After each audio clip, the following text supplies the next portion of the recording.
Ladies and gentlemen, hello and welcome. We start the Challengers coverage here at the Major, and we only have a few teams left, but all of them trying to make it into that grand final. Joining me here, of course, Infinity. How are you?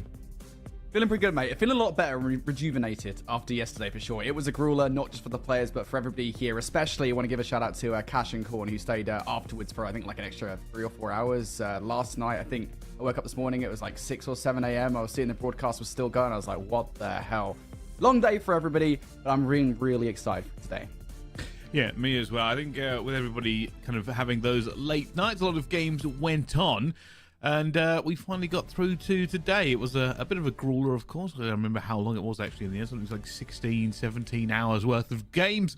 But hopefully the players have had just about enough rest ready to throw down on some very important games for them. Yeah, for sure. We are down to our final 4 teams in the tournament. So if the games weren't important leading up to this stage of the competition, they are now even more so. Every single match matters on the path to becoming champions. And there's a lot of storylines, I think, coming into this event. We were wondering kind of what regional representation was going to look like. Where were Europe in the mix of things versus North America? There's an opportunity on the table for Europe to take their first Open since the last Open in Texas. That was Team Notorious then. But for all these teams in the competition remaining, you got to get through this lower bracket before that grand finals. Certainly as well. Let's have a little reminder of where we sit in the bracket, in case you didn't catch all of these games from yesterday. On the winner's side here, the Magpies, quite surprisingly, made their way into the grand final, taking down OpTic 3-0 and narrowly beating out Team War 3-2. So a European team has made it all the way through. Not the European team we thought, though. Yeah, I mean, this was one of the most stunning storylines this event. I think, coming to this event, everybody had their eyes on Team Notorious. I most certainly did. You could see them in that lower bracket falling at top 8, which is by no stretch of the imagination a bad placement. They got surprised by Cabal, but to see Mission Magpies go the distance and go from, I think, being the team that a lot of people weren't necessarily expecting to do much from Europe to the team that could potentially win the entire thing for both themselves and the region is a stunning achievement for that roster, and I can't wait to see what they do in the grand finals. Certainly as well. Let's take a little look at our rosters for the games we've got coming up, of course. We are going to have OpTic in Royal Spartans. On OpTic sides, Brack, Arsenes, Standy, and O'Johnny will be rounding out that roster. Against them, though, the Royal Spartans. Darkside, Spark Pro, and Gunsy still kicking and alive in this tournament. Yeah, both of these rosters are just absolutely awesome to watch. You look at the side of Omit that I think a lot of people, again, kind of Season 2, their placement was somewhat deceptive. They did end up placing top 8, didn't get that far into the playoff bracket. The teams that they ended up losing to were the number 1 and number 2 teams. And for those of you guys with short memories, well, one of those teams was Omit Brooklyn, and the other one was the Royal Spartans. Yeah, these guys faced off in the first round of play back in Challengers Elite Season 2, and the Royal Spartans won that face-off. OpTic are a team that a lot of people might not have been thinking about coming in this competition, but they most certainly are a valid threat considering they did end up getting revenge versus Omit Brooklyn, and now they're looking for revenge against that Royal Spartans roster. Also love this team as well. They're just an absolutely phenomenal team. Spartan Pro have been playing challenges together for basically as long as I've been casting challenges. They've added Darkside and Gunsy to the team, and they look much better. Well, let's see how good they actually look, because they do have a little bit of run to continue, of course. This is going to be based in the semi-finals. Coming up after that, losers final, and then our grand finals. So 3 wonderful games today. It feels probably a little bit more comfortable than the 10 or so blocks we had yesterday. But the action should be every bit as thrilling. These are the top 4 teams left into it. And just quickly want to go over some of the teams we lost last night, of course, because some of the big teams kind of fell out in the very last stages of it. And I did say about halfway through the day yesterday, this was going to be a marathon, not a sprint, with just how much they had to play. Yeah, it's a long day for pretty much everybody. And again, it should be said that I think coming into this event, our expectations were pretty much set to 0. We had no idea what to expect from a number of these teams. We've only seen teams online, crucially, and we know how different LAN can be. We also didn't know what the regions would look like going head-to-head with one another. So I don't necessarily want to look at any team's placements in this bracket and call it an upset or a bad or a good performance beyond or above expectations, because again, this is the first LAN we've had this season. I think this is the furthest we've had to wait for the first LAN in any given season. So for a lot of teams maybe that didn't do all that well in the lower bracket, don't be necessarily surprised. That being said, I want to give a shout out to a few teams that have come out and surprised here. Namely, Cabal, I think, is the one that I wanted to talk about, beating Team Notorious yesterday. Phenomenal performance from them. and then Vegas Academy as well. They are the guys that did not qualify for Season 2, and you and I got to cast them, I think, a couple of times today, Bryce. They looked awesome in every single appearance. But with that said, we are down to our final 4 teams now. Omit, GG, and the Royal Spartans vying for a spot in the top 3. And going back to that bracket, the winner of this matchup will face Team War in the losers bracket finals. That is not going to be an easy matchup. No, it certainly isn't. But today is a new day. Of course, these teams, it all matters about how they play today. They've done the hard work yesterday. They've played till 3:30 in the morning. They've woken up and they're ready to go again. But here's the truth of it. There are no more excuses today. It is win these games or be forgotten. For 3 of our teams, of course, they will have to make their way through the lower side of this bracket, starting with this semi-final, then the lower final. One team has a bit of a rest. It's the Mission Magpies. Surprising team, and they'll be sitting in the grand final, probably not even awake yet. Vance is probably just having a little sleep in his hotel room, knowing that he doesn't have to get through the gauntlet even more so. Yeah, you know what's funny is the European teams always come to these events ever so slightly jet lagged. I've done it myself. I've been to Toronto a couple of times now, and every single time it takes me like a day or two to kind of reset myself. For these guys especially, that is still going to be the case. It's almost like now that they've got a kind of rest in comparatively to the rest of the teams that had to fight through that super duper long lower bracket. Kind of feels like it's a reset of that, right? They no longer have to deal with that jet lag anywhere near as much because they have had the chance to have a rest. They will be coming fresh-faced into that grand finals matchup. But on the flip side of that conversation, more often than not, you see these situations where a team in the grand finals might end up going in ever so slightly cold comparatively to the team coming from lowers. And it has to be said, there is no advantage to coming in from the upper bracket finals other than not having to play those lower bracket matches. These guys are going to be all even Stevens. And you know what there's also no advantage to? There's also no advantage to blowing yourself and a teammate up at the start of a game of Hardpoint. All right, let's get right into this one. Omit GG, probably one of the worst starts you could have in a series and in the day. But it shouldn't really matter around the mix that it is P1. It will give the Royal Spartans maybe just a slight boost with a few points as everybody throwing down, looking for this one. Of course, still got the good spawns here, Omit GG. And I think for now, a full wipe will put them right back in the driving seat. You know that if you're Omit GG here at the start of this game, you could have a brilliant start on the whole here by making sure you're on the right side of the map for all those P2 rotations. And Royal Spartans also kind of know that. They're trying to pull off a sneaky-ass mission to try and make their way over towards P2. Product doing exactly that with the initial fights here, but immediately gets shut down. These gunfights are all going Omit GG's way. So as far as the initial attempt there from Royal Spartans to traverse the map and flip spawns for P2 goes, that totally falls awry. Well, so far Omit doing a very, very good job hammering the Royal Spartans. And for the Spartans, you've got to really ask, you know, is there going to be much more of a push coming through? Because it's being a bit of a slow boil for them. And they need to make a wave of kills. Sandy's already going to take advantage of this one, but will go down. And that's actually opened it up massively here. The Royal Spartans almost walked through that one. Omit GG seemed to have the battle line set and then dissolved. It's not the best positioning from Omit GG. They're really unfortunate. At the end of the day, though, not going to be too upset with it. You would have liked an early advantage. You're still going to send a couple of players in towards this scrap time, but you lose 20 seconds of time. The next hill, there's another opportunity for them to garner a lot of time away from the Royal Spartans. They are going to get chowed out of scrap time. And now the gunfights towards Nuke become all the more important. Gunzy trying to play spoiler here, but is going to get shut down. Has to be said that this is not the solid hold from Omit GG on this hill just yet. Royal Spartans are trying to penetrate the back line. Still very much all to play for. Nobody in too much of an advantage. As Darkside, that's a huge two-piece to take that one away. And so far, Omit GG not being too aggressive with this push. You can see they're waiting for position to try and get some trades here, but that's how to say, hey, I'll take another kill very easily. Really nicely played from Royal Spartans right now, just playing the trades out towards this hardpoint. Omit GG here, trying to find their way back through. This is a 25 seconds worth of time to not give away. Brack has been shooting all weekend long, wants to do it again. Will get a little bit overzealous there in towards the play. So shut down here as the Royal Spartans vie for the last 15 seconds of time. Good effort here from RST, the newest player to join this Omit GG lineup, and it's not going to happen. So Royal Spartans will get a better look on that hard point here, Bryce. Spartans up on 5 in a row off the back of it, but this break towards Nu, that's going to be difficult.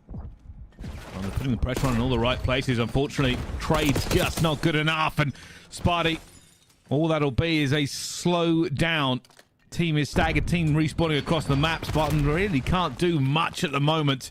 We're all going to have to stack again. You can see they're doing just that, but there are no trades. Spartan's like, where are my team? I've waited twice for them to get here. Nobody has won a single gunfight. It is a huge hold by OpTic GG. That's really solid work from OpTic GG, but you've just lost a player through the middle of the map here. That's a much better starting towards this hard point from the Royal Spartans. You've dealt with the pressure in the little map. Now you should be able to flip OpTic GG out as well, but the problem is you've got players towards the bathtub. It's such a difficult position to take players out of. Royal Spartans know it as well, and now as we hit the last 15 seconds inside that hard point, Royal Spartans will have to give that up. Hit a melt and regain hit. Go towards New. Already starting to win some of the gunfights, but it's not quite convincing enough just yet. Bragg going for the pistol. Chow, but may have just been a little bit outplayed there as the movement hits him with a force.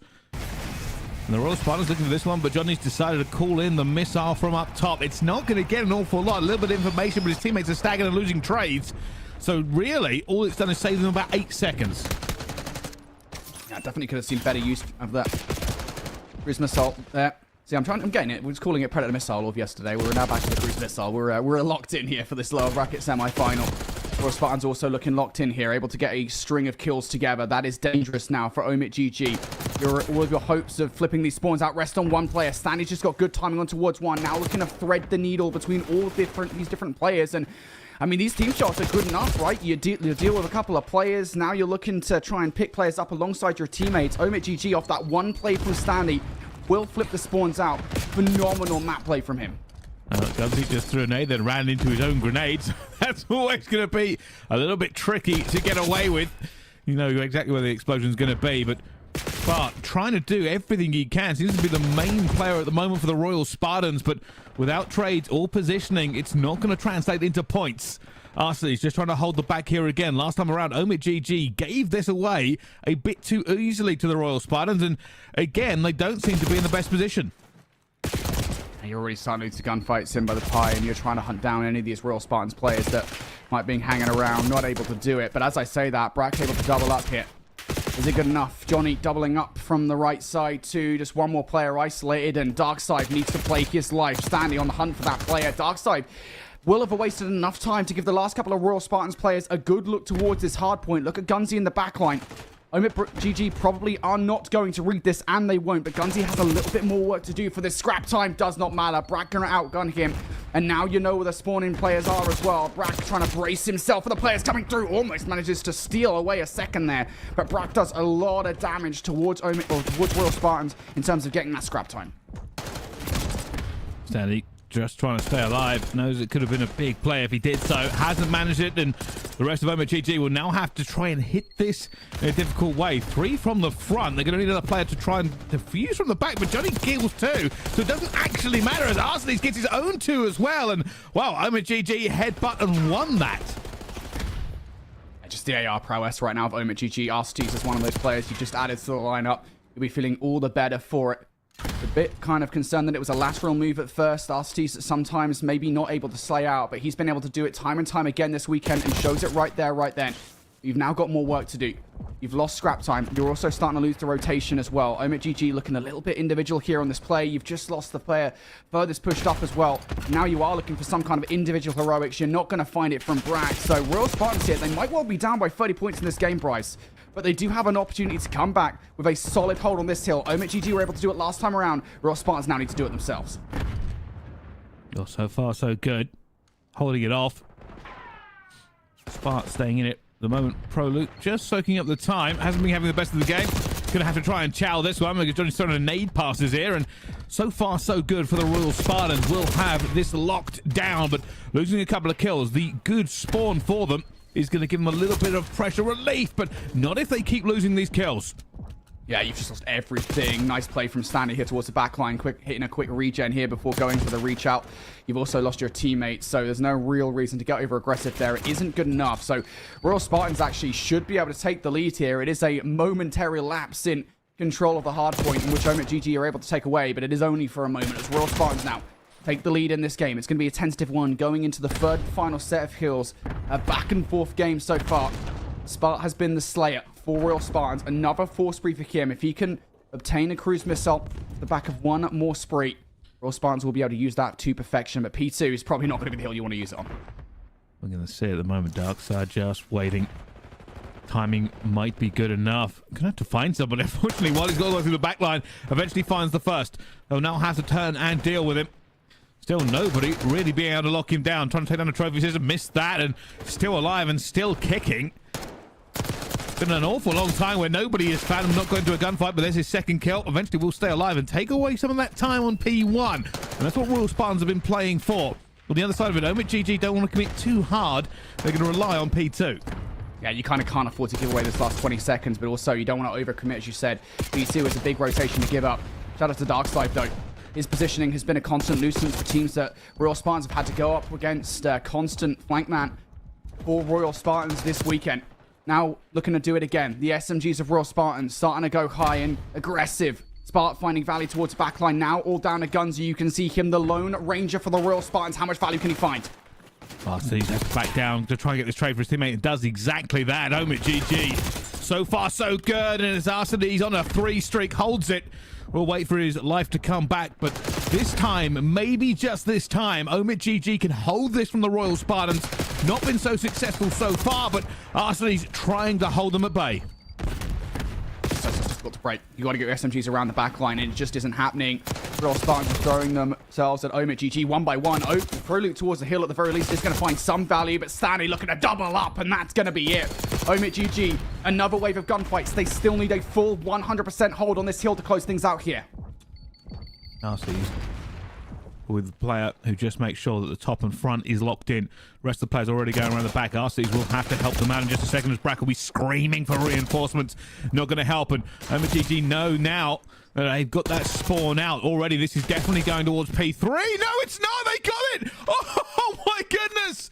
I thought the contest was going to be enough, but they slipped in with a player jumping on the hill in the last second, and OpTic just took that away. I was convinced that Proloop was on the point there towards the end. I'm not too sure if there's like some kind of barrier or something that prevents the player from getting in towards the hard point in time with the tick over, but Proloop not going to jump into the hill for the closing moments. OpTic locked it down on the rotation. Man, that was such a close hard point between those two teams. It really was. I'm actually going back and watch that on the replay on the main thing, just to kind of keep an eye on it as it goes through the motions again. So I'm just watching how close that was. I thought that they weren't going to get the tick. So the first player comes in. I mean, in fairness to Johnny absolutely destroyed them in the second. And, well, I'll be honest with you, that is the longest I've seen a 0-0 on the scoreboard when it should have ticked over to the next hill ever. But somehow that tick went through 2 players. One obviously died. The second player just managed to get there just after it. That is the most craziest timing. Just like so many moments in that game where OpTic just about managing to kind of eke out their opposition on a multitude of hard points. You can see in the middle of the game there where OpTic did manage to get the better of Royal Spartans over and over again. It was only towards the end of the game where Royal Spartans actually managed to do anything of note, but we talk about it time and time again on Skyline Hardpoint. P2 rotation can win or lose games. And for Royal Spartans, try as they might, they just not could slip Darkside and Gunsy behind enemy lines to cause enough havoc. I think Spart was actually the furthest player pushed forward with an SMG to actually do something about that rotation, and even he could not be successful in breaking that hill. So just fundamental P2 control from Omit will close out a relatively close hardpoint game. A phenomenal performance from both teams, though. Well, so far, so good. OpTic open up proceedings, and it could have been either way. Like I said, I was expecting maybe to go into a P3. I was already keeping it on the mini-map where the Spartans were there first. But, hey, sometimes you need a little bit of luck, and that little bit of luck just gave the tick on that tiny second when the player wasn't on it. But, hey, that's the way it goes. The game is, you know, it's maths. That's what it is. It's just going to be maths. You have to sit there and just accept it. But as we go through into the S&D, OpTic will be looking to try and put this one over. A lot of people think this OpTic is just a very good team, and one of the favorites for taking the entire thing.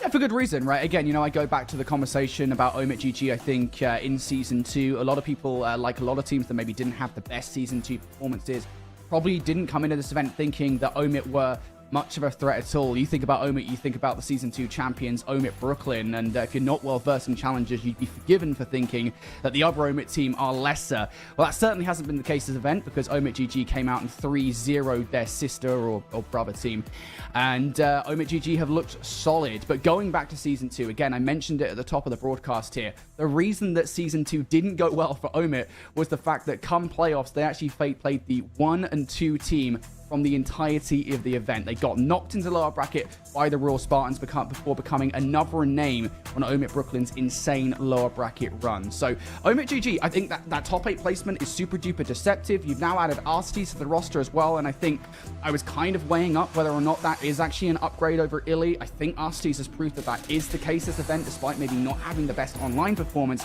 has been playing relatively well here on LAN. So Omit GG looking up at the moment here. You're looking for Revenge versus the Royal Spartans, and again a reminder that back to that matchup in Season 2, Royal Spartans I believe were able to win it in a 3-1 fashion. Not too sure kind of which maps went which way. I'd actually have to check that, but still, it was Royal Spartans who took away last time around. Certainly does. Well, while we're waiting for this lobby to get underway, let's remind everybody of the teams to watch so far in this tournament and what their fate exactly was. Well, starting at Team Notorious, they did a pretty good job right up until they run against their main rivals in Europe. Team Katana took them down yesterday, and Team Katana then ended up falling out themselves just one round later. Yeah, and this is one of the biggest storylines from this event, right? Team Notorious, you talk about both them and Omit Brooklyn, who are right above them, right below them, excuse me, both winning their respective regions of Challengers Elite. They come into this event as hot favorites. Again, I had these guys as the number 1 and number 2 teams in that order, actually, for this event as well. But I think Team Notorious just maybe ran out of gas in that lower bracket. You got to remember that they went for a super duper long run. They went through what? Avenge Esports, Pioneers, then of course Omit Brooklyn in that Game 5 thriller before kind of running out of gas into Katana Gaming. But it was a close series. It went all the way to a Game 5, and Katana were able to take out that EU rivals. So I know that Team Notorious will be disappointed with their performance this weekend, but well, unfortunately that's just the way it goes sometimes. Looking around the grounds though, I'm going to try and take a little bit more of a positive spin on things here. Again, I mentioned it at the top of the show. Cabal and Vegas Academy have been 2 massive storylines for me this weekend, albeit their final placements have been less than desirable, we'll say. I think the fact that Cabal were able to take down one of the best teams in the entire tournament, and Team Notorious put them down into that lower bracket, was a serious achievement for those guys. And then for Vegas Academy, a name that not a lot of people have had their minds on coming into this tournament. I most certainly didn't, and that's no disrespect to them, as they were firing on all cylinders, albeit with a slightly different roster back in Season 1 of North American Challengers Elite. Still, they've surprised a lot of teams. They actually took Royal Spartans all the way to a Game 5, and it was that matchup that put them down into the lower bracket. So Vegas Academy definitely need a lot more love, but a top 12 placement was where they finished. But we are down to our final 4 teams here, folks. Omit GG and the Royal Spartans in the lower bracket semi-finals, looking for a spot against Team War in the lower bracket finals. Omit GG now 1-0 up. Well, let's see. Can they convert any further forward, of course? Round 1, S&D. Always a little bit weird with no trophies about, and Brack is in a bit of trouble there. Has to back off completely, but it will be Arstes to get that first blood. And so far, they haven't really gone for getting this bomb down, as it goes down to a 3 versus 3, a 3 versus 2. Omit GG have thrown their life advantage away. Just a little bit overzealous from Omit GG, maybe feeling themselves ever so slightly too much, but last couple of players here in a bit of an odd position. I think Stanley in particular, position that Royal Spartans weren't necessarily expecting, able to catch one player off guard. Proloot also kind of catching Stanley off guard in turn. But again, you're not going to know where Brack is located. You're going to anticipate that he's somewhere near Stanley. That's not the case. Bomb now down, though. It's going to be a fast retake from the SMGs.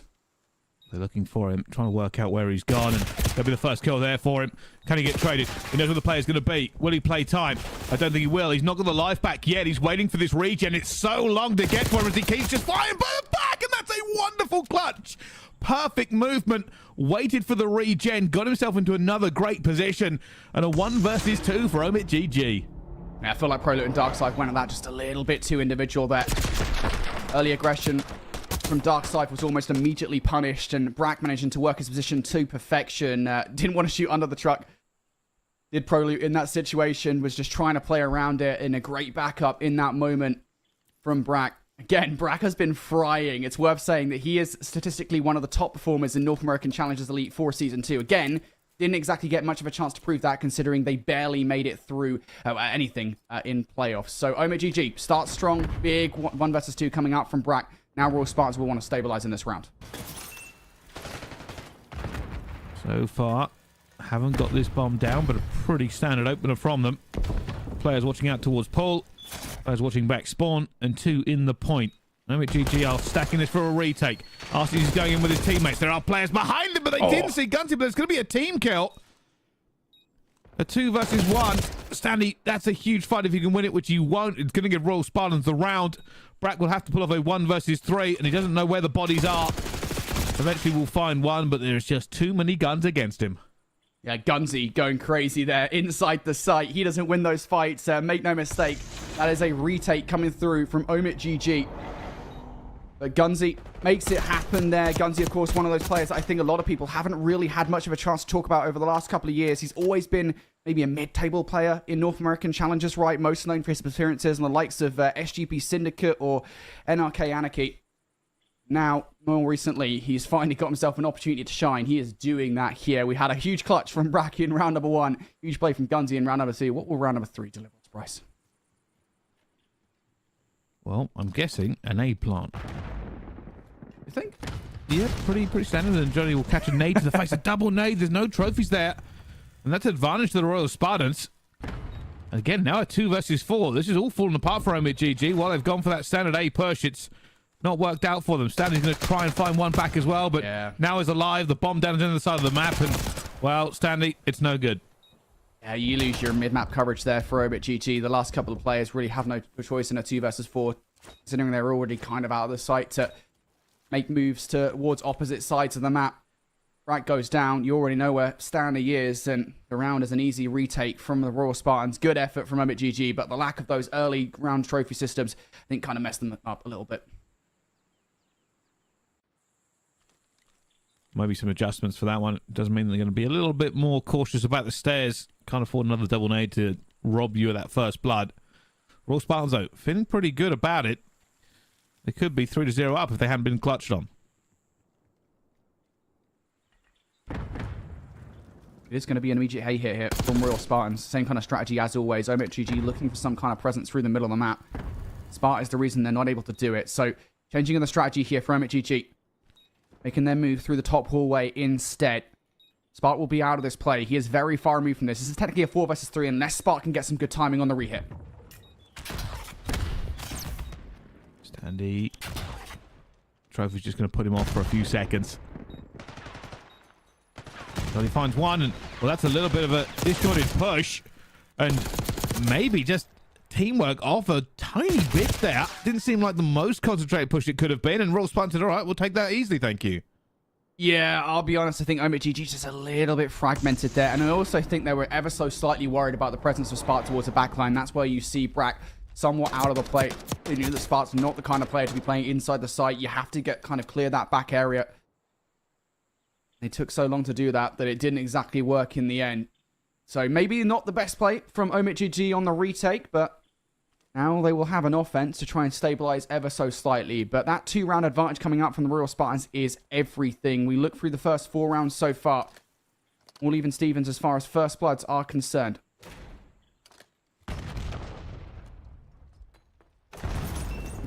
Trophy down, very important. Standy a little bit worried because he doesn't have anybody actually overlooking him on the site, so he's doing this alone, but it will go down. Brack will get the first blood as well. Big advantage here from it, GG. Johnny will get out of there knowing that he's a little bit vulnerable after you've made yourself found, but already down to a 4 versus 2. Yeah, very difficult now because you know have the information if you're OMIT GG. Real Spartans trying to find a way through. Catch these players off guard. That's a good start from Darkside. Proloot also going to get standing out into the open here. Last couple of plays split though for OMIT GG. You spot one out towards the middle of the map. Do you know where Brack's located? And have they thrown this away? Brack will find one, but that bomb is being defused. And, well, it's too little. It's too late. The Spartans have just clutched up massively against OMIT GG, who have thrown that round away. And again, it has to be said, it feels a little bit like a miscommunication for OMIT GG, right? You have the play call that Proloot was up top. I'm not too sure which player it was, but somebody was taking shots against him earlier on in the round. You know that that player is located there, and yet still ProLoot is able to fly through and find value. That is very unfortunate, and it was not an airtight post-plant position for Omit whatsoever. Real Spartans picking apart the errors of Omit GG's search and destroy at this point in time. Should be said, Omit GG, very strong at search and destroy back in Season 2. It was, again, statistically their best game mode across the board. So to lose it here in this game fight, or this series, would not be that great.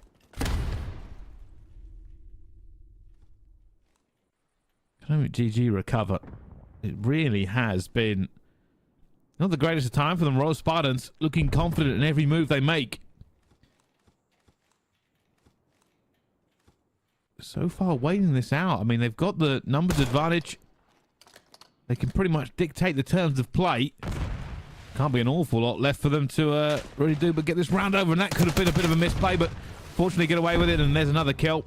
2 versus 4.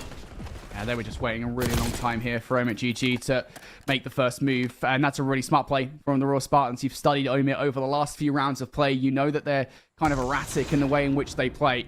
You know more likely than not that they're going to be the ones to push, and they wait ever so patiently for that push to come through.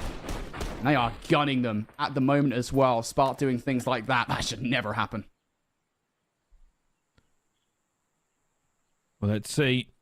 Can Omit GG fight back into this? Because so far, the answer has been no. Been a bit of a clutch early on, but nothing really since. They will have the attack again. Johnny, moving fast. I think they might go for a fast plant here by the look of it. Straight in towards the bottom. Royal Spartans ready. All by the broken hole for the retake. And they're jumping down. They're going for this. His body's in. And Johnny's trying to get them. They line up for him. And they will have the advantage this time, Omit GG.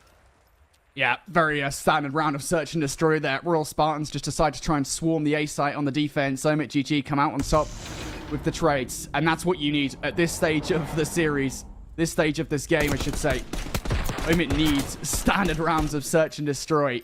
And you can do that on offense, right? I mean, that's the way Vault Search and Destroy is kind of made up. There are ways in which it's been more difficult to get the bomb down on A sites over the last few months on Vault S&D, but for the most part, you know what to expect at this point.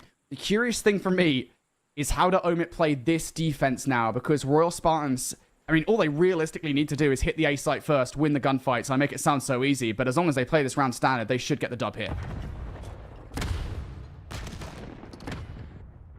Well, you can see Omit GG have gone for a retake on a site that isn't taken. Let's give them a little bit of information, and Sandy will look for a pick here. But right now, everybody's spread out. Will Darkside check this close corner? Waiting for a stand. He's got it. Got to wait. Huge first blood there for Omit GG.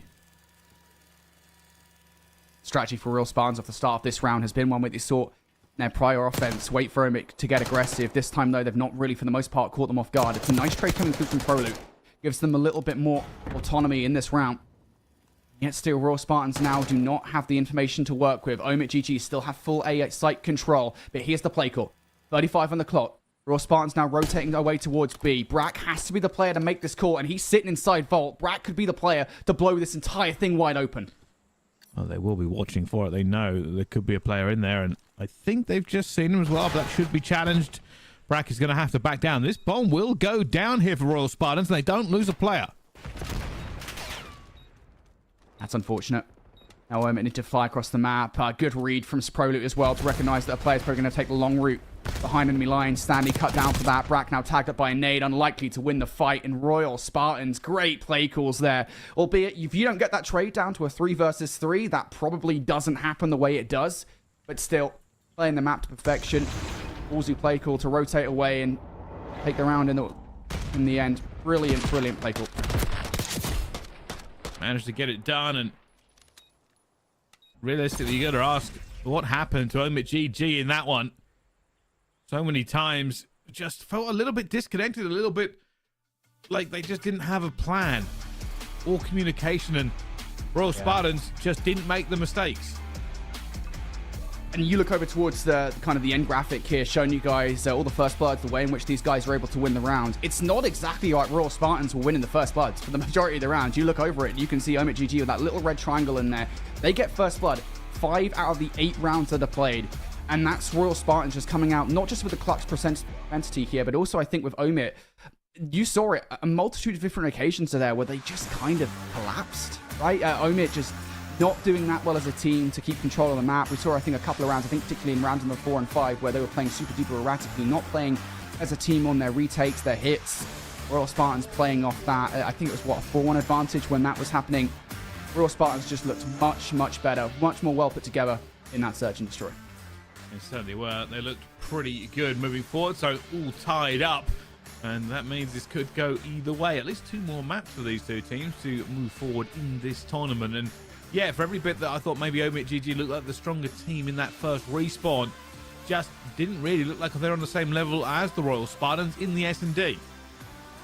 Yeah, I mean, like I said, Omit, their Search and Destroy during Season 2 was great, right? Albeit Vault wasn't the best map for them. I think it was probably actually one of the worst maps, so that might be why maybe Royal Spartans looked better on that. But still, like, they weren't even really playing to the fundamentals of Vault all that well, just not doing that great on the retake. So I think towards the end of the Search and Destroy, towards the last couple of rounds, they finally started to play it a little bit more fundamentally. You could see that on their offense, just hit the site. They knew they could win the gunfights. On the next defense, they hit the site on the defense, try and get site control. But Royal Spartans, their adaptations, just a little bit too much to handle. Certainly won't. Well, Control is coming up next. That's coming up after this short break. Don't go anywhere. We'll see you in just a few minutes.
Ladies and gentlemen, hello and welcome back to the Challengers coverage here at the Major. We are jumping into OpTic versus the Royal Spartans as they go into map 3. I'm quite unsure why my accent changed.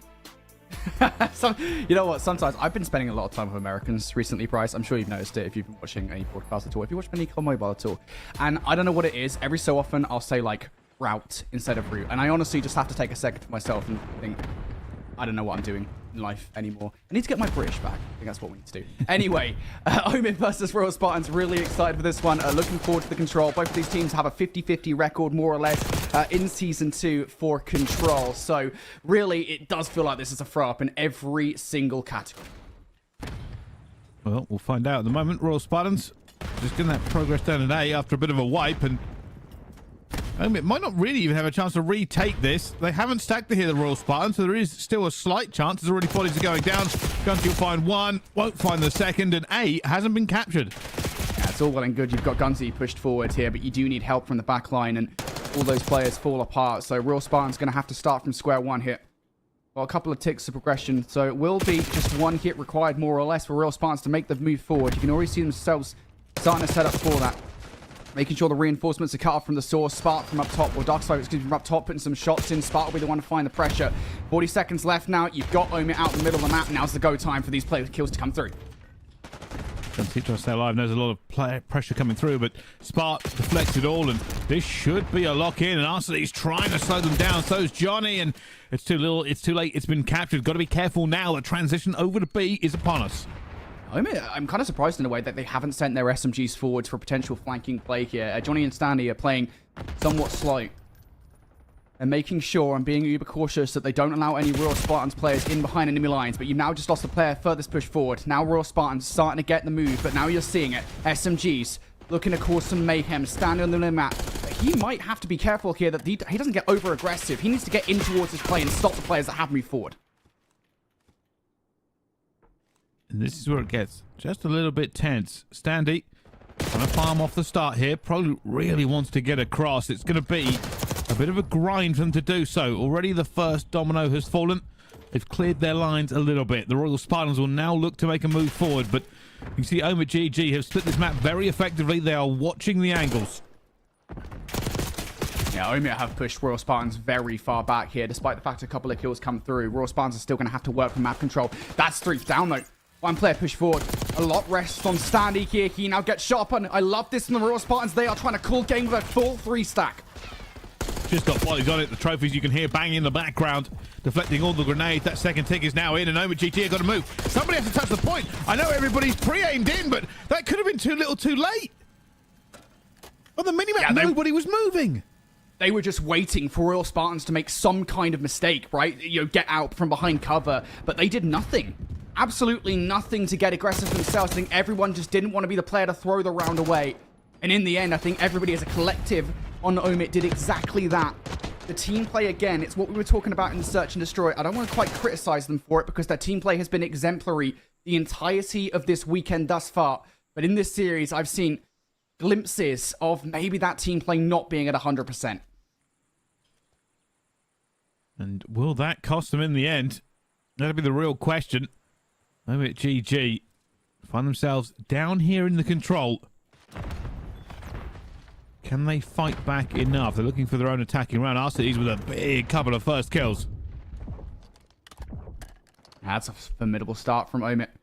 And Royal Spartans are going to have no choice here but to immediately give up a lot of progression, at least over by B. Spark, I think, activates just a little bit too early. I really would have loved to have seen Spark hold his trigger there, because now you've lost your kills, now you've lost players, and all of a sudden here, Omid, what a phenomenal start. It's flawless from them. They're now making progress towards B, and a flanking play from Johnny as well to potentially blow the defense wide open.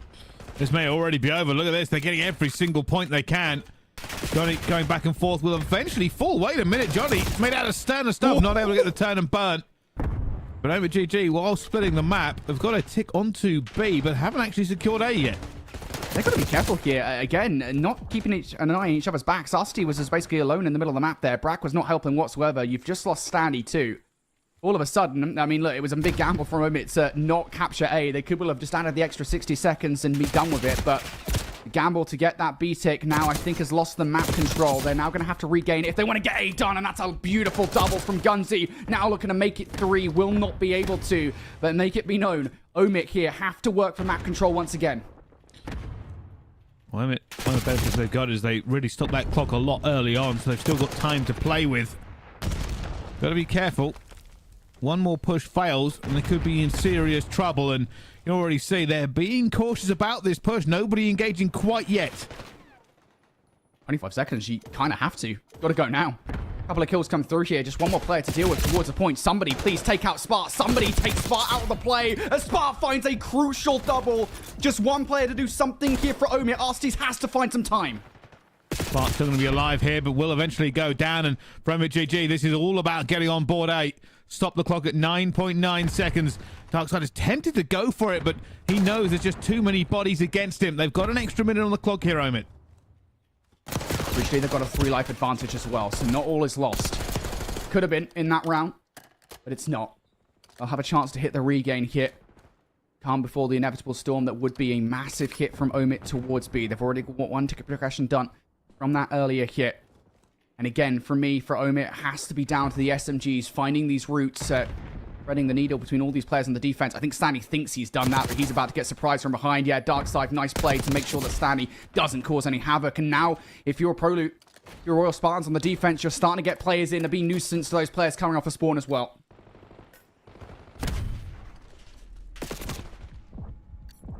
They're just trying to stay alive, but has so little health. Will eventually go down. Unfortunately, Darkside's going to be there as well. Spartan just staggering them out for respawn. Brack, while he gets a kill, surely he can't do it all himself. It isn't going to work out, and OpTic is so well off the rip here, and somehow have only converted that to 1 tick on B.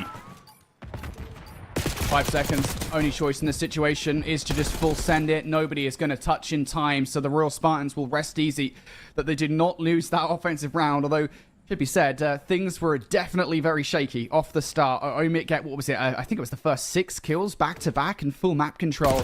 And I think the problem for them there was ultimately that they didn't commit to either of the 2 points. They split their forces to try and get some kind of progression early on towards B. Perhaps they'd full sent it towards that point. Maybe things would look different in that round. But regardless, it is the Royal Spartans defense that wins out. Well, this is... Well, we've got to just keep a close eye on everybody at this point, because for OpTic GG, they had the opportunities to win these rounds and haven't managed to pull it out. Now, if they let this slip just one more time, it'll be a clean sweep on the control. Spart with a spree in towards this round as well. Darkside doing what Darkside does best. It's read by Brack, but Darkside's going to win the fight regardless. Spart going to continue his spree as well. Royal Spartans are rolling with momentum into this round. Couple of players on towards A. It's a split on the defense. You've got players pushed up to deal with those off the spawn as well. And OpTic now relying on another flanking play from Brack. Big kill from Brack. Slows it down just a little bit. I mean, Royal Spartans doing kind of similar strategy here. They're on to both points, and getting that 1 tick on a B is very, very nice, but giving away any sort of map control can really cost you. You already see that Brack is looking for that flank. You've got to be a little more active, though. Brack has to get involved here. Got to stop Royal Spartans. You got to go now, and they've got a player ready for Brack to make the move. Somehow Brack actually finds value. Almost gets a look at the second as well, but it doesn't matter. Brack not able to stop that A capture. So the Royal Spartans here have been successful to add the extra 60 seconds to the clock now. They have a lot of time and a 5-life advantage to make this push towards B happen. Can they find the angles? We all know it normally starts with a bit of a flank, but that's going to be 3 down, and if you're the Royal Spartans, it's a problem. You know there's going to be players in your spawn already, although I don't think they know Johnny's here as they get the double spawn.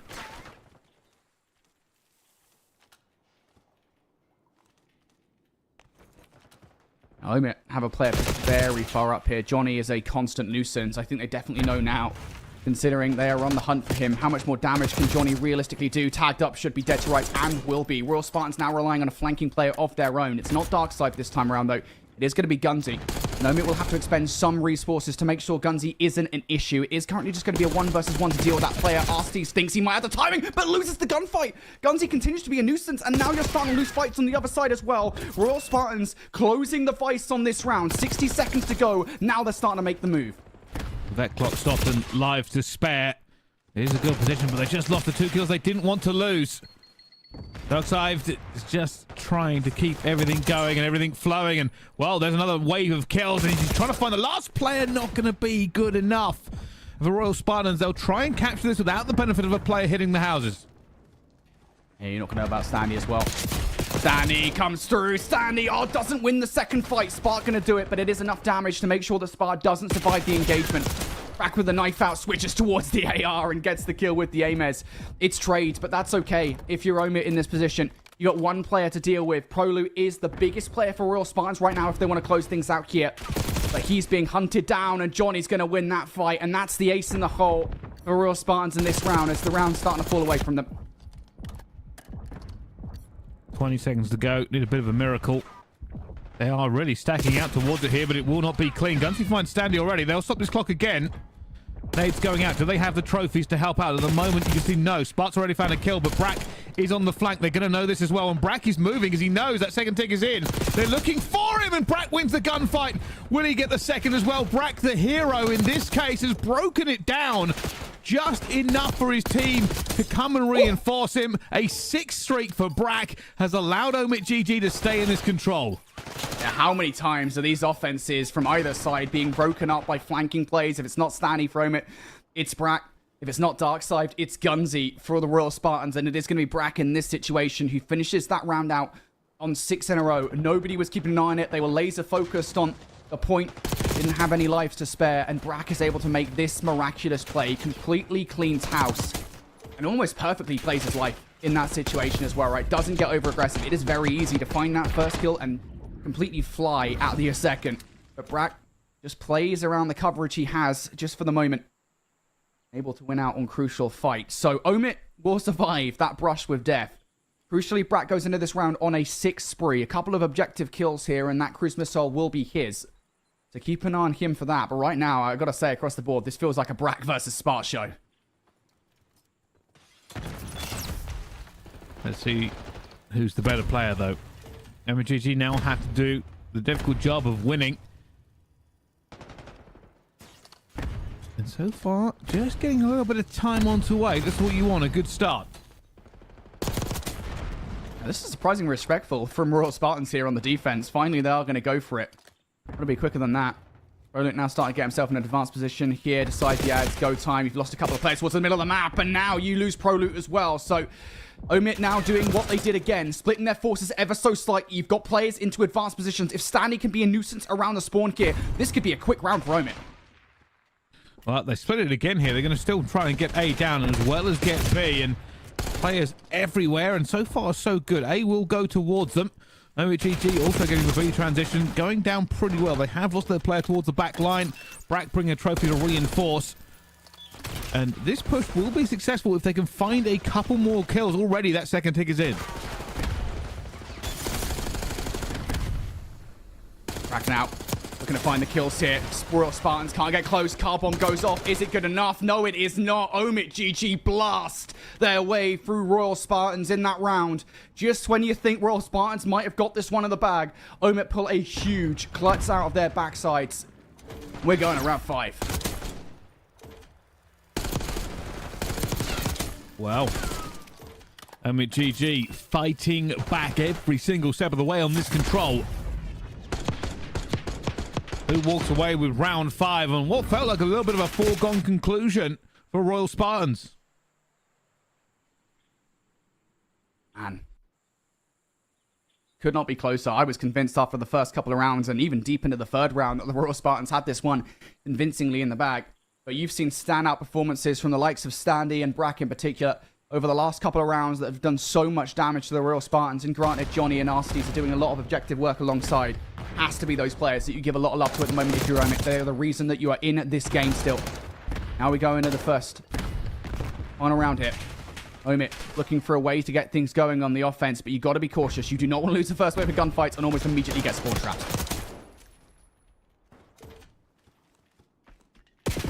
Omit have done this a few times. Get a good start onto A and then make the transition if they get a second wave of kills. It is about that second wave of kills, and RC has found one, and we'll call out that player on the flank as well. They've done so well so far, and well, that's a wipe. They're going to do it again. A secured. They're already heading towards B. Omit GG, basically a playbook for them at this point. Yeah, and if I'm Royal Spartans, just give up A. A is totally gone here. Now look for some map control. Omit have a couple of players pushed all the way up. You've dealt with one of them. Are you going to read the second? Arstees is still in a position to be a total nuisance, and Royal Spartans are aware of it, but now Brack is using that cruise missile in a slow fashion.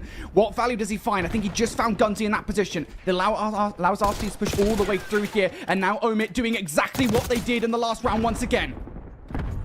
Fighting from the back foot, and so far they haven't got as much as they would like here. Realistically, that first tick isn't even in. They are just fighting TDM style. Johnny eventually will get that first tick. Waiting for the trophies, waiting for reinforcements. Unless they find the kills, this push will fall by the side, but that's 3 down. Now they will stack in at the same time. Prolu desperately hurling lead towards the side to try to get it to slow. Finds one. Just a 2-stack now, but with those kills, this is done. Surely Omit have just rocked them in 3 straight rounds, and they take the control. Wow. Final moments of that control. Omit completely take control of the map. Phenomenal performance. It is a back-to-back mirror rounds from Omit. In the first offense, they are able to do, well, get away with gunfights and then effectively stack the point for control. That final round as well, I mean, that is just a perfect play call. I think it was Standy and Arstees where the player pushed all the way up towards both back buildings respectively. And I gotta say, for the Royal Spartans, I'm kind of surprised at their reaction there in those closing moments, right? They had 4 players. Once they dealt with Arstees, watching the cross off the back of the spawn, Royal Spartans' choice to effectively hit the point directly, instead of doing what they've done successfully multiple times, which is sending somebody like Darkside or Gunzy on a flanking play, they don't choose to do that. They choose to hit it dead on and lose all of those gunfights. Maybe if they've chosen to send a couple of players or even one on the flank, things might have looked different there for the Royal Spartans. I think just held up a little bit too much in those closing moments. Well, unfortunately for them, once they started losing those gunfights, they just couldn't find their way back into it. And well, Omit GG find themselves leading in this series again after losing a very dominant S&D. Technically, all the respawns have been Omit GG's, and well, the next game mode also a respawn as we head towards Vault Hardpoint. Man, what a back and forth control. Again, that first round from the Royal Spartans, albeit I think, you know, going back to the end of that first round, it felt like maybe it was partially Omit's fault, the fact that they weren't playing as well of a team as they have been in past games and matches this weekend. But from round number 3 onwards, Omit really started to fly. A lot of it down to AR presence from Brack, who was absolutely frying. Back to Season 2 performance for him, and also constant SMG pressure from the likes of Standy and Johnny being nuisances. Omit win it out there. That is a huge win for them. Not just to take the 2-1 series advantage here, but doing it by way of reverse sweep in the control is going to give them a massive boost of momentum moving into this next hardpoint. It certainly is, and now we're looking to get through this game. You've got to remember, even if you win this one, you then go into the lower bracket final. We've got another good team coming up against you, and then the grand final. So it's certainly just the first stage of a journey here for either of these two teams. So with GG, I mean, they'll probably just want this done in 3 so they can get it gone and concentrate on the next one. It's a lot of COD to play today. Yeah, it is, right? I mean, let's say theoretically this goes to Game 5, the next one goes to Game 5. The Grand Finals is a best of 7. So theoretically speaking, if we see a team go from this round of play all the way to the Grand Finals and push to the distance, we could have a really long day of Call of Duty ahead of us. Certainly can. It turns out the players are going to the toilets after every single map. So certainly feeling the pressure here in this one, and while we wait for them to get back and run this one up, we can go through everything that you may have missed so far in the broadcast today and yesterday. Let's start with talking a little bit about the bracket. Of course, there was a long game of series of games last night, and some of the teams we said goodbye to are some teams we may have expected to be here today. And realistically, when we talk about some of the surprises, I still think one of the major ones is probably the Magpies. Nobody thought they would be top 2. Yeah, I mean, we'll have this conversation at length later on in the Grand Final, Bryce, but it is worth saying now, it has to be said that these guys have shocked everybody this weekend. Now, if you look at this roster at face value, it shouldn't be a surprise, right? I mean, Mission Magpies are a roster composed of players that, if you've been watching just challenges on the whole, not even Europe specifically, you'll be aware of the likes of Harry and Barnes, who, excuse me, Barnes, oh my god, I just went super posh. Barnes, who, you know, both have had appearances, long stay appearances in professional Call of Duty esports, be it in the CWL or in CDL.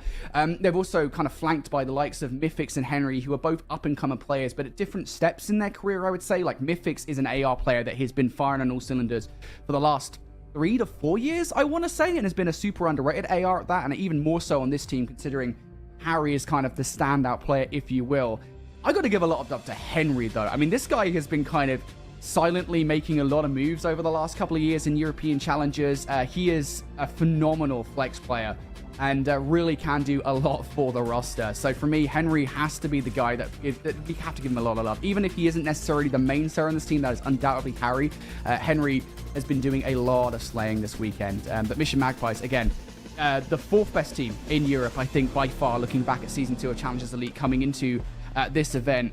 And they have proven that is not the case here at Texas. Well, might not be the case here, but still not quite champions yet. And we'll face off against one of these teams potentially as we move forward. Omit GG and the Royal Spartans. It will be series point for Omit in this Hardpoint if they can get it done. The Spartans can obviously stop them being put on the chopping block if they can take it to a map 5. I want to see that get map 5. I know, obviously, you know, we had a long day yesterday, Bryce, but I'm ready for a long day of 3 matches here. If every single one went the distance, I would be a happy boy, considering Challenges is absolutely so fun to watch.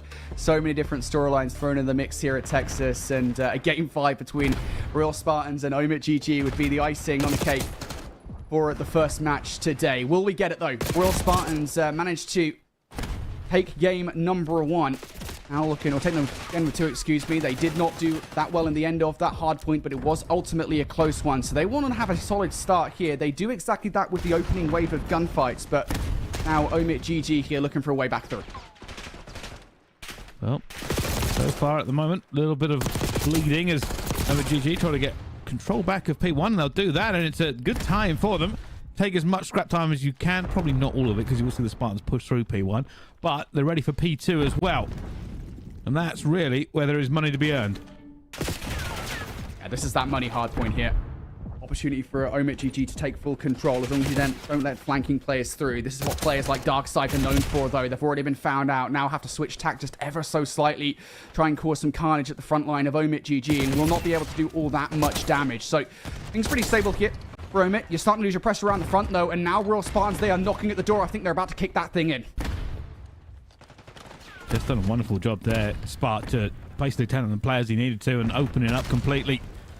Crack looking for a way back into it.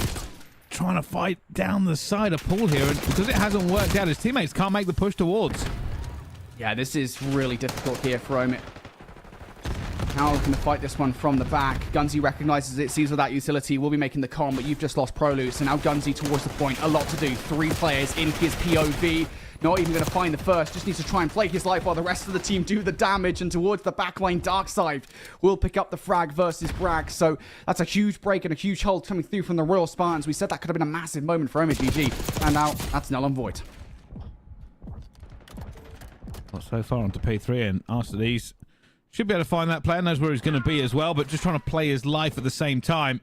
Will eventually get cut down here. Hasn't looked at the step. Wait a second, almost gets perfect timing. Doesn't work out for him though. And for Omit GG, just trying to bleed a little bit of time on the P3, but as we all know, it's never easy to lock it down.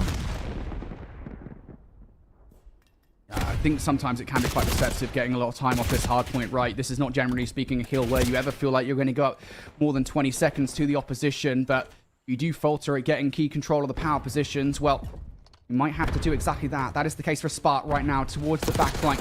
A lot to do in this position. Needs to hold on towards Art, and he is doing exactly that. Now you've got help from the teammates as well. If you take down Bragg, this is perfect play from the Royal Spartans. You garner the scrap time on hold, and now you're getting yourself set up for the next hill.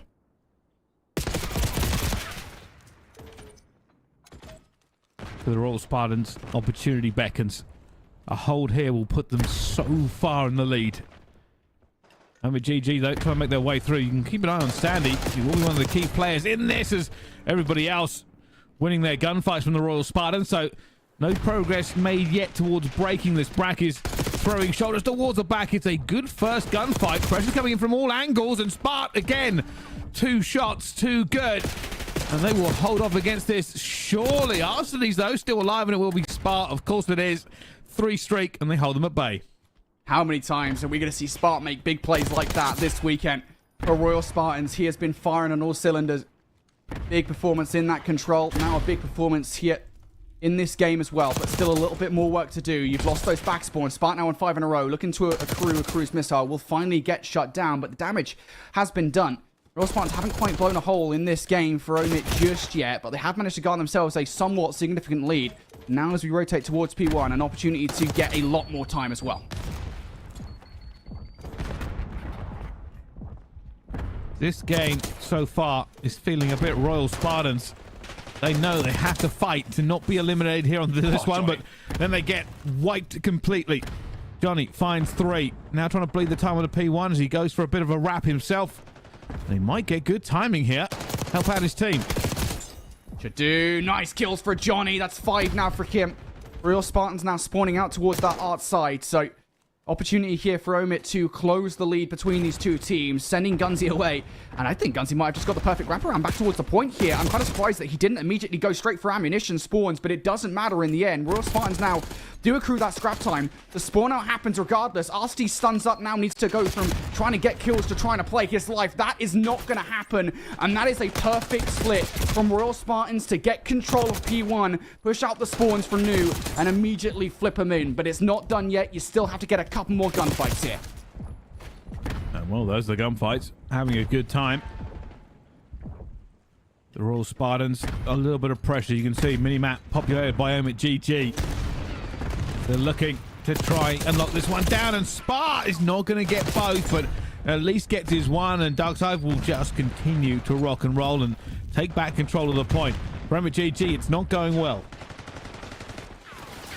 Yeah, you need to find a way back in. If you're OMIT, you're losing a lot of time here. You're bleeding this game away from you. Royal Spartans' control of these hard points has been exemplary over the last few kills. And I think they're going to hit this with the last couple of players. They don't really have much of a choice, though. Proloot is just watching them down. Irons, Darkside will pick up where Proloot left off as well. If it's not Darkside, it's Spart. If it's not Spart, it's Proloot. These guys are constantly streaking out right now. Royal Spartans here, commanding control of this game. And I said before, I didn't think they'd quite blown OMIT out of the water, but here I think they have. Well, it's going from bad to worse. OMIT GG will need a bit of a miracle. Some time on P3, at least the lion's share of time would be lovely. But they need that, and then they need the great rotation into P4, and they can tie this game up. Right now, they are struggling just to deal with Darkside. They can't get him out. They finally have dealt with those players now. Back 30 seconds. An opportunity here in this game for OMIT to retake control. You've got RSTs pushed all the way forward. Those spawns are locked. Owner the fact that Brack is anchoring them. Not a term that we've used in quite some time here in Call of Duty Esports, but we will use it here. RSTs, though, you're losing. So now OMIT picking up whatever time they can on this old hardpoint. Royal Spartans will send a couple of players. If you lose them, it's not the end of the world because you should have those spawns locked in towards Nu, and you do. So OMIT will put a slight dent in the advantage built up for Royal Spartans, but now they need to garner a full 60 here if they want to get all the way back into the game. So far, they've done just about enough. Arsene's starting to heat up as well. Dropping 20 at the moment in this one, and it's just trying to hold the players off. They know that this is defense in layers. Brack is just going for the long-range shot as well, but that's a double nade coming through, but it does kill Guncy. This will be interesting to see just how close they get to actually taking this away, as OMG have done wonderfully on this rotation so far. They are getting the time. If they can find more kills, they can tie the game up. You started to lose your presence around the front of the hard point, though. Johnny was being a nuisance, but Royal Spartans have just run straight past him. OMIT now removed from the hard point here. Royal Spartans getting this back 20 seconds is not exactly ideal, so OMIT could look to contest for it. At the very least taking off 5 spree, but still, I don't think there's any point anymore. So OMIT have resigned themselves to just about bringing the lead down to 50 seconds or so, moving in towards the next hard point. That's going to have to be good enough. You now need to get the better look off P1. This is a hard point which, generally speaking, has been difficult to hold on to, but Stanley, albeit hasn't had the best game so far, 50-50, 14-16 in KD. now needs to go huge. Try and get some roaming kills around the hill with a sub. Product already clearing them off that P1, and Royal Spartans now in the position where if they soak a little bit of P1, they're going to be in a dominant position, but that's a full wipe. And now OpTic will be like, all right, let's try and get about 20 more seconds onto this P1 before we lock down P2. Already, more kills going their way. OpTic have turned this game around more or less. And if I'm Royal Spartans here, I don't hit this from one side. That's exactly what they're going to do there. They're all going to flood in through you and through double doors here. Sparta already tagged up, looking to try and overwhelm Astes. They do exactly that now. Good pre-fire on towards Stanley to try and take that final player down. If you get that time, great. But it's more important that you take that time away from Omit. That's exactly what they've done. And now you're Royal Spartans. You're starting to influence the spawns. Prolute gets Sparta to spawn alongside him. It's now a 2 versus 3 hit around the backline for Nu. Sandy actually going to go and just watch the middle of the map here, but all the pressure is coming from the back, and Sandy might have to get a little bit more involved, but they're still winning the gunfight. So with GG, that's everything they needed to do. The back spawn is still for the Spartans. Omit are trying to put a genie back into the bottle. Not quite able to slow down this flood. Eventually, you're going to lose some of these trades. Reinforcements need to get here. Gunsy dives into the point, and they will take this away just based on spawn pressure. Yeah, Omit just not able to replace their player around the back line. As soon as they lose that AR presence, now Royal Spartans able to flood through. Still 20 seconds worth fighting for. It's a full blue kill feed. Stanley on 6 in a row, trying to make it 7, and Johnny's going to take his own teammate off the spree. Omit will be looking for the back 15 seconds. Again, you lose AR presence around the back line, but it's okay because Johnny and Praka pick up exactly where Astes left off. You've now got Royal Spartans in a potential spawn trap here. You know they're going to be spawning towards ammunition side. This is a perfect opportunity for Omit to close this series out. Not necessarily on this hard point, but with this one and the next. Omit have been kicking in the Royal Spartans for about 3 minutes. Non-stop carnage in the kill feed. And for Standy, trying to make his way forward. He has just gone berserk recently. Gordon Matt said he was like 14 and 16. He's now 21 and 17. Huge streak for them as well. Royal Spartans, though, trying to stabilize the ship. Well, they've just got a couple of kills, and there's about to be a tie game again. If I'm Royal Spartans in this situation, I do not focus on this hard point whatsoever. You can't finish things here regardless of what happens. You have to make sure you push through towards Art. This push from Dark Side goes all right. Now you're starting to deal with pressure from the point. Stanley brings that cruise missile in to make sure he knows where these players are from Royal Spartans on this rotation, and he's dealing with them as well. Last player towards you gets cut down, and now Omit makes sure they have locked down this rotation towards Nu. Whatever time they get scrap and old is fine. It doesn't matter in the grand scheme of things. What does matter is that you lock this hill down. A completely tie game as we pop into P4. Held by Omit GG, the Spartans are moving. Got to try and take the first couple of kills, but already lost in the kill feed, and Darkside, he's alone, but is he outgunned? Finds the first. Has to be a hero now. No time for anything else, and down he falls. 10 seconds to the good, and Omit GG continue to run it, but Sparta will find two, but one of them's a teammate. It's not good enough, and Omit GG have made the comeback on the hard point. They take the series 3-1 and move forward into the lower final.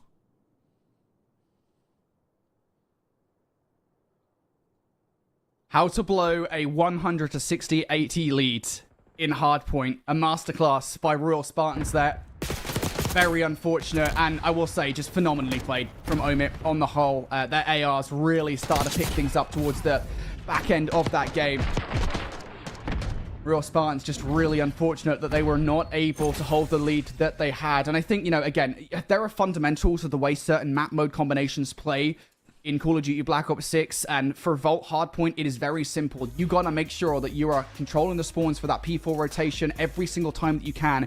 It is, especially as your ARs are firing all cylinders like Omit's were, a very easy hill to hold down. And I think they did that, on those last 2 rotations, they held P4 for basically 40 points or more every single time, and got a lot of time stolen away on P3 as well. Those crucial hard points, cannot lose them if you're Royal Spartans, and to be frank, you can't lose an 80-point lead like that. Yeah, that's going to haunt them for a long time. I mean, you've got to give full credit to Omit GG. The amount they turned up in the slaying over and over again, kill feed just continuously blew again and again and again. You thought, hey, maybe with the position they're in, they weren't going to be able to pull it off, but if you win every gunfight, there's not a lot more you need to do, and unbelievable, ready to just turn around and bury them in that respawn. Yeah, I mean, everyone was firing on all cylinders, right? A lot of the players on this roster, obviously, RCT is the newest addition to this team. Again, I brought it up so many times. Was it a lateral move, bringing in RCTs for Elite, considering RCTs hasn't been statistically that great this season of Challengers Elite thus far? And at first I felt like, yeah, okay, you're not improving that much by bringing RCTs on the roster over Elite. I feel like now they've made absolutely the right decision because RCTs was part of the cabal of players that throw it towards the back half of that game that turned things the heck up. I think Johnny is another one of those, constantly being a nuisance in the middle on that, where Royal Spartans never really felt like they had much of an answer for him. And then I've got to talk about Brack. Obviously, give a lot of standing love as well for being that roaming sub too, but Brack has been a constant presence, a constant nuisance for Royal Spartans to deal with the entirety of the series so far. Even in the Search and Destroy, which Omit managed to lose, Brack is a consistent threat, and this is a player that obviously, you know, he has been in the league before and maybe didn't have the best performance. Maybe the team weren't that successful that he played for, but still, you know, Brack is turning up to challenge us this season, and this is arguably the best he's looked in Challenge since what, like Vanguard, I think? Like, Brack is playing out of his mind right now. Yeah, just wonderful play all over the show. And the truth is, I was a little bit worried. I thought we were going to a map 5 for so long during that game. So you have to give credit to the Spartans, right? Like, I mean, Spartans just very qualitative kills, I will say. They are important when he gets them. And I kept thinking, like I said, when he kept finding those 2 pieces, I kept looking at the scoreboard thinking, I feel like this guy should be like 30 and 10. Just how much they actually mattered to the game really should have put them over the top. Unfortunately, a bit of a breakdown. Last 4 minutes, I would say, just nothing happened. And this will show you they were leading for time and time. And then it really did change. And they ended up just getting taken over. How flat it ended up being for the Royal Spartans. Man, and you can see that lead just kind of dissipating over a few hard points, right? Look at the amount of value that they're getting out of hills. For the most part, it is actually 50-50 on P3 to P1 on that second or third rotation, right? They are garnering 30 seconds per hard point, but you're also giving a fair amount of time away to your opposition. And again, just those last couple of hard points, that was the damaging thing. Losing that final rotation is so difficult.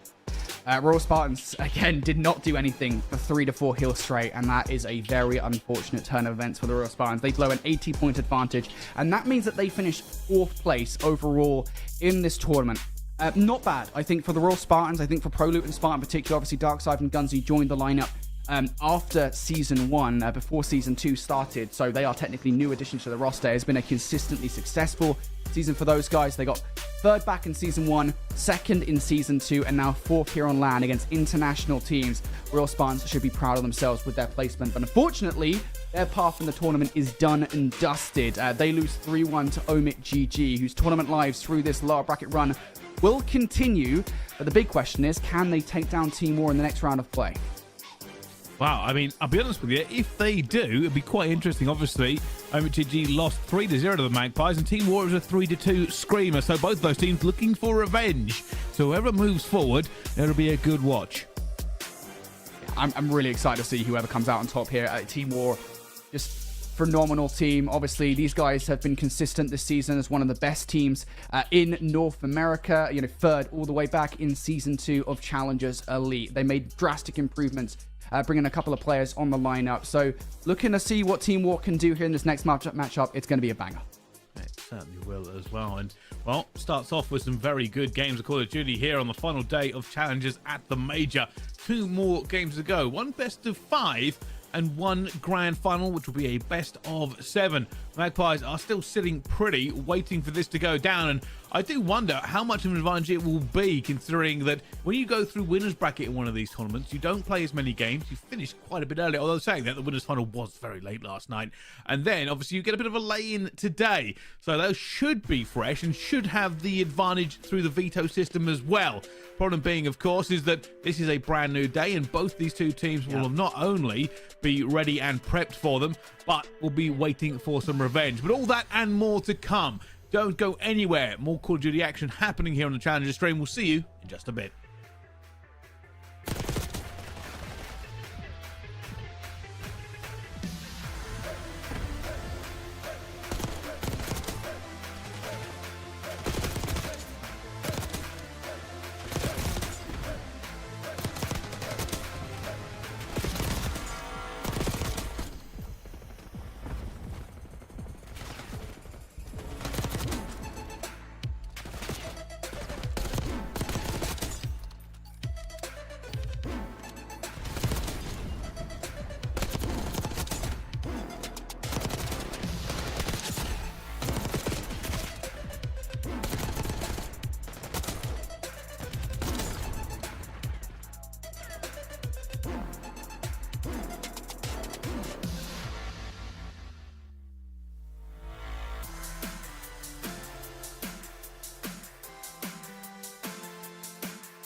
86 teams down to just 3. Our top 3 teams remaining here at the OpTic Texas Open. First Challengers event in 8 months, all the way since last year of champs in July of 2024. My name is Corin. With me is Cash. We got the losers finals ready to go. Before we get into that, let's take a wide scope look at the bracket thus far, see where we've come from. And I'll be completely honest, Amber, this weekend has been full of surprise teams making it through, upsets galore, teams that got knocked down to the lower bracket early that have made deep runs, unfortunately dipping out. But I mean, for what you and I kind of decided going into the weekend, like, we were open to seeing teams maybe not be able to make the deeper runs that we might have thought. Some teams surprising, others maybe teams that we expected to be here. I think Omit and Team War definitely were. Mission Magpies were a team that we thought might be able to slip through the cracks, but those are our top 3 teams, and this is how we got here. Mission Magpies going through winners, maybe not blocked on a lot of people's radars. I know for us, like you said, we expected them to be in the mix, definitely had the potential to be in the conversation, but rather convincingly, of course, they go to a Game 5 round 11 in winners finals to earn their keep in grands. But up until that point, I mean, they were taking care of business, especially with that 3-0 you see them hand Omit. Now with Omit the opportunity and Team War, it'd be a get back for either of these. Sure. Losers finals is going to have a lot of storylines riding into grand specifically, but I mean, look, we get an elite matchup here between Omit and Team War. We've got plenty to take in here.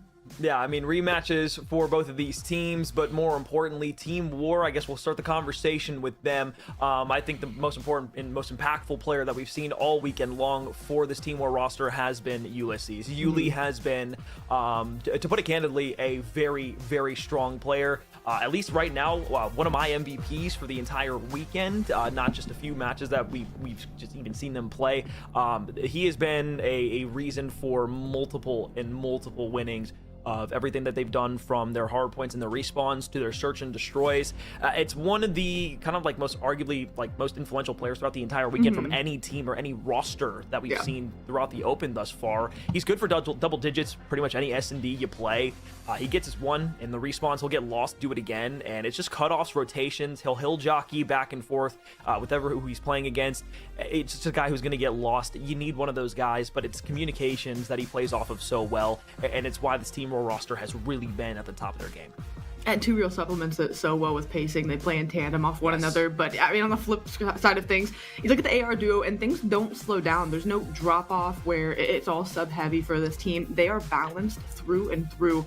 And Diamondcon and Assault are perfect examples of that. They work in tandem with the subs to be able to look over fire shots and a respawn or search and destroy. They play each other's lives so well. And Diamondcon being a little bit quicker, sure, Assault's had the sub at times, but as far as true AR goes, alongside Yuli and 2 real.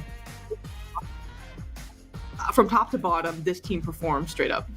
Yeah, and you look to the other side as well, kind of basically playing the complete opposite for Team War, where they're that very fast and aggressive team. You still have that hard-paced style from Omit, but they have a tendency to slow it down at times and let the map come to them. I think to Brack immediately, when I talk about consistency, this has been somebody who has been around in Challengers for the last, 5 years, kind of just floating around, top 4, top 3, almost every event. Like, Brack has been one of the most consistent players in Challengers, and just continues to prove why he deserves a shot at the high level in the CDL. So this is an Omit roster that is very scary to play up against. If they catch fire on the right day, they're going to make a deep run, and Brack, again, no stranger to being at the top of the game. Also, hopefully you guys got some sleep as well. We had a late night last night. I know these players did as well, from like 9:30 to 2 Central.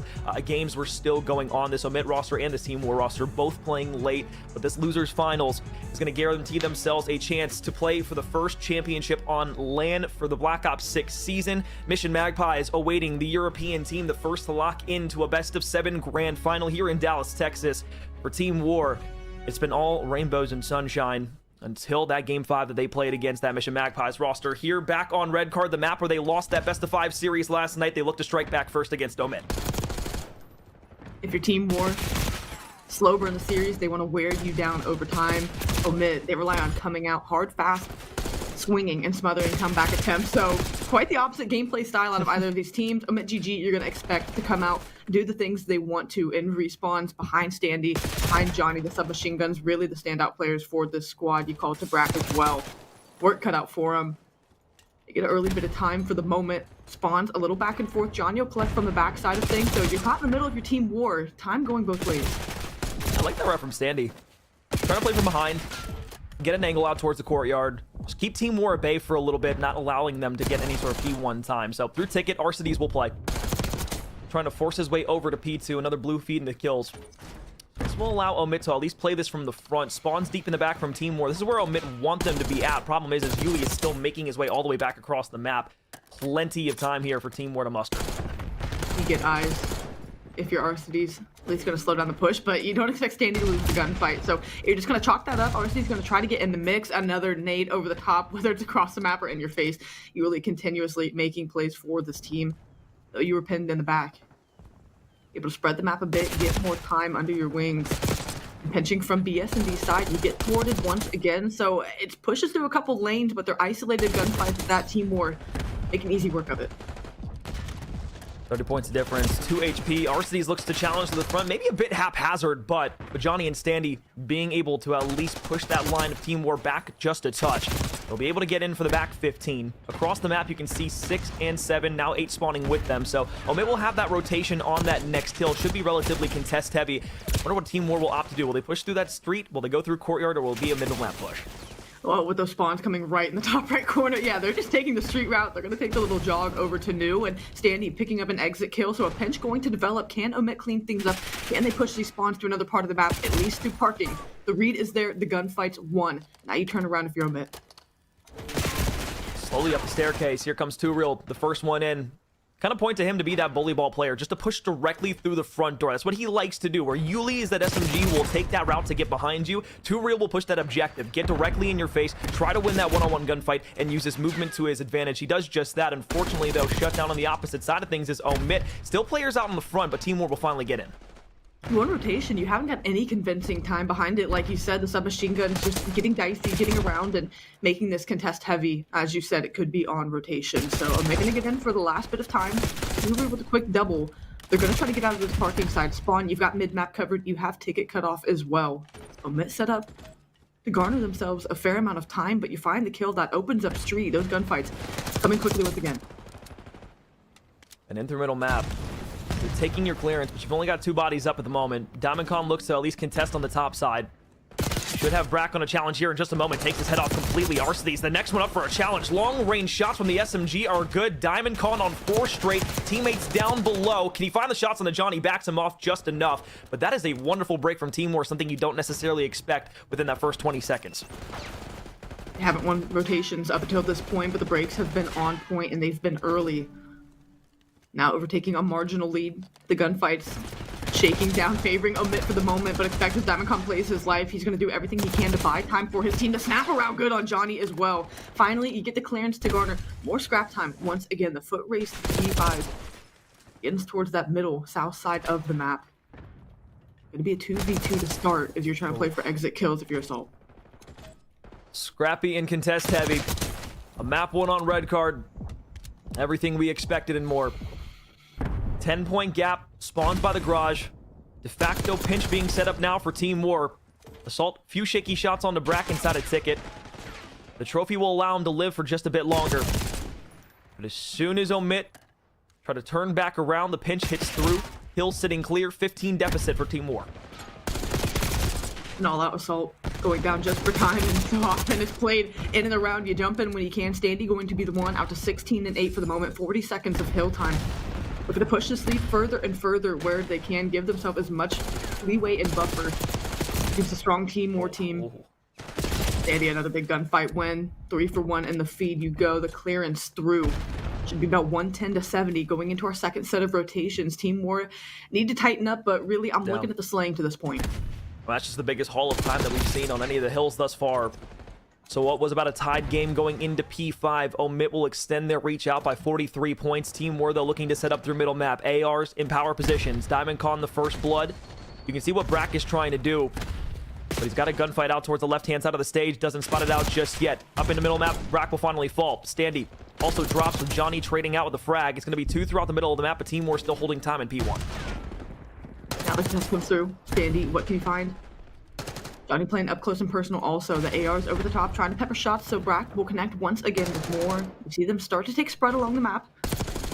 as Team War does the same. Going to be some 1v1s ringing out to be able to take. Omit's going to take the line share to start. Tubriel, the only player left. That'll be the full clearance. You have them where you want once again. That bottom portion of the map going into P2. Sure, there's still 15 seconds, so Team War will give it another hit.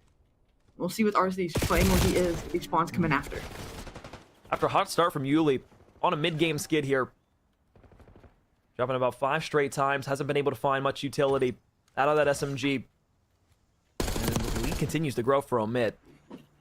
You can see how far spread both sides are, just trying to muster for some power positions in the back line here. Standy, 1v1 against Tubriel, will win it. 3 dead immediately, and that's all 4 for Omit GG, so they will get good time. And this is quite the weird spawn for Team War because you're so pushed up from RCDs that you're force spawning them on that B search and destroy point. So you have 2 different wars you have to fight here from Team War, and unfortunately none of them good. Fantastic positioning as well. Omit hitting stride as they look to push this lead past the 70-80 point mark this turn. They won P3 rotation last go around. Team War threatened with a break and were able to get it on P2 to hold from the backside of things. No answer here for the moment. And as they're also faltering on rotation, having to focus just to try to get the last bit of time to go their way. They check that box for the moment, but Omit quickly on the retreat now that they find these kills. They got those top right spawns last time around, so Team War maybe with an opportunity now that they can work through mid-map. We'll see what they're able to formulate. Oh, look, you know, Omit Warm coming off of their last best of 5 series that they just played to put them inside of the loser finals. So Team War, benefit of the doubt where it's due. Still trying to get their guns hot. But Omit, they have been absolutely frying Team War off the map at this junction. 88 to 184, 100-point game on red card that was so close throughout the first 4 hard points has completely flipped around on their way to a 1-0 lead. Amicon initiating the push, leading the charge to open things up for Team War to get a little bit of time. And now, as you can see, just dancing around the point, trying to get eyes on where the next players are going to be flying in from for Omit. You've got number 2 parking side. Tubriel gets one, but from the staircase, cover fire. Good over the top. Street to take a gunfight, but with 12 seconds left. Again, rotation. They just need to try to find a way to win one of these. And sure, you get out to P4, you have it for a moment, but the kill's not quite going your way. Yuli still playing slow. The counterparts of Johnny and Standy besting him for the moment. Yeah. They need to win these gunfights. They need to get more than substantial time here. That's a Brack jump over the top. And you are the first one to touch on P4, but a contestant over top for Yuli. Has to turn back around, gets a good read on Brack, information given from Team War. So, good chunk of time to walk away with here if you can get it all. In the middle of the reload, Standy will push his way forward. Johnny's still there on the back line. DiamondCon over the top helps out. So, it's another 3 dead. Arcidy's last alive at 53 HP. You're backing them down. You're getting time. The red card's not on map you want to have to come back on. Not a lot of game clock has bled either. I mean, sure, 2 minutes, but expect us to get more contest heavy, where Omit are fine with gray time, letting that clock bleed a little more here and there.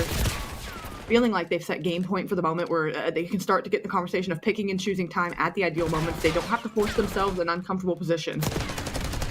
As they battle for the last little bit of scrap, this should put them at about 215, 220, and on rotation. For one of the first times, we see Omit, or excuse me, Team War, not quite the cleanest setup, but they're in position to garner time early. Yeah, I wish I could say it was something more than just not winning gunfights, but for Team War, quite literally, it's just shaky shots on some of the fights that they're taking, and Omit is just taking the best out of it. That's how they're able to muster up the time. This lane differential on both sides, quite jarring at the moment. At 21, Brack will look to DiamondCon inside of the hill. Still on top of it, though, is Team War over on P5. Standy looks to push his way forward with an SMG, but DiamondCon shut that push down. So efforts thwarted. Time still going the way of Team War.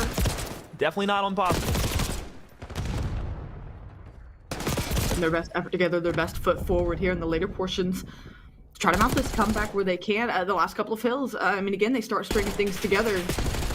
You just wonder if having it puts the 200-point mark, at what point is it a little too late now that they can just fight for a little bit of scrap? 10, 15 points there are going to be devastating at this point in the game for Team War. So you get the clearance, you get in, that'll hit you at 220 just about. And now we go back to P1 where it gets mixy, it gets scrappy. Omit have thrived there the entirety of the game. They're going to try to put this one away here, perhaps. It was also the late hit on P5 to where you just get full mid-map control, and that forces Team War to have to play from the courtyard and then get inside. Yuli's going to have to take a huge gunfight to get in close with the SMG inside a ticket. You're looking for the last player in Standy, 68 HP on the reach out through. The snap is good, but in the hill, it's Omit. 235-15 for the win. Slide out, contest in, clearance. Back on the point you go. RC's up top trying to get some hedge control. They're going to snap out, play as a team. I mean, again, they're starting these arrows, looking for these players, not leaving anything up to chance. Johnny through the back trying to get shots, and Assault falls, but you're trying to get someone in position for a trade. 2 will get there. You get out with your life. You cleared the hill once again, still can win it here. Team War need to be careful. Yeah, just the winner's advantage that they're playing with at the moment. Long-range shots from Arcitys outside will lock down the courtyard yet again, and the push that DiamondCon had set up for himself thwarted out. But the response from Team War, at least in the middle of the map, has not been strong enough over to P2. It might just be too late. 5 seconds into dwindling. Last few gunfights ringing out here for the moment. A pinch possibly out of DiamondCon. Can he get this kill? He'll connect for 1. He tries to slide for the second, so kills coming in for Team War, still holding on to P2. Lots of work to have to go around here for.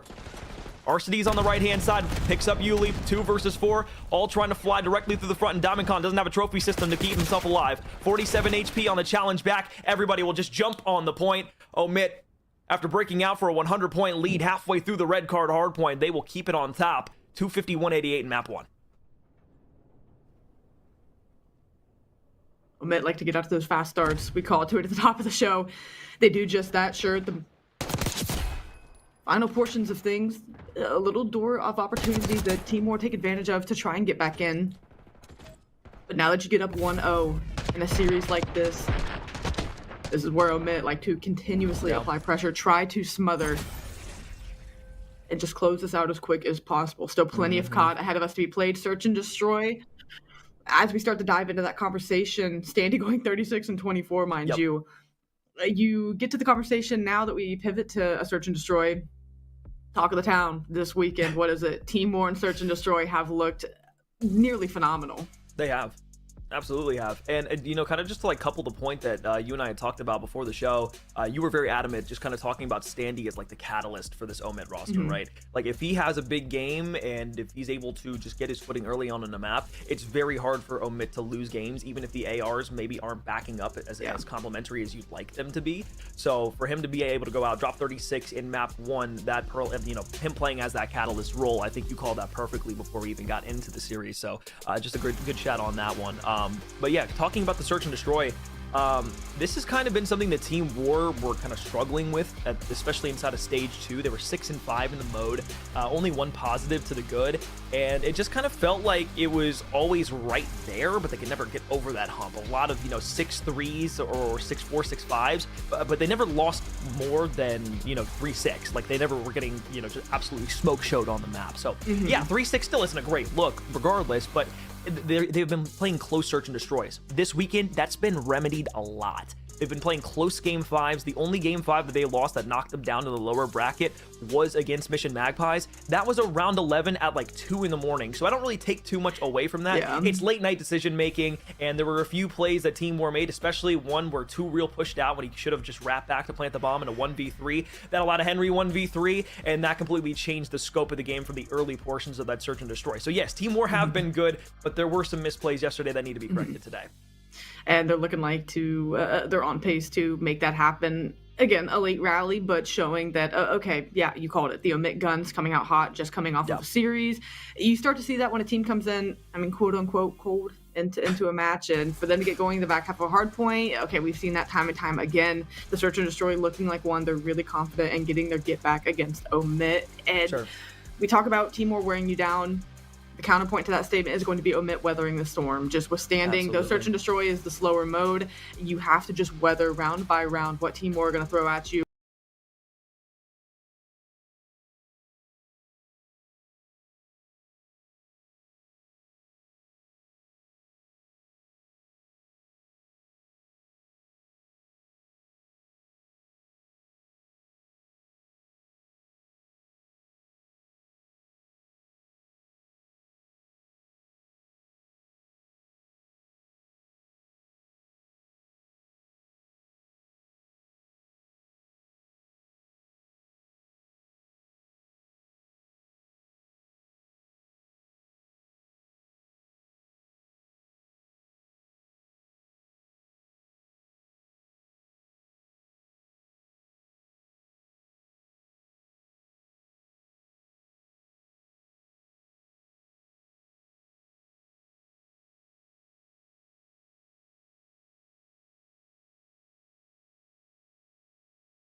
They tried to shut our producer off the grid, but we said no. We have to have a map 2. Omit, Team War yet to play the Search and Destroy, loading into a Hacienda for map 2 now. We will be on a Hacienda for Control. That is at least our guaranteed 3 in our best of 5 map set here in the lower finals. Omit up 1-0. A steamrolling Hardpoint over Team War. Was it the fact that they weren't able to get warmed up all too properly? Was it the fact that Team War just didn't have enough for what Omit GG were throwing at them? At least for the early portions of the going here in the Search and Destroy. Rights being wronged, wrongs being righted here by Team War. It was Diamondcon who opened up with the first blood. 2 real falls shortly after. 3 versus 2 now as Team War once again retakes the man advantage. You're just going to opt to play objective at this point while you have the chance to. And small window to get through. On the cross, you get spotted. I believe Yuli catches them. So you're just going to commit to the flank. Johnny will pick Yuli. So that's where his last push is coming from. I don't know that they're going to get a read on it. I don't think that they do. Johnny will go up through middle map, though, and Brack will turn tail as well. But did Diamondcon spot out both of these players, and they are on the chase. Assault behind. Finally, Brack will get caught off. But now as Johnny looks to slide back, throws a shoulder. Semtech's going to be tossed out to prevent anybody from encroaching on him and closing the distance. Deep challenge out, but Diamondcon laying down. And his teammate over the top to help out will be good enough for the team shots on the final player from Omit. So Team War will strike first here in the S&D.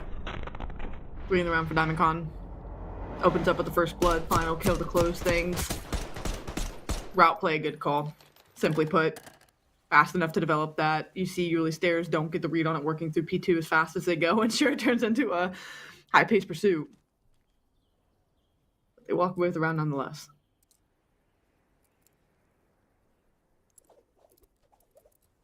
Well, a name that we really haven't mentioned for Search and Destroy has been Diamondcon. Been kind of quiet in the Search and Destroys where the slang is regarding. Early on in the round here, proves to be massive for the first round for Team War on the board. We'll drop down low, waiting for maybe somebody to push through on Omit for secret.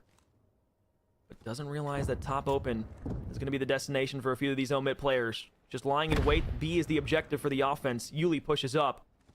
Might try to spot somebody out boathouse. Over to back these players up and give Standy a chance through stairs, but 2 real bests him in that moment.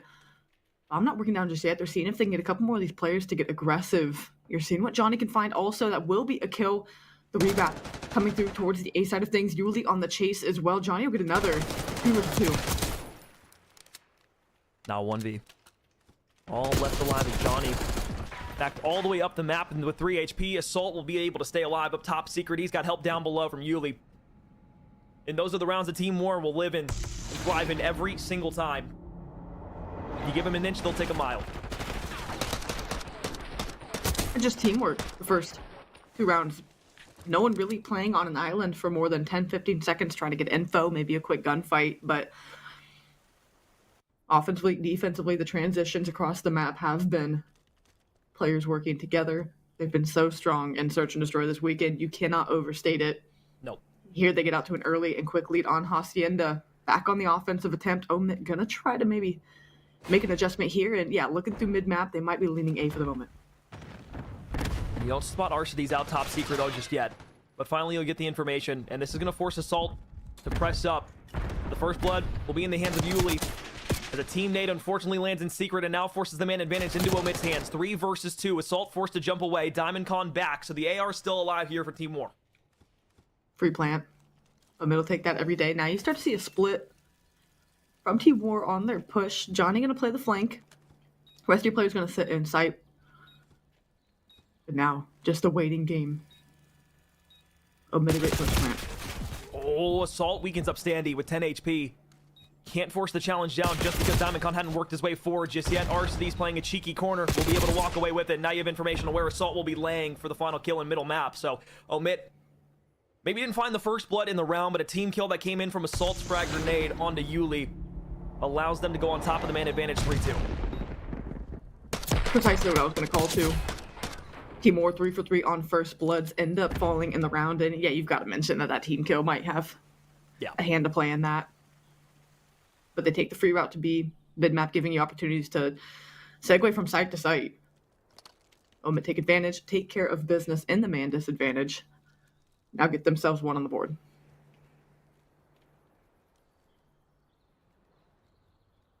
$3-1 split for Team War here. Couple gonna try and get the top secret.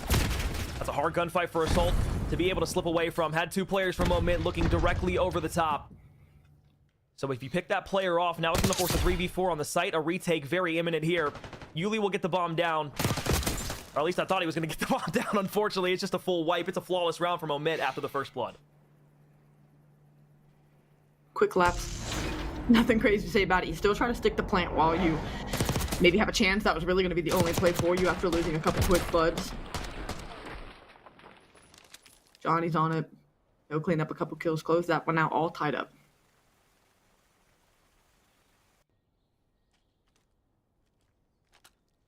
Once again, looking standy. 3 in a row. Pair that with 2 and 2 from Arcides and Johnny. You've got a recipe for success on Omit side. Offensive round. Really look to take this over to A. Not a lot of bodies stacked up through middle map this time. So if Team War were to push into Secret, they would have the upper hand advantage and the high ground on the A site. Standy wanting to push his way forward. Nothing spotted out towards the top side of Plat. I think Johnny may have gotten information that a couple are there. Large spread from the defense. Offense gets the bomb A. Arcees gets great calls. He sees at least one player shouldering rock, so he's going to back up as the full rotation is in. It's going to be on him to thwart any kind of flank coming in. RC car going to get invested as well. Standy on the chase. Hard to tell what kind of info he got, if any, but still a 4v4 brawl on site. I was gonna say, it's a big time waster too, because Bracken turned back around. All of a sudden, it's 2-2 that go both ways. 2 versus 2 back on the A site. Diamond Con, long range. Julie finds Arcides. And now as you find that last player alive here, it's a 1 versus 1. Diamond Con, 46 HP, and Bracken just play his life all the way on the opposite side by the well. He can push his way forward, just has to check with about 6 seconds left. Diamond Con wins the gunfight, gets away without the bomb exploding, but it's another round win for Omit. 3 straight for them. They take the first lead for themselves in this search and destroy. You won a round, despite getting blooded. You take the next 2 rounds winning the first blood, Alex. I think it tells a little bit of the story here. How influential those are, especially with teams as good as Omit and Team War. Sure. Standy, Johnny, submachine gun players that really dictate the pace for the squad out to a fantastic start. On the other side of things, Diamond Con, you called to it early. Stepping up to the plate, rising to the occasion for the moment. Who else can he get? Step up with him. And a lot of unfortunate timings for Assault on these first bloods that have been able to find, especially routes to the middle of the map. But the defense gets top secret control. They have the high ground. Standy ripped off. Arcides gone. Diamond Con now on 5 in a row. 8 and 3 instead of the game, and 2 real will get aggressive onto Johnny. 1 versus 3. Brack the last man alive. I wouldn't want to peek this either. I'm just trying to see if he can get a freebie to run across towards bomb. He will. I like the trigger discipline, but depends. The rewrap should be through, or maybe not. He gets out with his life, so bomb will go down, but he's able to reposition for free. You isolate one of the 1v1s that you absolutely had to have. So what is the dictated play here for Team War? On the post plan, you're going to have both of them wrapping back to the tin side. Spalt was spotted out, but doesn't realize that he had a little sneaky man coming from behind him. So 3-3 we go. First gunfights, when they ring out, went quickly. But Brack gives his best attempt at a clutch. And Team War getting back to how they found success the first few rounds, right? Playing together, running around in pairs. And that's what closes out the round for them.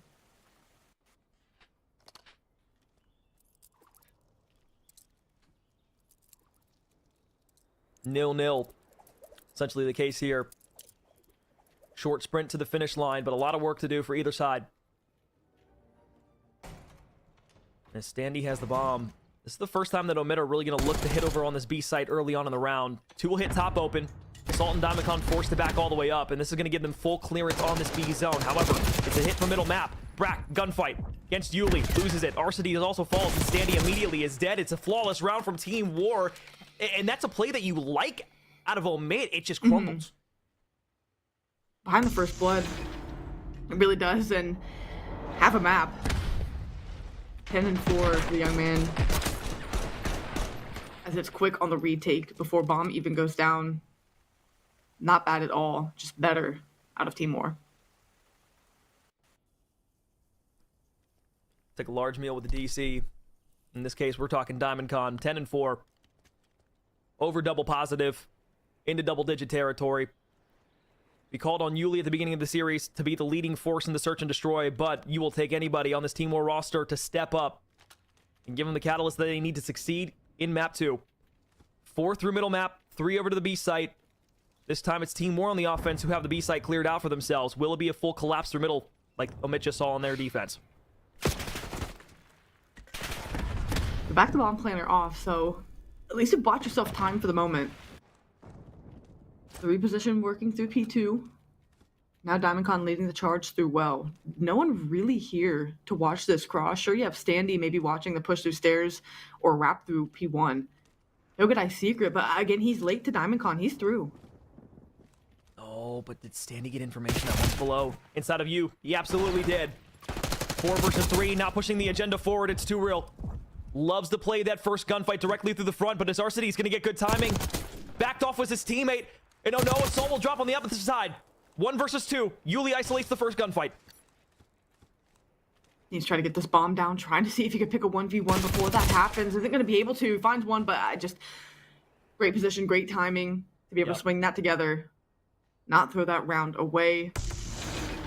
This one, Alex, could not be playing closer. I mean, you think he slides across that doorway through middle map half a second earlier, Yuli might be able to find a timing on Brack. And then you know that at least one's playing over by checkers because that's where your teammate Assault died at. This time it doesn't happen. No miracle theatrics from Yuli. A hush falls over the battlefield once again. 4-4 we go. No crazy clutches. Nothing too run-of-the-mill, just teams making mid-round adjustments to best one another, and ultimately the story of what we've seen. Slow and methodical to start for Omit. Too real, maybe trying to get Ice Secret. That's where his next move wants to be, and I think he's got the info. Oh, he knows that Sandy's there. I thought I got shaky for a moment. But you connect on the first blood, and do you try to get aggressive in top hall? Brack knows usually here. And through the rock wins a big 1v1. I thought he for sure dead to rights. Instead, they're back out on B. Clearance here. Team War gonna force to wrap. Trying to put the timing on your submachine guns. Assault will pick one from dockside. And now you have numbers to collapse on site. You're laying down. Oh my god. The patience, the shots, shaky. Your teammate slides out. Johnny's gonna pair for the second. And you know where Assault's going to be. Not sure where you could rewrap from. Bomb still not having gone down. Omit going to collect. He spotted out. Ready for the gunfight. Assault. Going to get out with his life as well. 22 HP. Oh my goodness, Adam Assault. So weak. Had no right to chow that out. But that's really only the play that you can make there if you're Brack. You did everything right to set up the first one, forced a 2v1, but you just had no time to plant because Assault would have been able to catch you out on the timing. Whew. Back against the wall. He said, I mean, that really was his only play. Brack tries to read the 50-50. Shoulders back out the same side, takes the gunfight 1 versus 2. Said there were no crazy clutches to this point. Well, Assault will give you one to put you on that point.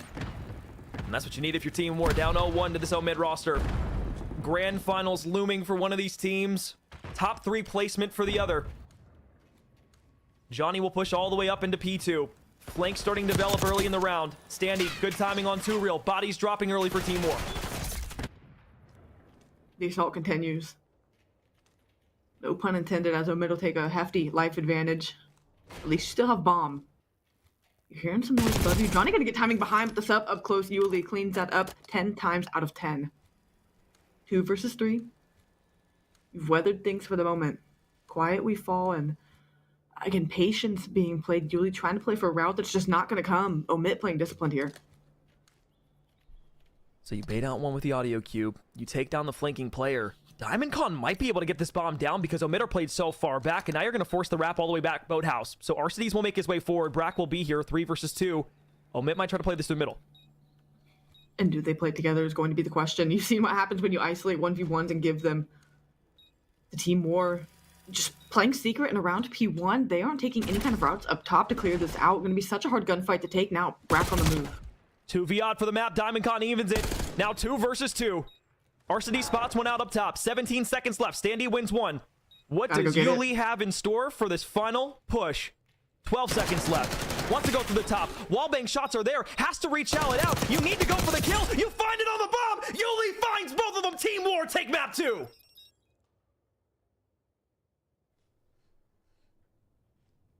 Needed one, got the double.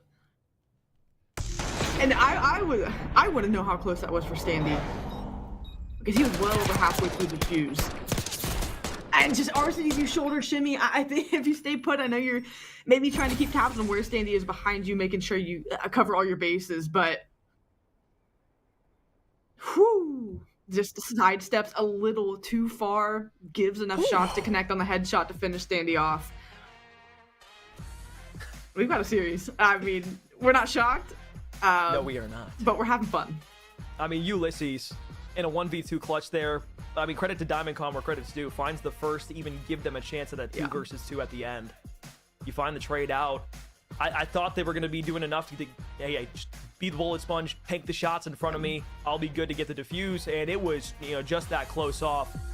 See the scope of that search and destroy one more time. First Bloods reigning supreme. Pretty much every round that Team War was able to win, they got the First Bloods.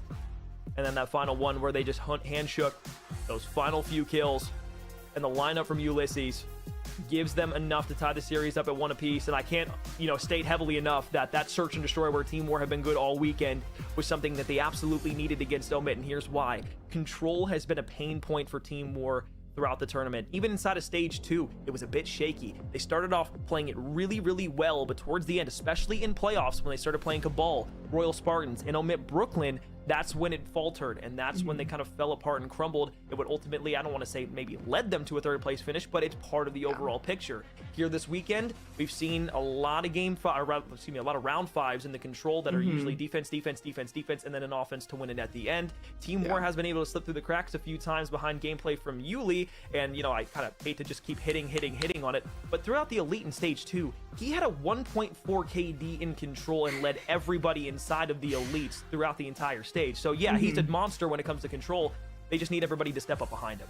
Yeah, they really do. And talking to the Catalyst and speaking to that, Search and Destroy, another mode, but Standy, of course, who you want to put eyes on to make a bounce back once we get back to Respawn. Johnny playing in tow as well.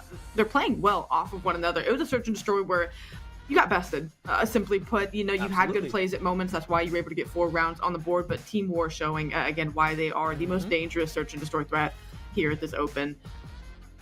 They feel confident going to Control. It has to feel good. You just talked to the pain point of Team War. So Respawn's bread and butter. You want to smother. You played the search close, but this is where Omit find themselves in their wheelhouse. This is where they want to put the series away. And how many times have we seen already Omit come down from 0-2 deficits in Controls to take that map 3 and give them a series advantage? Earlier this morning. At least 2 or 3 times that we saw just in the series beforehand. So this Omit roster is very good at the Control game mode. And I know I said that Yuli had the top KD. I was actually lying. He has the 2nd best KD. 1.55 from Brack in the Control for Stage 2. That doesn't take into account this weekend, but that's the regular season and the playoffs for him as well throughout the entirety of Stage 2. To be playing at that level that consistently and be dropping at 1.55, that is nutty. Very, very nutty stuff. So we'll see what Omid has for him going into this Control here. But I do want to just, kind of point out that this Omid roster in their respawns throughout the entirety of this Major 2 run that they've had here for the OpTic Texas Open, they have been consistent against every single team that they have played. The only team, when they dropped down to the lower bracket that they, kind of struggled against, they still were playing their respawns in a very tight-knit way, and the fashion was oh so good. Omit no strangers to being tested. Team War the same. Call to swing mode, the pivot point that could really push a series one team's way. Favoring one here.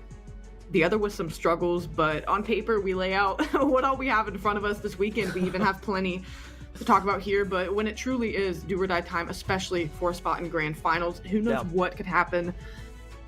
Sure, the series has, I guess to this point, gone how we've expected.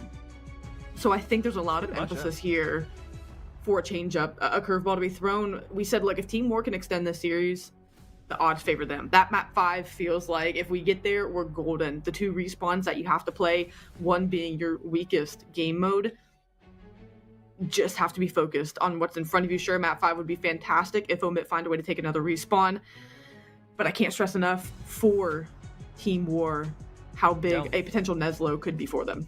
I mean, even though, like, you know, technically speaking, yes, Control is Team War's statistically worst game mode throughout this weekend, they're still damn good at it. And same thing can be said about OMID, so it should be kind of a bang out regardless.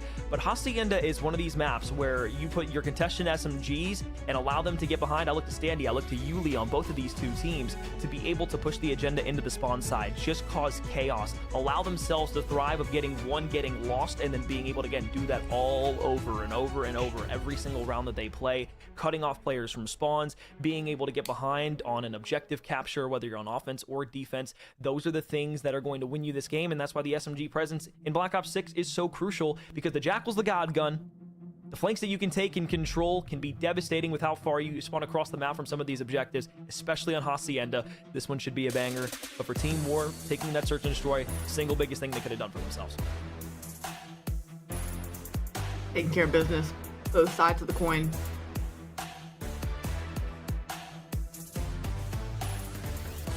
Omit. Thriving, loving respawns. As we've called to time and time again. You called out the submachine gun players for either side of things. Of course, the big names of Standy and Yuli. Don't expect to be surprised when, again, a Brack, you talk to his KD. Don't expect a Diamond Con to slow down and try to hit form here. The main ARs you think of over, you know, to Assault or Arcties. We know at any time any four of these players can step up, but I'm looking to those flex type players to also kind of make things known. You know, the submachine guns on this map have a big role to play and kind of get their playground, but ARs at a moment's notice can really put things away for either side of things. So you can call to anyone and they could really have their moment, but primarily, yeah, let's check out these subs and let's see what they can bring early.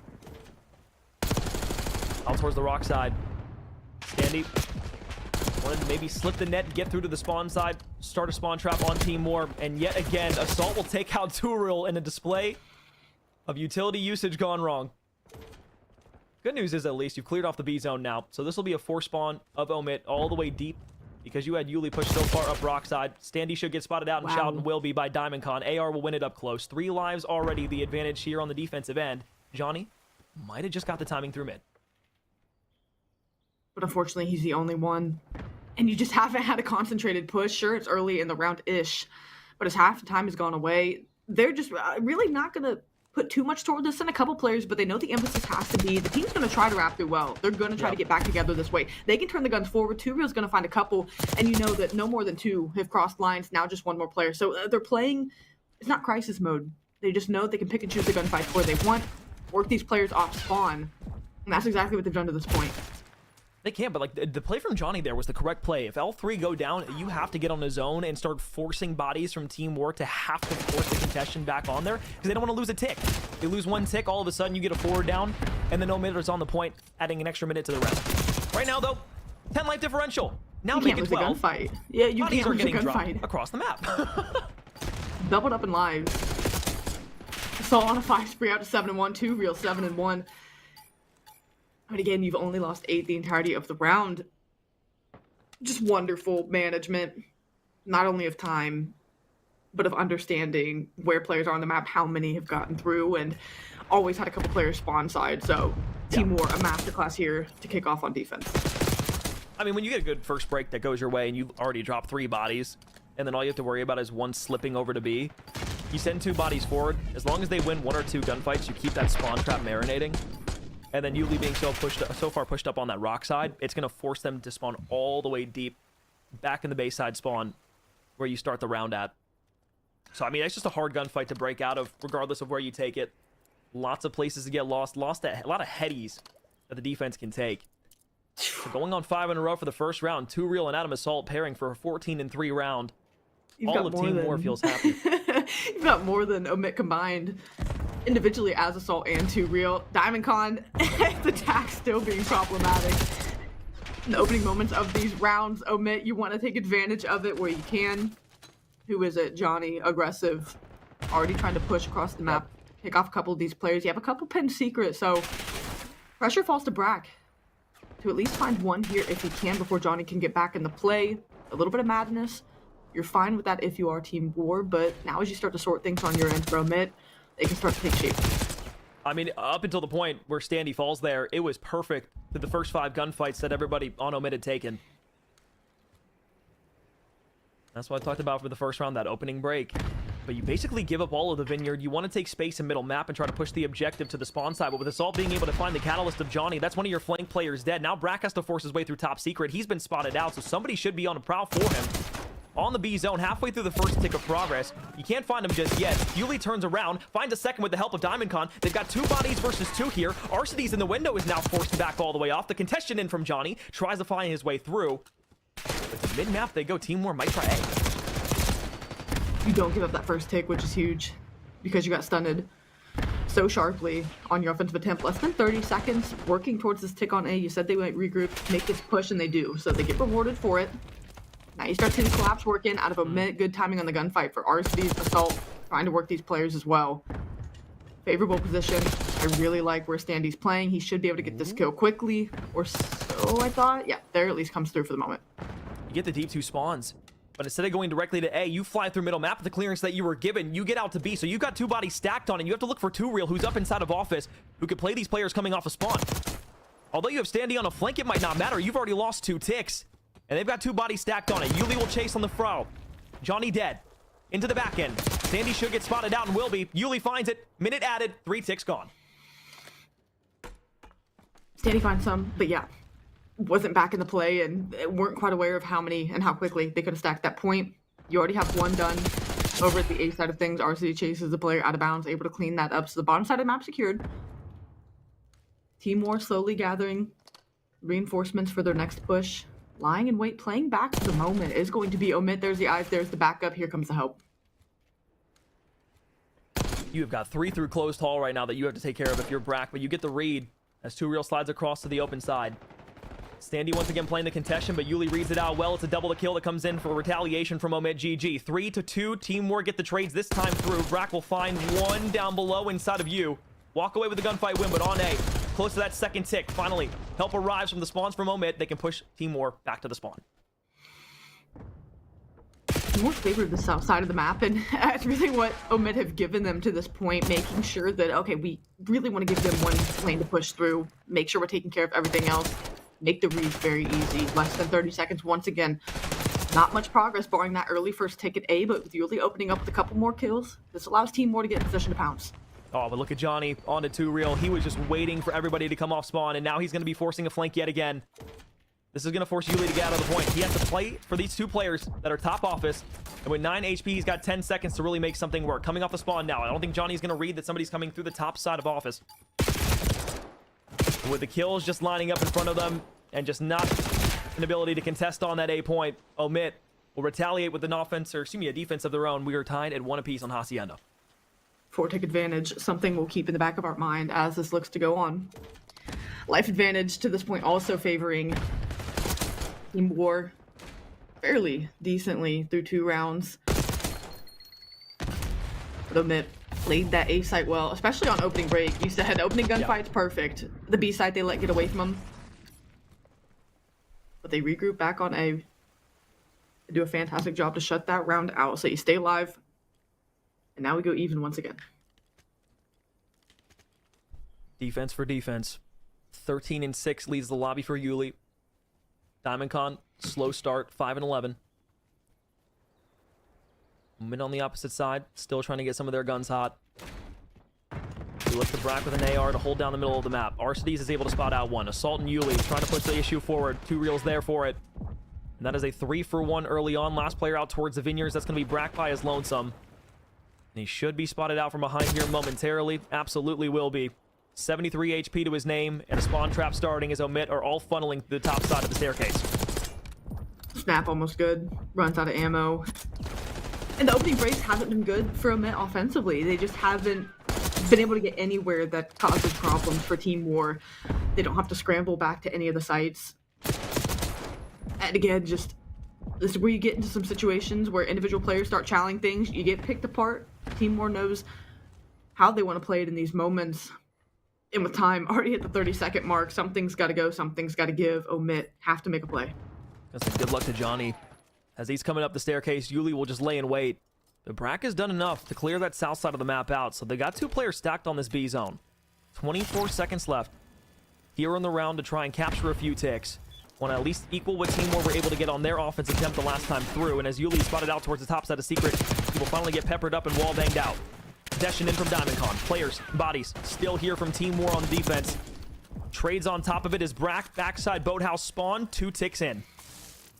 But race back over to the hill. You want top flat control. Standy putting emphasis on it. Does he win the gunfight? Answer, yes. Is he ready for the second one? He is, but doesn't take it. Too real. Or take a progress. Working in. The collapse has to be quick. Jumping on the zone. They finally will take every player from Omid off of it. But you still have Papa Alec, who's alive up top. As Yuli play it through Secret. As they play it around the opposite side. The timing doesn't go his way. And once again, one of these Omid players will slip the net inside. Spotted out one. DiamondCon will play to the outside of the fence. Will they go back into Do-Si-Do motion? DiamondCon, 2 real, pair for 2. Team War gets it. Johnny, the last one here. They are just trying to flood their way and force the issue up the map. Can they touch on A before that game clock expires? The answer is yes. But Team War on the read and the response in middle map will win yet another defense.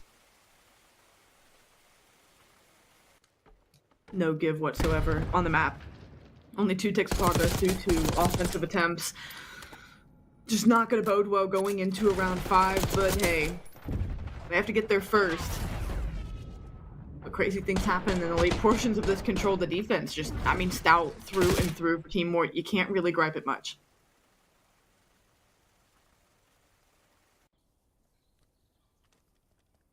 Game point for Team War.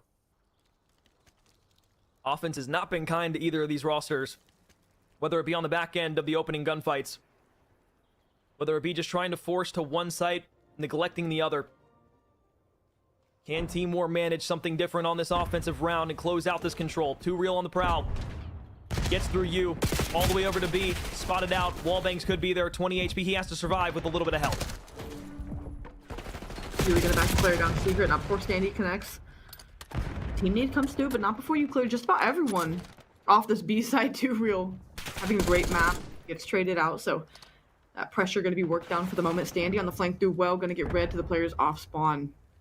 Assault in a position where he might be able to wrap a pinch as well. Not only wrap a pinch, but he might be able to find one off spawn. Standy's going to be none the wiser to it, but they're going to dance around the pillar.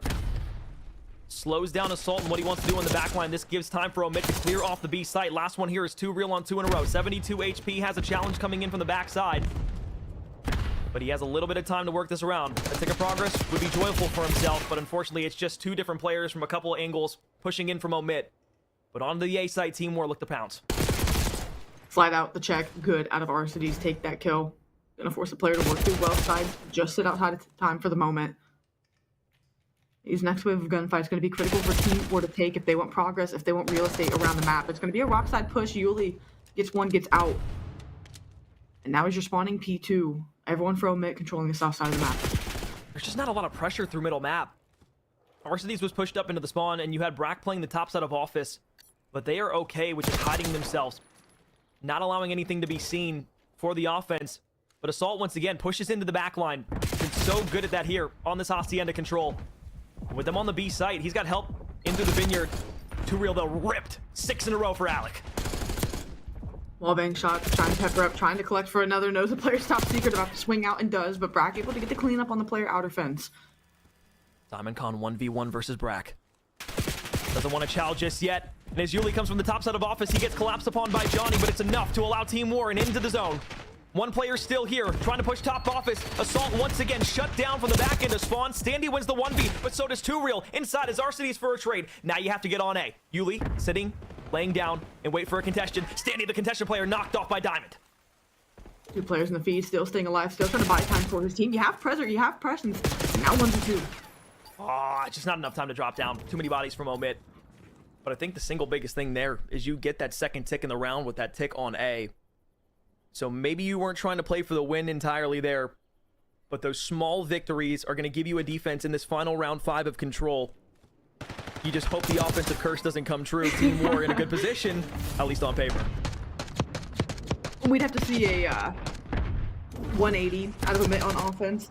I think Team War definitely imposing their will defensively, so it's not really any crazy self-inflicted wounds or bad plays out of Omid. Sure, you'd like to see some gunfights go their way off the break, but they need this opening break to go their way, even if it's just 1 tick, even if it's no progress, but presence on the map. Something's got to give for him here to start. They're going to hit 3 top. And I like this play a lot. But unless you keep giving bodies up early, you are not going to have any different fares on this offensive attempt. Yuli down low, dips back in. Arcides at 26 and 16 on another 3 spree. Trying to work his way up the map as much as he can. Nobody here to help him out, though. But he can do the solo work. He's got one off the zone, and help now finally arrives. Your top flat, you got to make sure you take care of that. Your teammate gets the player outer, so now you can focus.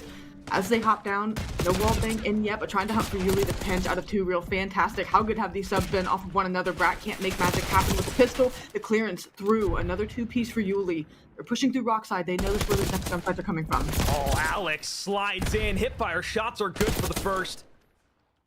You get traded out, but on top of it are Omid. They win a 2v1 in middle map. Now looking back over towards Rock. Rack just trying to get some pressure up there on the A zone. Clock stalled out at 41. It's just trying to force some things, and now with the clock playing unfavorably, they keep trying to get to B, not necessarily taking what the maps give them, but they also haven't been able to take much for themselves. Half a tick towards A, 2 players on it. The first tick should be good in a moment if you can win these gunfights. That's been the biggest pain point for them. Standy opens up with 1 and keep the player in Diamond 10 top flat. And now this progress is starting to really go for you. Yeah, the read on the turnaround from Assault. But you still got players dancing around on the objective. Contestion was in, but Diamondcon maybe a bit too early, jumps over the top set of rails. But a snap onto Arcides, rips his head off. Team War spawned close. Plat control, the objective for the lonely Standy. I'd like to see a couple bodies on A. When these gunfights jump on the point, that's what I want to see for a mid. Get the timing around office. Where is this push coming from Team War? You've got 2 players up top, nobody hitting through you. Maybe you look to 2 real to try and hit through Wine, but he wants to wrap around a Rock. Flank comes in. 2 players drop on the side of Omit and another dead. Last alive, Alec once again in middle map. He slips out to B. He's got behind a few people. Knows that he might be able to get on. Finds a kill, wraps back, the top plat going to be the problem for him. Can he win the gunfight? Your teammates won it on the south side. You really have committed to this B point. A, no longer in question. You just have to stay alive here, though, if you're Alec. And as Assault flies into the point, he also finds Brack. Last player in from Standy. Can you get there if you're 2? Johnny, you have to go massive. Turns around, but it's not enough. Team War win the final defense. 5 straight defenses. 3 for Team War, 2 for Omit. 2-1 up in the series. 1 map away from a grand finals appearance. Low burn. Chip away, and that's what Team War have done here. Big map 3 win, turning things around this weekend. Completely different complexion out of the squad. And I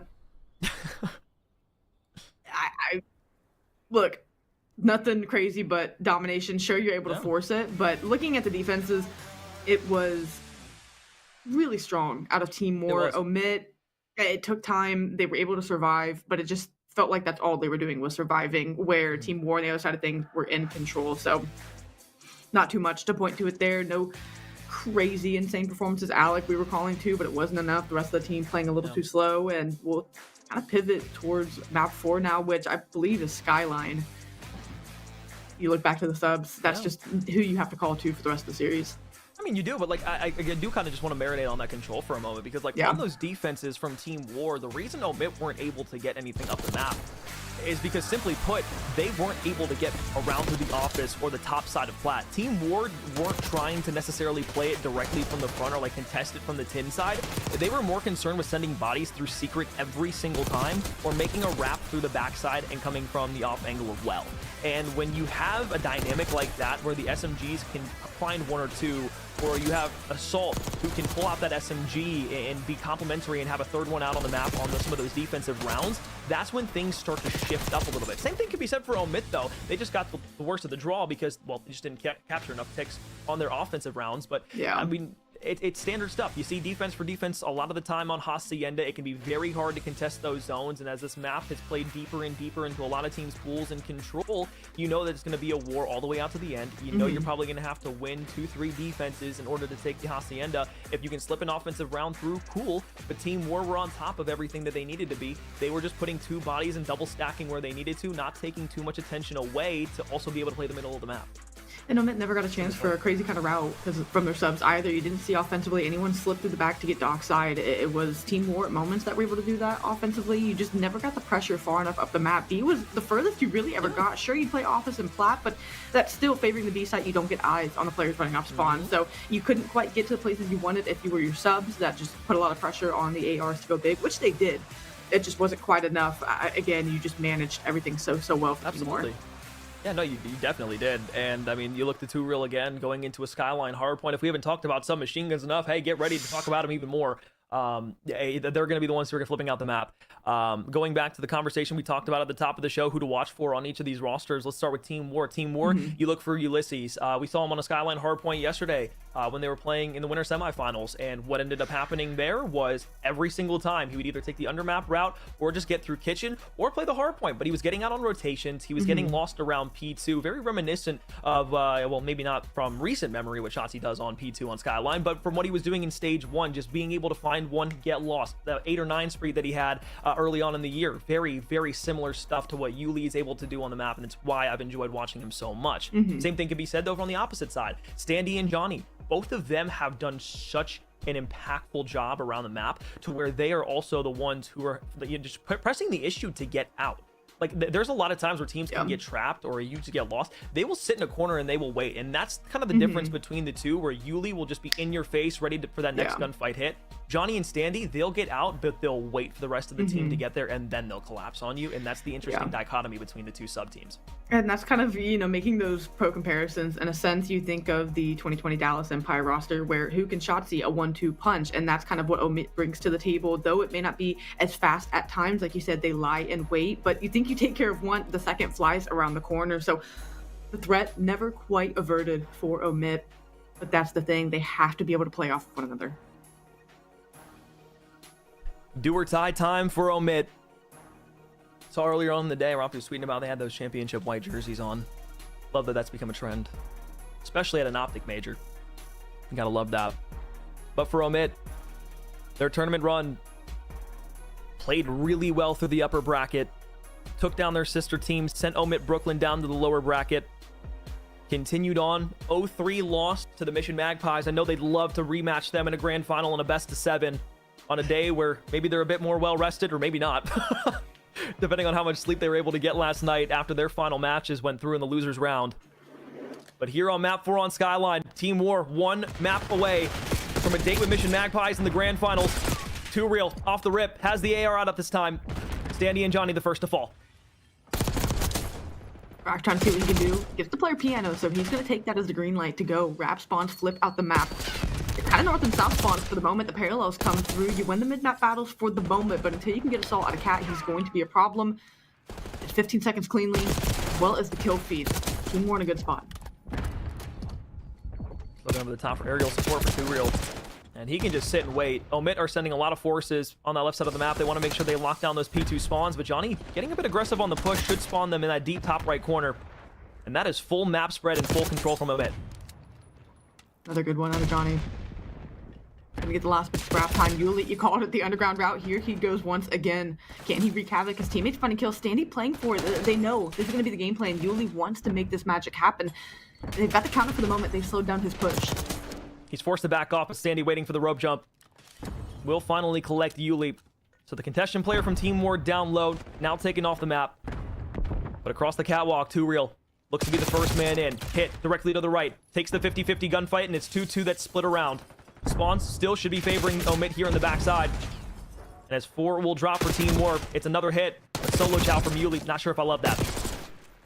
Taking up the map is exactly what Omit's doing, and isolating these 1v1s, winning them across the board as well. As quickly as you got out to 25 or so seconds on P1, you overtake it with 50 seconds of your own.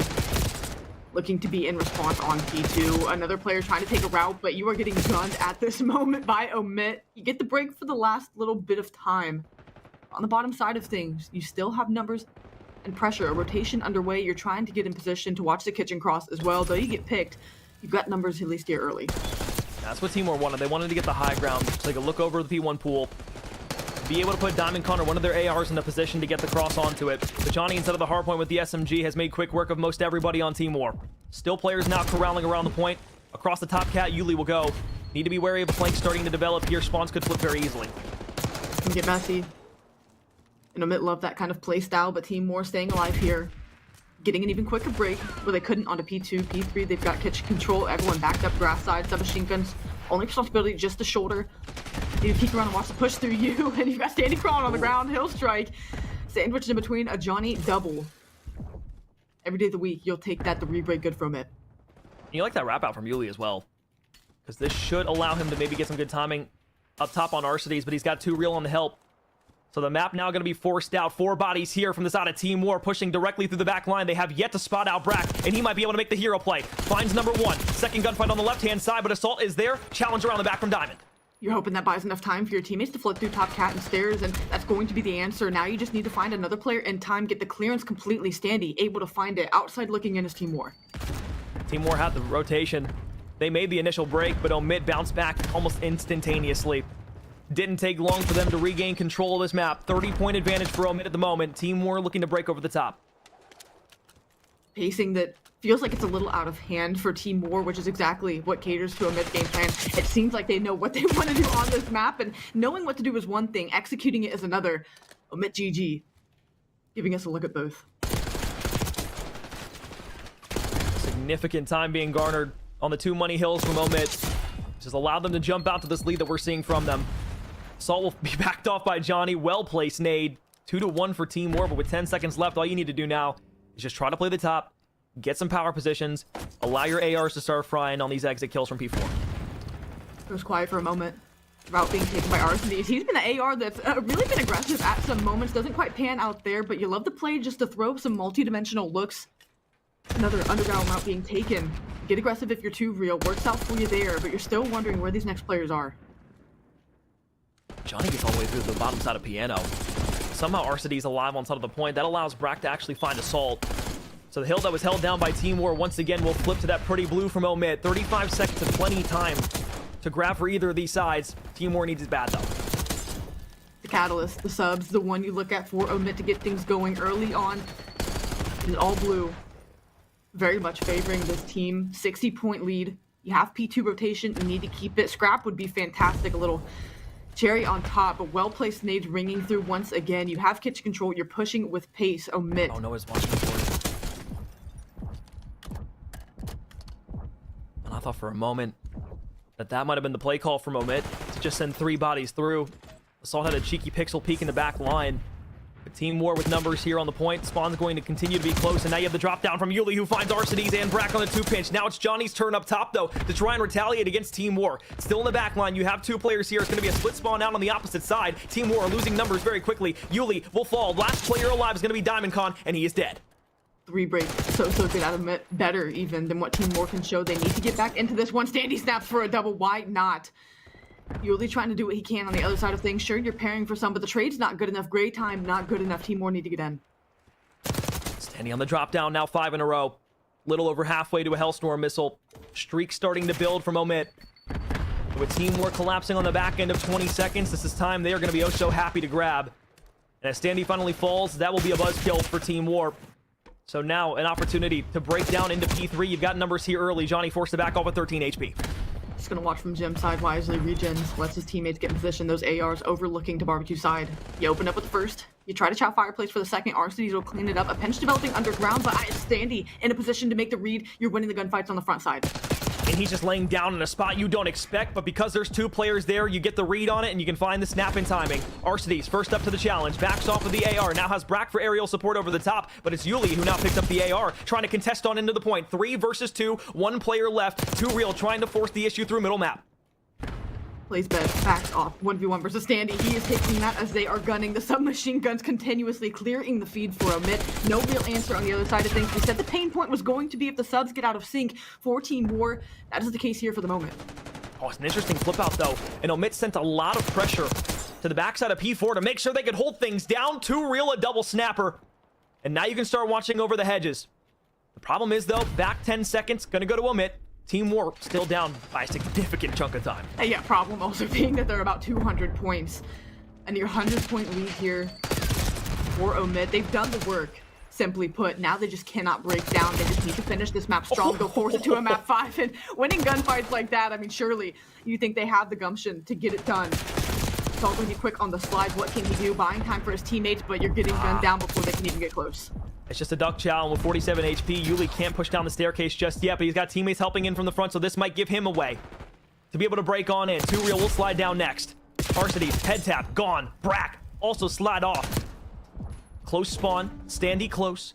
Hedges push, omit still in time. Big 3 gunfights to be able to take for 2 real just to play his life, and again, let his teammates get in from bedside there. 20 seconds to fight for, a little bit at a time. You can't win it all back here, so they just need to take the time they're given. Mid-map going to be very critical for them, as these first couple of hills, omit have shown they can run away with. We kick off the third shift rotation. Arcides and Standy hold down P2. Yuli, just a hard gunfight to win if you're inside of the kitchen. You have to push through the back. It's the only play that you can make at this juncture. With Standy up on the top bed, finally getting taken out by 2 real. This is going to give Team War an opportunity to take the top side of the map. Johnny in from behind. Now an opportunity to sit on time for Team War. But I don't know if it'll be enough. Alex, it's 26 points for the win. You're only at the 150-point mark. Team War, like you said, they might not have what it takes here. Omit, whenever they want to collapse, they've been able to make it happen. 25 seconds and dwindling. Diamond Con knocked off. Backside of bedroom. And Assault will fall. And that just might be enough to get him over the hurdle. Omit forcing a game 5 with their tournament lives on the line here. What better way for a loser's final to end than a potential game 5?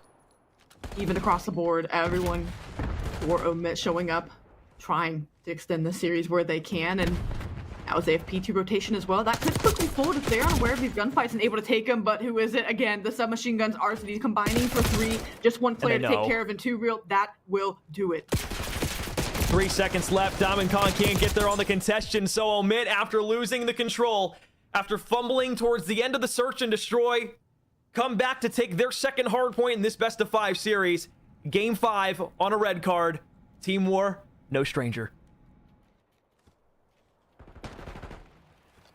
I said it earlier on in the hard point, and I'll just say it again. I just think it's a testament to how this map went. Coming in with a game plan, one thing, executing it another, and then respawn. Omit have shown time and time again that they have the comms, the discipline, the pacing to know how to get things done. Standy, 22 non-traded up his 27. Arcides, another 27. Johnny, 27 as well.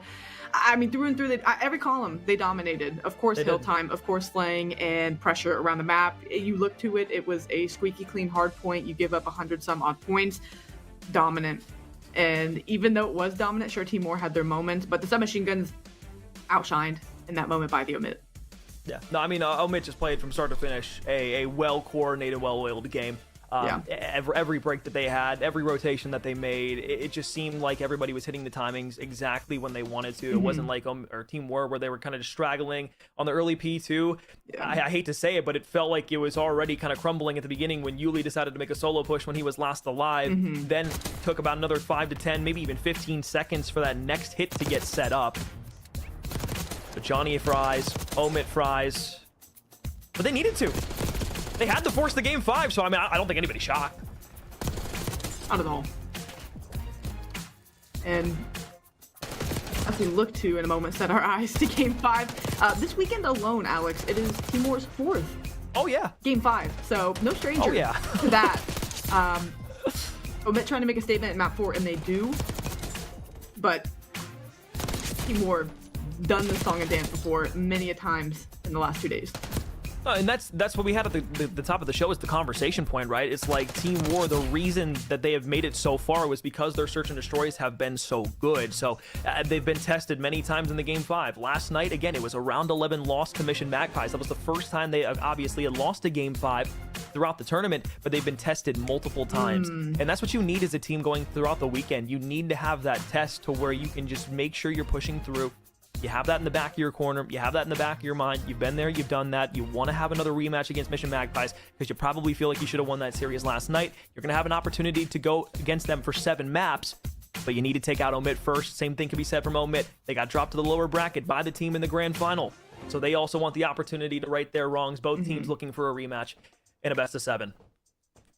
And just to give a little caveat to the HP graph we saw, it was a 100-point run out of Omit to 40 points at the tail end of things, and that simply can't happen. No real way to doctor that up, and any other way, you're going to lose that 10 times out of 10, and they drop it there. No opportunity for a comeback. So you want a date, you want a rematch, you want to play a best of 7 series going forward in the grand finals. One more map will do it for us. Red card, Search and Destroy. Team War playing their 4th Game 5 of the weekend. We'll see who takes it in one final moment of the losers finals after a short break.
Two of the most evenly matched teams throughout the weekend. Team War complementing each other's play styles so well. Omit on the opposite side, potentially a perfect counter to what Team War has as a roster. Both teams got knocked down to the lower bracket by Mission Magpies from the winner side of this OpTic Texas Open. But now, one final map will decide who will find themselves in a rematch, who will take third place, and who will move on to a grand finals. First blood goes to Sandy. Omit will strike first. I'm pushed up as well, though not far across the map. Omit not looking to back down, so it won't be an easy recovery. As they've applied pressure early, now they'll give the call, hey, man advantage, let's play smart, let's back off. Leave it up to Team War to make a play. And you can see the back off from Omit. Bomb retrieved by Yuli. Objective still very much out towards the A site. Nobody spotted just yet. Johnny gunfight versus Yuli. Both will back off and weak. Arcades watches the cross through. So on the site, they are just stalled out. Yuli and Diamondcon last alive. Pinch coming in from Standy. Here comes the collapse. Waiting to see if he can get any more info. Maybe not fully realizing both players are trapped on site. I'm not sure that Omit is privy to it. You know the bomb carrier is at least here, but lying in wait, you're going to be able to get the kill if you're Arcades. That'll be the cleanup. Get across the map quickly, get a first blood. Make Team War push back at you. Great first defensive hold.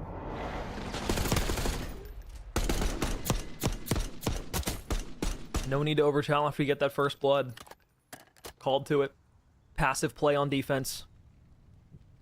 Don't throw anything to the opposite side. Full caution from Omit, but just aggressive enough to find the blood.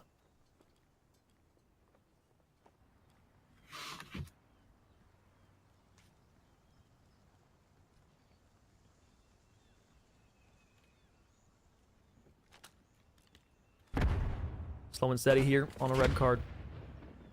Bomb being delivered to the north side of the map. Up into the courtyard. Team Omit look to push. Don't believe Standy spotted anything over middle map. Diamondcon weakened up again. Arcades on the stage with Johnny pushing close. Ooh. Johnny doesn't take the bite, doesn't take the bait. He just waits to see if a mistake is made, an overstep. And great positioning. Now just trying to catch a good timing. And he has Standy right behind him. So if that aggressive charge starts to push the back line of Team War and they are not ready for it very quickly, it could all crumble. There it Real is. spotted. There it is from Johnny. Jumps over the top. Now Diamondcon can't win the 1v1. Assault is there. Yuli looking. Knows Arcades on the back right-hand side. But up through the courtyard, still two players from Omit. Assault finds some big kills. The re-wrap working through. Time dwindling. You've got about 20. Make that less to defuse the bomb. You've got a player on it. You're looking for the player hedges. You can't quite hop it for the moment. So Brack, they clean that up. They play in tandem. Good luck, have fun. Standy closing distance. Very well executed rounds on either side of the bomb from it. I mean, once you get that far up the map and you still have all four players alive, and you have Johnny in a wonderful position to jump down and open things up with that first blood, you can just play back through middle. You know somebody's probably going to try and wrap on a contestation. That time it was Yuli. Brack read it well. And although Assault was able to find 2 consolation kills for it, unfortunately they weren't able to muster up the 2 versus 4 comeback and a retake on the site. So down early, 0-2, Team War. Back on the offense. I think the comms early on, no reason to overheat. Don't play stupid. And keep it disciplined. That's what we've seen out of Omit. Heads up plays. Team War needing to make some adjustments here. Aggressive already through mid once again. I mean, Johnny and Sandy, good luck, have fun crossing them. And the two of them enjoy playing together around the map so much. And they just wait. Complementary play style down to a T. Johnny should be spotted off. 2 reels on the hedges. Now it's a little jiggle chow from Johnny as he'll lay back down. No utility to throw. From the side of Team War at Johnny. And now Standy will hop up. It's a 2-man tandem. 2 real forced to back all the way off. Somehow keeps his life in tow, but they're still down a life. And you're still in an aggressive spot, so sure you slip out to stage side, but Standy and Johnny have not moved. You'll challenge the P1, you'll shoulder, not get him on the retreat. On with the position to pinch, but there we go. That'll be the info on it. Brack gonna back up. Through and through, being outplayed in these early rounds of search and destroy, but as soon as I say that, all of a sudden things turn wayward. 1 versus 2 from Yuli. Sniffs out 1. Shots off to the side. Can't isolate the 1v just yet. Taking the deep, deep route, but when you go further back, Arcades going to best you there. just no time, simply put, unless you can snap him when these two gunfights, which you're capable of. Not going to be given. Right now, I can't speak highly enough to, of course, the First Bloods. The time they're bleeding off the clock defensively. Yep. A 1v2 is absolutely on the cards for Yuli every day of the week. You got 15 seconds to do it. The other thing they're doing well, while wasting that time, is just not giving anything to Team War. Like, they knew that Johnny was in the corner, but the early util usage over the top to try and weaken somebody up on the A site to get an early pick allowed him to just sit in the corner, and then Standy hops up for the challenge afterwards. So it's just those first small engagements that turn into just a turning stomach feeling, and it's just not fun for Team War. They are in the blender. But I thought finally they were going to be good for an opening pick. Instead, it's Yuli who's forced to back off, and Johnny stays alive. Another 4v3 for a moment. The nade over the top. I made a wonderful first split here, and you've had them all. Bomb working A. 2 players in the back lines. Johnny gets a second. It is crumbling, falling apart. No answer out of Team War. And who will be your difference maker? The most that anybody has on the map right now is 2 kills from Team War. This is absolute class from Omit. On the opposite side, Johnny up close, Yuli a trade. The bomb is down at A, dude. What? You're not going to get across the map and find all 3 in time. I'm sorry.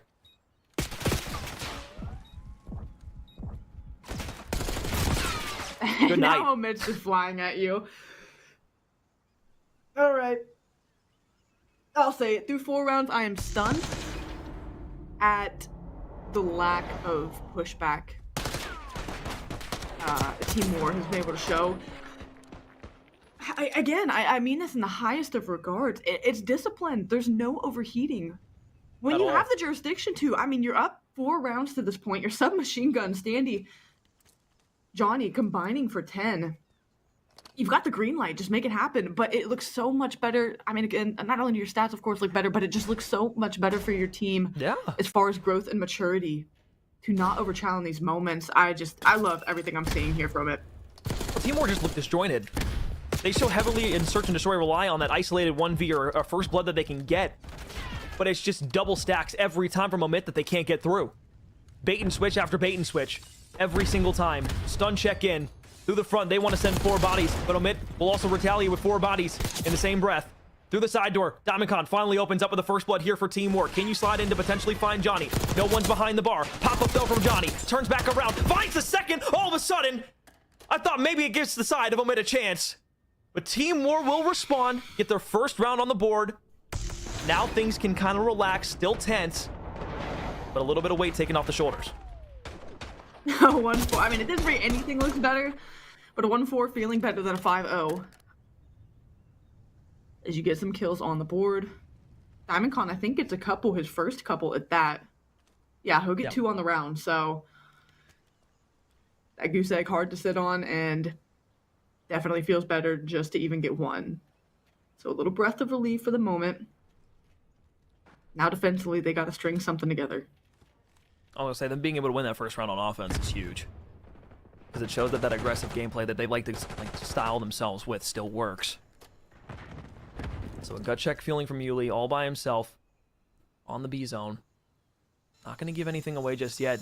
Diamond should have the read that P4 is all the way out. Door's going to get open. RCXD shot. This is going to force Yuli to wrap all the way off. And unfortunately, it's Standy who gets the better of the timing this time through 3 versus 4. Omit numbers again. And again, it's RCD deeper on the flank. I mean, he should just have a few, if not all 3, crosses line of sight. Doesn't get 1, but the intel given. All right, they're going to be able to pinch. Wow. Unfortunately, more bodies fall. Fortunately, bomb goes down. Clock working against Team War. Man advantage. They need to make something happen sooner than later. Diamond played through Ticket.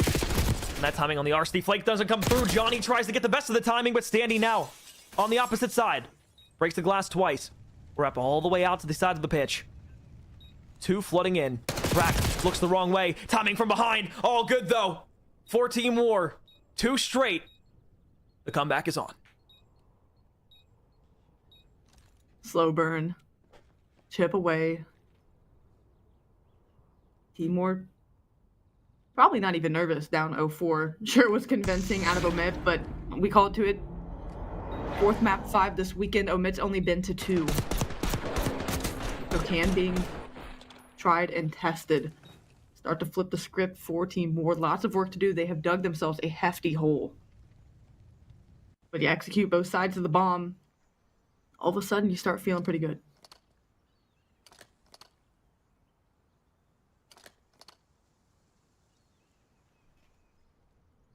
Last time on offense, it was a hit towards the B site. Omit really had a full stack on the zone. It was a trade battle won by War. This time they'll go back to their default 2-2 split. One pushed up on the hedges. One plays deep over by the soccer goal in P2. The other just haphazard angles throughout the middle of the map and over by B. Standy, I can tell he's itching to get aggressive. He wants to get out. But the passive play that he likes to have might just work into his hands. Ooh. You get back out, you try to chase, you want it so bad, and you get out with your life, so you back up to the safety of your teammates. Big first blood, assault responds quickly. And that bomb, I mean, you've made noise. You have all of Omit here, so the call is going to be Diamondcon, put that bomb down. But will the timings work out? Because if you are Team War, you do have 2 over by the pitch side, but you're going to have to collapse. And this very heavily relies on Diamondcon being able to stay alive while the reinforcements get in a good position. You planted the bomb for where you wanted it, but 2 players out by the stage. The fuse comes in. Diamondcon laying down. Has to turn back around. You have to check the bomb, Diamondcon! You have to check the bomb, Diamondcon! You have to check the bomb, Diamondcon! Silence on the desk.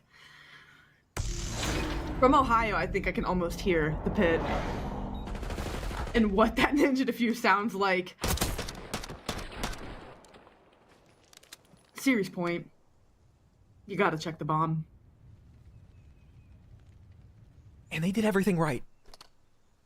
The play that they executed, send DC by himself all the way through the north side of the map, get it down, plant it in a spot where the retake will be plenty easy from Team War once they get into the position they need to. You find the first blood on the contestion through, you don't turn back around, and instead of it being 3-4, you are now down 5-2. All the momentum shifted right back into Omit's hands.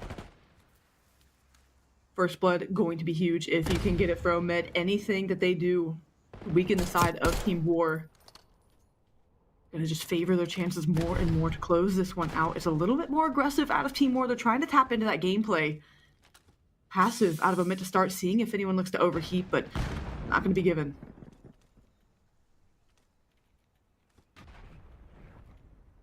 RC card taken care of. Omid very much looking to get aggressive. Under the A site. Directly through, though, is Johnny. Look to push back to middle map. And I wonder, after all the space that they took here, who's the first to fall? It's Standy. Numbers for Team War, something we haven't said much of all map. Just no aim assist to the goal. You're gonna get one. Diamondcon will be quick on the trade. 20 seconds to work with. You're getting picked. This should be around for Team War here in a moment, and it is. 5-3 we go. Good to see at least it doesn't put too much of a damper on their parade. Could have been a 4th straight round, now 3-5. Round by round, they have made a few small tweaks and adjustments to what they've wanted to do on their offensive and defensive attempts. So that time it's a defense that allows them to work a first pick onto Standy. They'll go back to an offense here. It was a feint last time to A. They like playing B heavy. Do they fall back to what's worked for them? Time will tell. Clock dwindling. Pressure on. Omit just need one more defensive round. RCs could get intel early, and he will with the shots ringing out. So you're still trying to work through B side. Paying respect to that. The submachine gun, Johnny, on the route. 1v1 versus Assault towards the bottom side of things here in a moment. I think you and I were both privy to the flank that Johnny wanted to develop. But he thinks wiser of it. Smart play. If you have Assault there for a contested spot, the round becomes that much easier to win for Team War. 2 real. Trophy down. Bomb. Should be able to get planted. Long nade onto Arsenes from Diamondcon. 4 versus 3 trade from Johnny. Johnny strikes through the back, so you have to turn heads. All of a sudden, Yuli has to go and hunt this player down, has to find him. He's trying to regroup, but Diamondcon works a pick. 3 versus 2. You've spread the map again. You make up for your efforts on the ninja defuse that came through. You didn't check the bomb. You're on 3 in a row at up to 9 and 6. But Johnny's got behind you.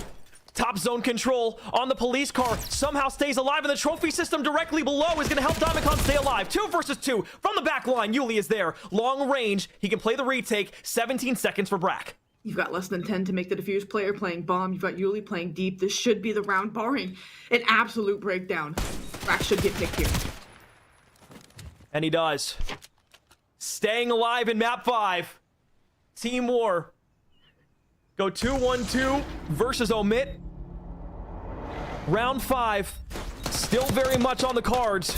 But Team War need one more defense to make it happen. 4-0 up until this point. 4-1 in response. 2 rounds from the win, 1 from the round 11. The ebb and flow of momentum. I don't want to say nerves, but Omit feeling a little bit of the pressure. Team War's bounced back from. You thought maybe the Ninja Fuse takes the wind out of the sails, but they rally back just as fiercely as it silenced the start. 3-6 in a slow game 5 for the world champion Arcides. But Johnny will open up the door. They've got 2 bodies on the side here. Stun check. Should find one over on the right-hand side. Shots are good in from Johnny. First blood to Omit. They've got side control. You've got Yuli lying in wait though, so he can play spoilers here. Oh my god, you do not finish the kill. Assault gets it. Standy on the trade. Alex, this could be it. 1 versus 3.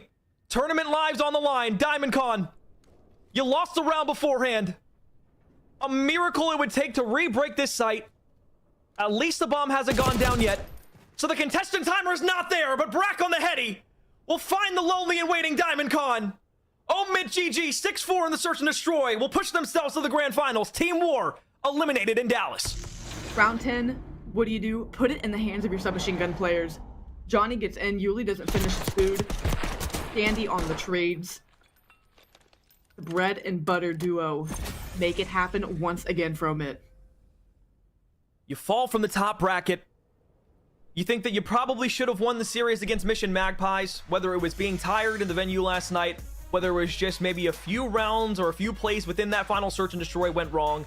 That series against the Magpies last night, it should have been the precursor for what we could have seen in a grand final. Instead, it was a 3-0 from Magpies against Omit, which was our preview of what we'll see in a best of 7 for our grand finals.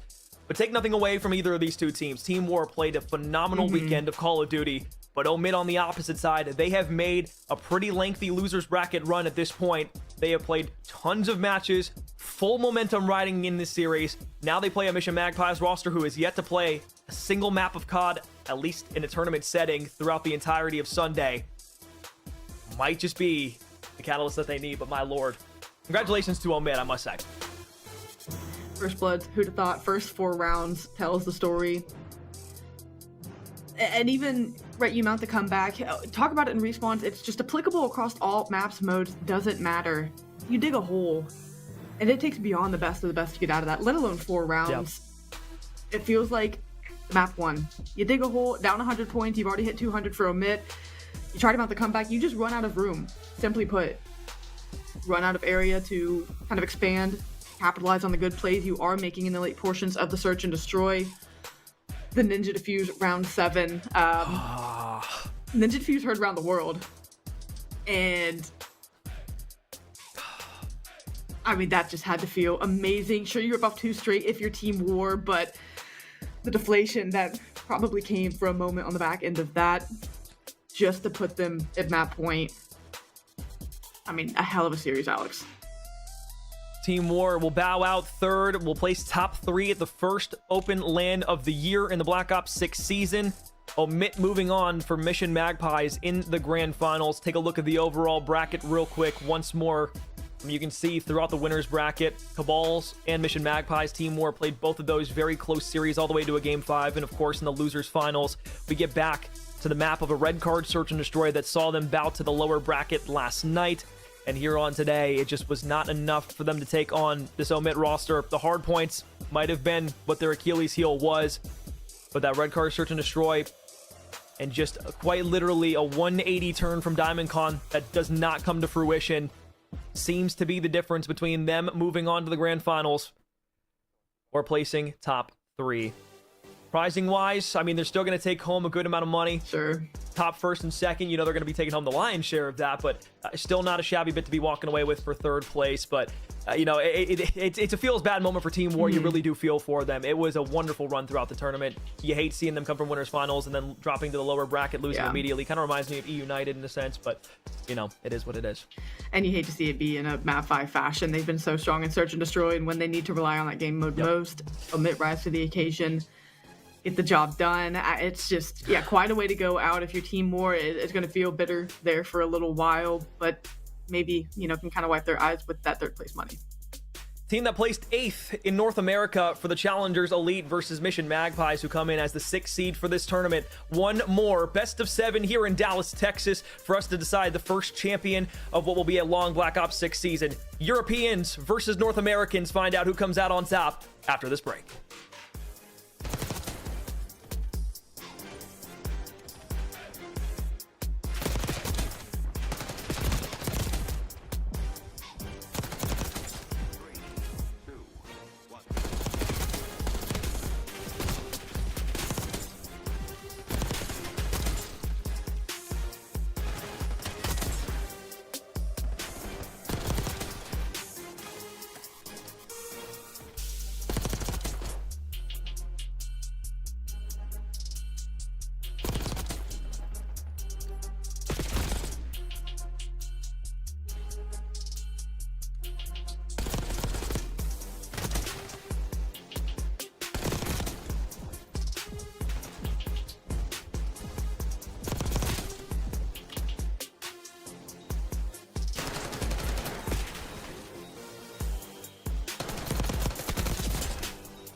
Ladies and gentlemen, hello and welcome back to the Challengers coverage. Everybody is in the lobby. The teams are ready. It's been a long time coming, but finally, the grand final is gracing our stage. And it should be a pretty good one. Omit GG, a chance for revenge, but the Mission Magpies have been waiting for this. Yeah, Mission Magpies have an entire region on their backs going into this finals, and maybe they won't be thinking about it like that, but I think you and I on the desk here most certainly are. It's been a pretty bad year over the last year in Challenges for Europe. Haven't had anywhere near the same success they did back in Modern Warfare 2 and Vanguard. Now it feels like it's another chance for Europe to get a chip on their belt. Another chance here for Mission Magpies, of all teams, to be the team to do it. Well, we certainly will. Of course, these two teams, a little bit storied. We have been talking about the Magpies since they could have made this run earlier on today and waiting to find out who gets here. And MGG, I mean, they've done this the hard way round as we look at these two teams. Mythics, Harry, Henry, and Bance on the left-hand side for the Magpies. On the right-hand side for Omit GG, Brack, Arcides, Standy, and O Johnny. Well, they fought it, and I was going to say, yeah, it's the hard way round. They have really gone the distance every single game to get here. Yeah, since being dropped into the lower bracket by Mission Magpies, we'll get to that here in just a second. They've had to go through 3 different matches. It was a Game 5 victory versus YFP, a Game 4 victory that you and I got to cast earlier on today versus the Royal Spartans, and then, of course, that brilliant matchup versus Team War, in which Omit were able to take it away in Game 5. So they've had to go distance. Of course, it's not the first time that Omit roster would make an incredible lower bracket run all the way to a grand final victory. That was done by Omit Brooklyn in Season 2 of North American Challengers Elite. But Omit have gone the long way around to get to this grand finals. On the other side, though, Mission Magpies have been waiting in anticipation for a very long time. As you said at the start of the day, they had a nice sleep, a lot more than the teams in the lower bracket did, but now is the time for them to pop off. Well, this is where it starts. We jump straight into Vault Hardpoint between these two, and last time around with the Magpies 3-0 and Omit GG, does it spell what we are expecting to see in this series? Truth being told, I'm going to say no. I think Omit GG have shown they've got more than enough ice in just being able to get through the rest of the bracket. Yeah, for sure. Omit GG are not a roster that really care about what's happened in the past. We've seen that multiple times this weekend. They took out their sister team in Omit Brooklyn despite the fact that they lost to them last time around. They took out Royal Spartans despite the fact that they lost to them last time around. Omit GG do not care about history. All they care about is the present. And right now, here in the present, it's time for our grand finals. Well, here it goes. So far, so good as everybody throws their bodies into this. And oh, I'm not going to lie to you, that is going to be very confusing colouring for the rest of this game, but we will deal with that as time goes on. But keep an eye right now. Mythics just trying to fight back on this P1. Yeah, definitely trying to, but it's not going to happen here. Omit GG going to win the first wave of gunfights and the early control over this hard point. We look back towards the last 4 hard points played from Omit. They've won every single one. And a big reason for that is a roaming sub presence. Johnny, and in particular Standy, have been running riot on maps over the last few matches. And that's going to be a couple of players that Mission Magpies will want to shut down. 6-0 start out of Johnny. Now make it 7-0. He just heard me. It's not a great start for them. And of course, you can see they're already setting up for the next as well. Slow for the Magpies, but they haven't played today, so maybe it's to be expected, whereas over GG, they played 10 maps of high-level Call of Duty just to get here. Now, Omit are definitely warmed up coming into this. Phenomenal start from Johnny at 9-2. Now Omit starting to be isolated towards the hard point here. Arcides, fair amount to do. Having help inside the hard point, but both of those players will get shut down, and Mission Magpies find their way through here. Back 30 seconds, the Mission Magpies can definitely win if they hold these through. The problem is those split spawns now starting to come through. You're facing pressure on both sides of the hard point. You've alleviated some of it on one side, but Johnny is piecing. Doesn't matter what weapon he has in his hand right now, he's doing it all. Well, still a little bit of a trade going down. It will go the way of Omit GG in the end, and now for the Magpies, seriously behind as they head towards the P3. Brack has been maybe one of the star players for Omit GG, really cutting people down everywhere they go and slaying so heavily already on the side of Omit. Omit have been so good at the start of these hard points. This hill has been actually a hill, I think, what we saw Vault Hardpoint played earlier on, where they deceptively managed to steal a lot of time away from Royal Spartans. So they could definitely do it again on this hard point if the setup is right. Great play call as well on towards the one in the middle of the map. Mythics look to be causing some issues, but flanking play from Standy will deal with him. Standy also finding value on the wraparound too. Mission Magpies might have found a little bit of value towards the point, but very quickly Henry finds himself isolated. Omit GG again doing such a good job as a roster trying to deal with Mission Magpies off this point. And that is an unfortunate team kill because they were on a roll. I wonder how much more power Omit GG is going to put into this one. Already looked very good in the respawns in the last series. Haven't really slowed down. For the side of Mission Magpies, this rotation could mean everything to them. You've already got one player isolated. It's a good effort from Mission Magpies there to try and flip the map in your favor, but at no point in that hard point did it ever feel like they were ever going to do it. How about this for a situation here? Omit, 50 points to the good, in full control of a hill that they've shown. They're very good at holding time and time again. Now you're starting to see these roaming subs really heat up in this game. Stanley will get shut down. Now Brack will start to feel the heat just a little bit, but if you can find any value before you lose your life, that's great. You've let one player slip the net in the form of Mythics, but surely they'll be able to deal with him, and they will. Mission Magpies at the moment, they are trying to get players in these positions, but every single time that they do, they are being shut out. There's just no silver lining. Mythics will find two, but it's two where the rest of the team tries to pile on behind. And my goodness, could they do with some points? Seriously lacking here, the Magpies. Different day, different gravy. Just look at the slaying discrepancy between these two teams right now. Johnny on his second big spree in the game. He started on an 8 spree, now on a 7 spree as we got ourselves into our second set of rotations here, Bryce. 100-point difference or so between these two teams. The players that have been going off for Mission Magpies the entirety of this tournament so far, the likes of Harry, the likes of Mythics, just not here. 5 and 13 from Harry, known as Lucifer in this game, is not good enough, and Johnny just continues to tear through the opposition. 9 spree for him. How much more damage can he do? Well, about all of it, because there is no stopping him. 24 and 5. And right now, Mission Magpies, almost their mission is going to be, can we get out of the 100-point club? Because this is embarrassing. Are these your champions? Say Omit GG. The advantage just continues to grow, and it's getting to the point now where it feels insurmountable. Mission Magpies here doing everything that they can, but I don't really think that that's a hell of a lot. Already here, looking towards the rotation, players isolated. All of a sudden, Harry left up, all on his lonesome. Standy now the one to start to streak out. Players spawning out on the other side of the map. Mission Magpies looking down the barrel of one of the worst scorelines we've seen the entirety of the weekend. Boys, it's grand final. You got to wake up. Yeah, this is getting a little bit embarrassing. Eventually get over 25 points. But looking to get to 160. And they are going to need to really turn this game around and somehow shut down Johnny. 28 and 7. Well, that says basically everything for it as well. Johnny just won't die.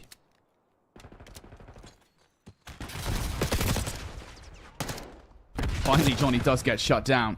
Finally, something to talk about positively for Mission Magpies here. This would have to be the start of one of the best comebacks we've ever seen in a single game of Challengers. Stanley's still looking to do some damage towards the scrap time, though. And even in towards scrap time, the Mission Magpies do not get a moment of reprieve here. I look towards the rotation, and well, I think primarily you've got to start taking Johnny out of the play. There's no way Johnny wins this gunfight. Please don't let Johnny win this gunfight. He is doing ridiculous things at the moment, putting Mission Magpies on skates. And I was going to say, step number 1 needs to be taking Johnny out of the play and actually ensuring you do something towards this rotation, because last time you did nada. And even now, they are not prepared to push through. They don't feel comfortable to do so. I don't really know what's going on with the Magpies. Made their way here last night and yet somehow have apparently still failed to turn up to the grand final. 175 to 58. Omit GG are burning them out of Vault over and over again. And while they're now getting a few trades going, it's only a few trades. Finally, something to talk about. Finally, Mission Magpies seem to have woken up here. Is it too late, though? You're down by over 100 points. The deficit is stamming. Henry's trying to do the thing that is correct, which is to try to push through and flip their spawns out, but you've also got to kind of balance at the same time, getting what time you can off of B3. The former of those two things has gone awry. Henry is out of the play, and now you've also lost the latter. Mission Magpies, I mean, they are flailing at the moment. You're hoping for some kind of individual play, and I was going to say there for a second, it looks like maybe Mythics might be able to reduce it towards the next hill, but that just does not happen. Omit GG now in control of Nu. The Magpies would need just a colossal effort, really. They would have to break this now, get in and lock it down, because it's going from bad to worse. They just haven't had the rotations where they needed them. And Stanley's looking to get even more kills to his name. Realistically, minimum on this team is like a 2.0 KD at the second, and there's no good words. There's nothing to say as a positive other than Omit GG are outclassing the Magpies in every single aspect. Just by the way, just as an aside here, small aside, Johnny, 36 and 11. This guy is absolutely peeing on the opposition. Johnny even finds a double there, as Omit looks to do even more damage off the back of this hardpoint. Mission Magpies at this point, the objective is not to get 100 point club. You won't be able to do so off the back of this time, so gonna have to send it towards the next rotation. Johnny just 2 kills shy of a 40 bomb in this game, and he is not even done yet. Now on the hunt for more kills. RST has now been an absolute force for Omit, and now Johnny will find the 2 kills inside you. Mission Magpie's effort there to translate from one kill to another has gone awry. Omit continue to burn through them. He's trying to find his way back into it as well as they get slightly closer to that 100-point mark as Elizabeth tries to get everything moving forward, and Henry just caught out but still manages to gun Johnny down there as well, and a couple of kills around P1. Might be able to get some time going down, but Stanley looking for 2 and not going to get it. Bance will lock that one, but they've been around it for a while. No time. Yeah, I think they're very cautious about the fact that Omit are going to go at them at any given moment, and this is the moment right here. Brack on the hunt for these kills. Perhaps just a little bit too aggressive there from Brack. We'll end up getting the gunfight regardless. That's just how things are going at the moment here for Omit. Actually spotted out another target as well, and Brack is so damn confident right now. He is winning every single fight possible. Might as well send yourself for the last 4 seconds here, but again, feels like an inevitability at this point. Omit are just 36 points away from victory here in this game. One good break and hold will do it. It's a solid start towards the Silver Mission Magpies. They get the majority of the gunfights. Oh, if they can somehow hold this entire hill, there is a snowball's chance. It's going to be very difficult, though. The pressure's still going to mount here. Omit GG just looking for any opportunity. And that's what they've been doing all game long. And Mythics will fall as well. Pressure mounting. Johnny going to be on the flank. He's cutting people through the front as well. They know the spawn out is going to be here as Lucifer looks for one, but he knows he's going to be outnumbered. And there's just not enough trades there from the Magpies to hold off Omit. Just once again, Omit just doing such a good job as a team at the moment at getting these trades. Mission Magpies being a little lackluster and doing anything about it. They definitely set things up in the second half of this hard point, but that 100-point deficit that was built up early on in this game just continues to bear down upon them. It doesn't help that Omit continues to have streak after streak after streak. Johnny's been on a couple in this game. I think he's probably been on 3 or 4, if I'm honest. Danny also in the mix, as is Brack now as well. Everybody is having their moment here in this game for Omit. They want to make a statement in the first game of this grand final. It feels like they might well have done it here, but Mission Magpies at the very least do have some modicum of control. Missile coming down from the heavens is going to put a stop to them here for the moment, but again, it is only for a moment. I'm actually more curious to see whether or not Johnny will hit this 50 bomb. Not a million miles away. Might actually happen. Bance will take him down for just a few seconds before he can do any more. Arsenal's to the rescue. Back into the point, and they know they can just bleed this time out now, even with a few seconds left to go. Johnny waiting for another one towards the middle here. He's going to hit 49, but I don't know if there's going to be any more players for him to kill. Johnny, go for it. Go for the 50. He's got the 50 bomb here. Opening hard points. Omit GG sweep the Magpies away. And the Mission Magpies did fight back about halfway through. Unfortunately, nowhere near enough. As Johnny drops a 50 bomb on Vault Hardpoint. Just feels unfair. It really does feel unfair having Johnny on your team.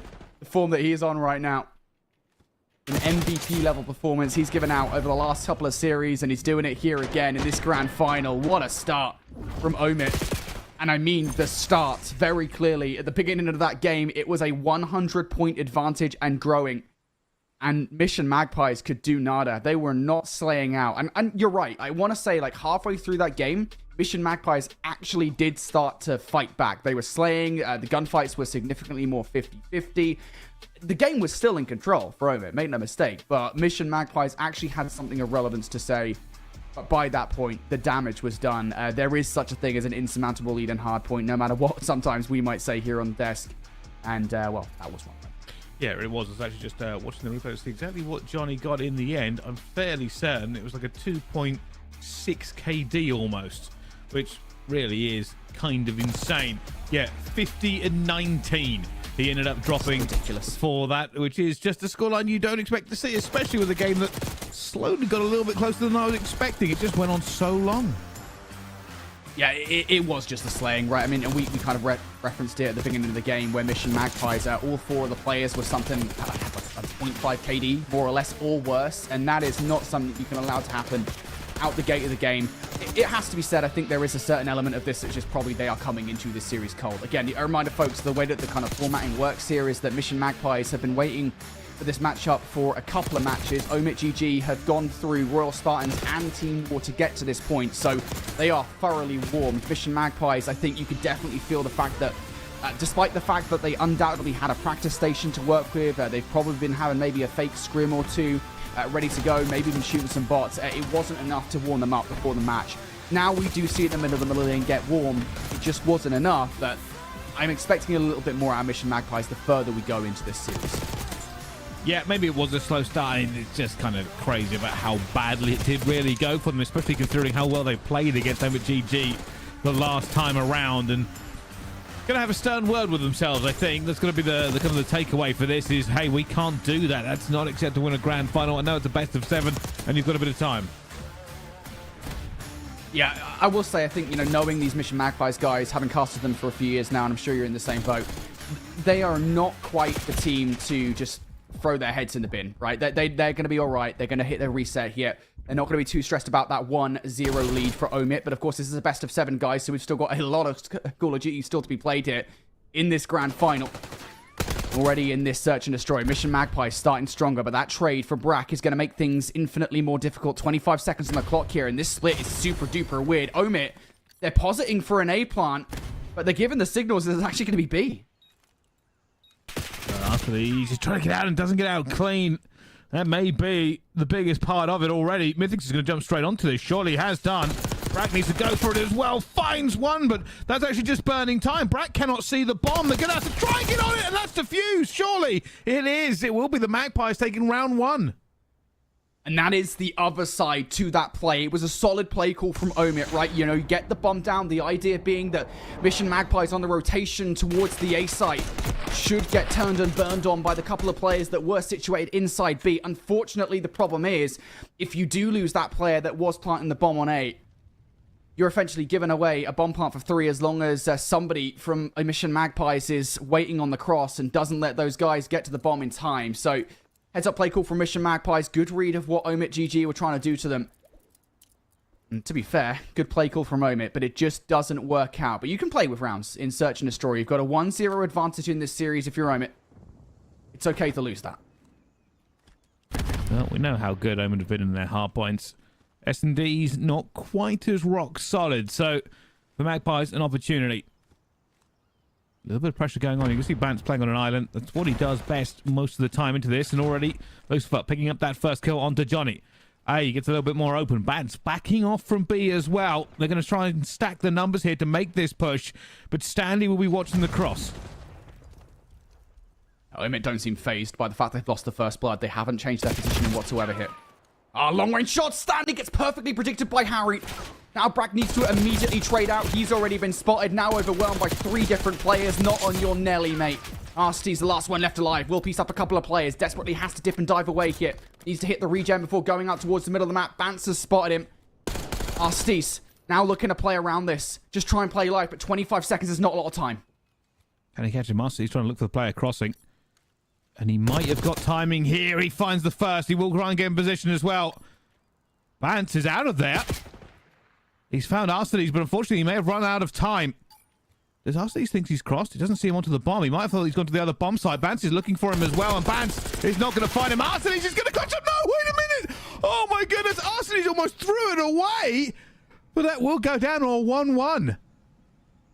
That's a 1 versus 4.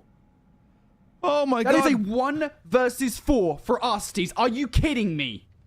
How on earth do you let that happen if you're Mission Magpies? The first 2 kills, fully down to Arstee's. But if you're the last couple of players there for Mission Magpies, you are not playing that together whatsoever. And whoever the penultimate player was for Mission Magpies, I think it was Bance in the middle of the map. Or it might have been Harry, either way. Whoever it was for Mission Magpies, They didn't necessarily throw that round, but I definitely don't think that helped. They probably should have been playing alongside their teammate. But regardless, Arcites, you got to give them some credit there. That is a 1 versus 4, and you don't pull that off by sheer luck. Well, so far so good. A lot of pressure now. Omit GG heading towards the B site. Only Henry stands in their way. Reinforcements coming over. Mythics is coming here, and when this nade flies in, they're going to know, and there should be an adjustment coming in from the Magpies. There we go. Nade in. The call will come through that there are bodies here. You can already see on the mini-map, the Magpies, slowly but surely, assigning more resources to this site. Yeah, they want it. First blood drawn. Mission Magpies now starting to shake in their wellies inside the site. If Arcites can make this wrap around through the middle of the map as well, it would be game over, but no. Arcites shut down, so now they're going to have to get a little bit more brutal around the front line. You're losing the trades. Now, 2 versus 2. You take that. Bance goes out into the open. It's a freebie for Johnny now. Harry's been checked out. Has been found. He's focused on the first gunfight. Now being tagged up by a potential second here. Pushing through is Johnny, and he will find that frag. Omit, once again, brilliant trades from them. And they really are just experts at working it, even when they don't always have the numbers advantage in certain places. Omit GG just pulled apart the Magpies. And again, to me, that all comes down to just one play, right? It is Bance on the wraparound through the back line, an attempt to retake the site instead of playing your teammate in the 2 versus 2. Pushes right out into the open and gets eviscerated. Small plays like that can make the difference here on the biggest stage in challenges. Mission Magpies, a couple of fumbles so far in this search and destroy. One of them a pretty big one. Now gives Omit a 2-1 advantage, and they are looking to change the pace of this round down to a significantly slower one. Bance tagged up. That's good information for Omit off the start of the round. They are getting these bomb sites on lock. Couple of beads of sweat on Bance's brow there. Doesn't want to go down quite so early, and already time burning away. The Magpies looking to try and make some ingress into this site. So far, not really able to push, and as we cross that 40-second mark, somebody will have to make the call. Already you can see Stanley is in a preeminent position, will back down. Mission Magpies, they'll be very happy here with the fact they've got full site control. Stanley, the only thing stopping them from actually getting the bomb down. They're very scared about it. 25 seconds left on the clock here. Starting to get a little bit squeezy around sight. Nade over the top here from Brack. Trades now. Car bomb from Arcites will be good enough. And time really dwindling down in this one. Mission Magpies, they wanted a frag or two before getting the bomb down. It is the thing that befalls them in the end. Omit, again, I think just continued to work off, not necessarily mistakes from Mission Magpies, because I don't want to call it that, but I don't think Mission Magpies are playing as confidently as they would otherwise at this point in time. Well, it feels like Omit just way more confident on this now. What do Magpies have to do? It almost seems like they're too respectful of what Omit are doing on the map. Confidence may be shaken.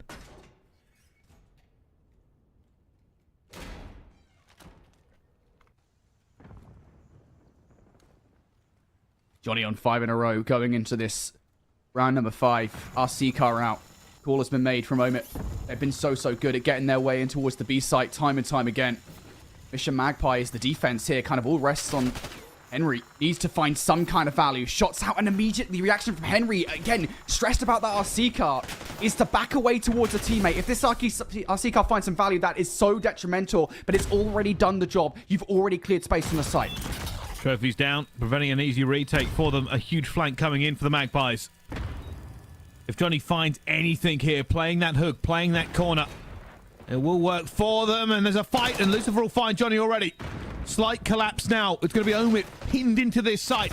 Already Stanley finds one. They're busting out. They won't stay into it as well as Arcites goes down. Mythic's looking for it. It's point blank. Brack finds it now down to a 2 versus 2. Both players looking everywhere. Every corner needs to be checked. Nobody knows where anybody is. Lucifer flying around has found Brack, but it's a gunfight that Brack wins. Bance goes down for it. A 1 versus 1. That player is too far away again. The clock defeats him, and Omit GG get another round. And it's the last remaining players. It is perfectly played. What do you do when you're in a 2 versus 3? You don't have numbers. Just fly. Just absolutely fly. Don't even look for the kills in that situation. Just try to be a nuisance because all you got to do is burn some time off the clock. That is the entire play call for the last couple of players there from Omit. And it works to perfection despite a brilliant play call from Mission Magpies on the retake. Split just does not work out, and Omit burn enough time on the clock here. Search and Destroy would be the one thing, if anything, that I'd criticize Omit for over the last couple of series, albeit they were able to take that last game 5 away. This Search and Destroy from Omit is pretty much perfect. If the Magpies got to find some adjustment somewhere. Omit just seems so confident in this grand final.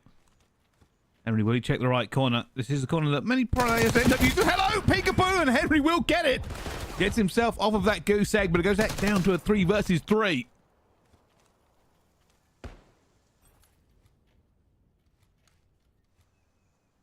No calm here for Mission Magpies. The difference I want to see from Mission Magpies is try to get aggressive with this. You can't play passively. Shots on towards Arcites, or Johnny, excuse me, will at the very least give them enough space here to get this bomb down. And this is the key difference maker here for Mission Magpies. Now you've got the bomb down. You've done something in previous rounds that you failed to do. Omit now, the onus is on him to get this retake going. Arcites, you can tell he's confident. He's basically just sitting in the open of this map, firing. The Magpies are turtling. They are cowering against it, and there is almost no confidence on the side of the Magpies. They're playing so cautiously. I don't know if they know Bance is here. Bance finds one, looks for the second. He's clutched up for them before. It's now down to a 1 versus 1 again. Clock is on his side. He's being hunted. Brack has no idea where Bance is. This is such an incredibly smart play from Bance. You've got time now. All you got to do is check the bomb, and Brack might well find that frag, but that is a bit of brilliance from Bance. 1 versus 3, and it's, frankly, I just think a position that Omit have no real reason to check, right? You've got a couple of players towards the stage. Why would you ever expect the third and final player to also be stacked up towards the exact same position? Bance uses that little bit of information to his advantage. We'll be able to catch the players towards the bomb off guard. That second frag, by the way, is ridiculous. Yeah, so Bance, they experience wins out. Like, they never knew he was... I mean, they saw 2 players, right? They saw the player towards the back. They saw the player underneath. They couldn't imagine that Bance was stacking there as well and not going for the trade. I think that's what threw them off completely. And Bance, the 1 versus 3, may be what the Magpies need. Ask the XD. Having a little drive. Henry now waiting. So far, Omit GG. Just trying to find any information already. Standy takes one between the eyes, but it hasn't dropped him. Yeah, this is a totally different look on the defense here for Mission Magpies. Prior rounds, they've had one player inside the B site, and that player has kind of unsuccessfully held it over and over again. This time, Mission Magpies, a couple of players inside Ticket, but they will have to back up into that nade from Standy. And that RC car pushing through. So Mission Magpies now looking for a retake once again. Standy for the middle of the map, though, about to catch both of them off guard. Standy goes huge. The round might have just fallen apart for Mission Magpies. Oh, Standy's going to get the third as well. Possibly even the ace. Only Bant's going to be left alive. He'd have to do one better than he did last time and pull off the 1 versus 4. Not going to be any good. Omit GG. Another round here as they head towards map point.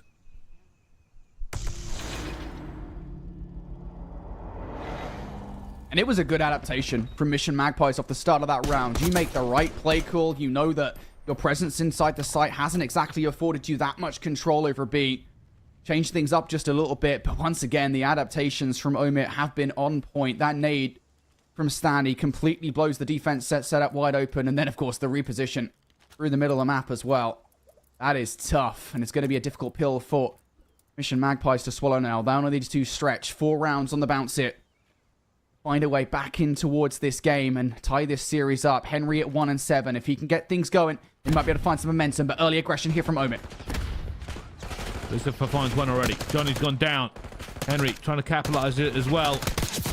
That extra kill, and he will get it. Headshot.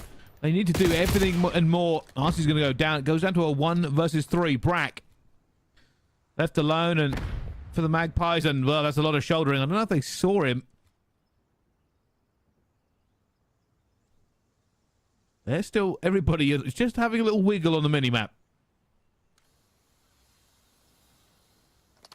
There's not really much that Brad can do here in this situation. They don't have the info. Yeah. Well, okay, never mind. That is crazy. Brad getting away for 2 freebies. He should get traded out here, though. He has no idea where the third player is. Or will he? Bance? I don't know if he's just, like, letting Brad get away here. Didn't know where that last player was, but...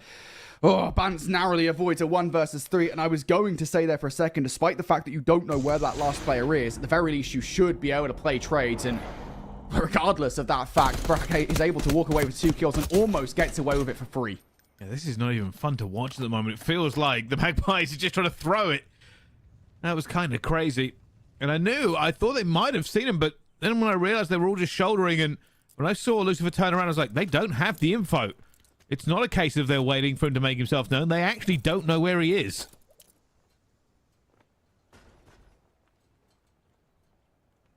Oh boy, this has been a really back and forth and weird search and destroy.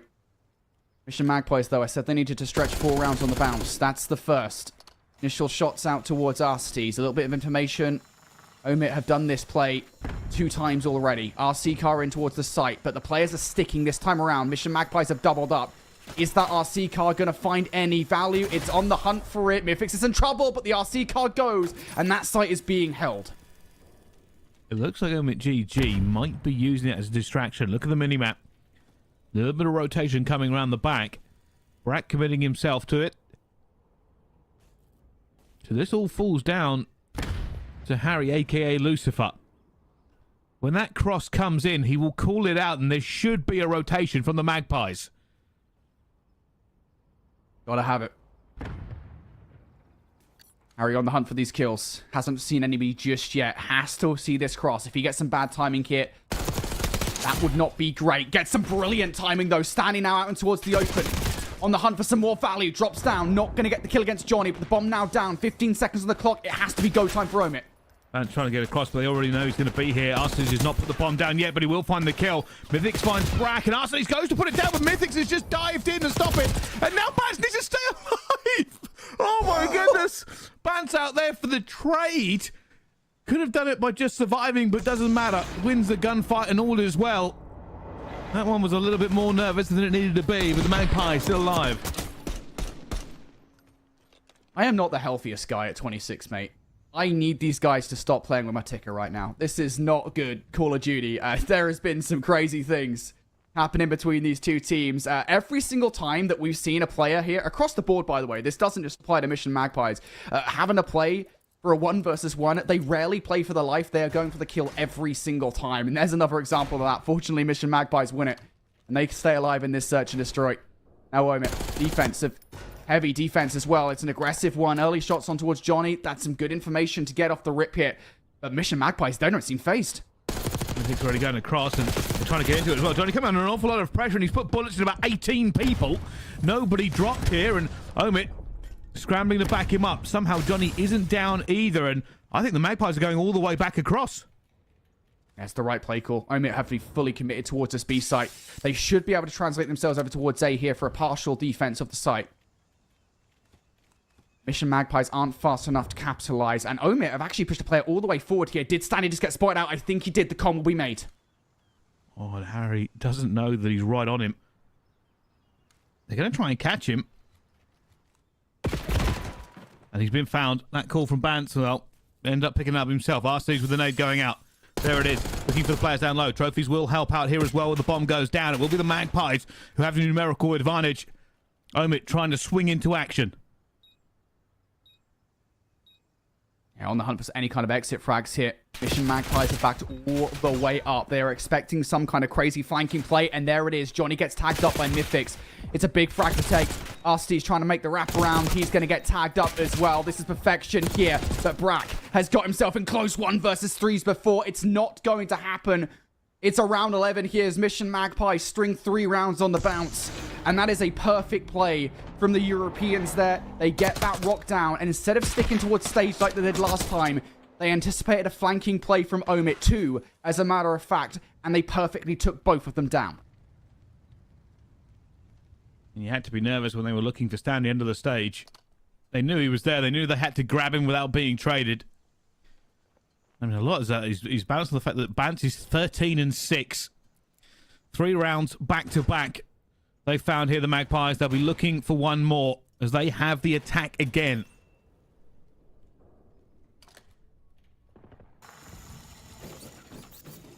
This time, it is Mission Magpies with the RC car. We've seen this play thrice from Omit. Ansys doesn't go anywhere near as far. Omit peek out of the sight to take it down. So you don't actually get any information off the back of RC car really beyond, well, there's one player at B, which is something you probably could have determined for yourselves here. So Mission Magpies, 30-second burn in the round here. And they are still stuck pretty much in their spawn. They just don't have the information, and maybe they're hoping Omit will start panicking and moving about a bit too much. Eventually, this push will come through. The Magpies, slowly but surely moving towards A. It'll be Arcides that I think will have that first call. Standy's going to be close as well. They've got to get over. Hey, you're running out of time here. You've burned a lot of time off the clock being cautious. Looks like we're seeing early search and destroy Mission Magpies. The go call has been made, though. One player towards the side. You take Stanley down. This becomes infinitely easier. You've lost a player on the cross, though. Nice trade out. Henry finding that frag. This rock's going down. Brack might try and make a hero play. Bomb is down. He's looking for the exit here. Bance, I think he's been seen. No, it's Lucifer who's found him. Brack still not moving. Nobody giving him anything but a shoulder. Bance is all the way back in spawn for a cross. Brack hasn't found it, but he has found a gap. That is unbelievable. He's been allowed to do that. Bance has already found Johnny, and that's a reach out. There's no way he should have won it. Magpies tried to get that round given to Omit GG, but they clutch up in the end. A 4-round back-to-back reversal from the Magpies.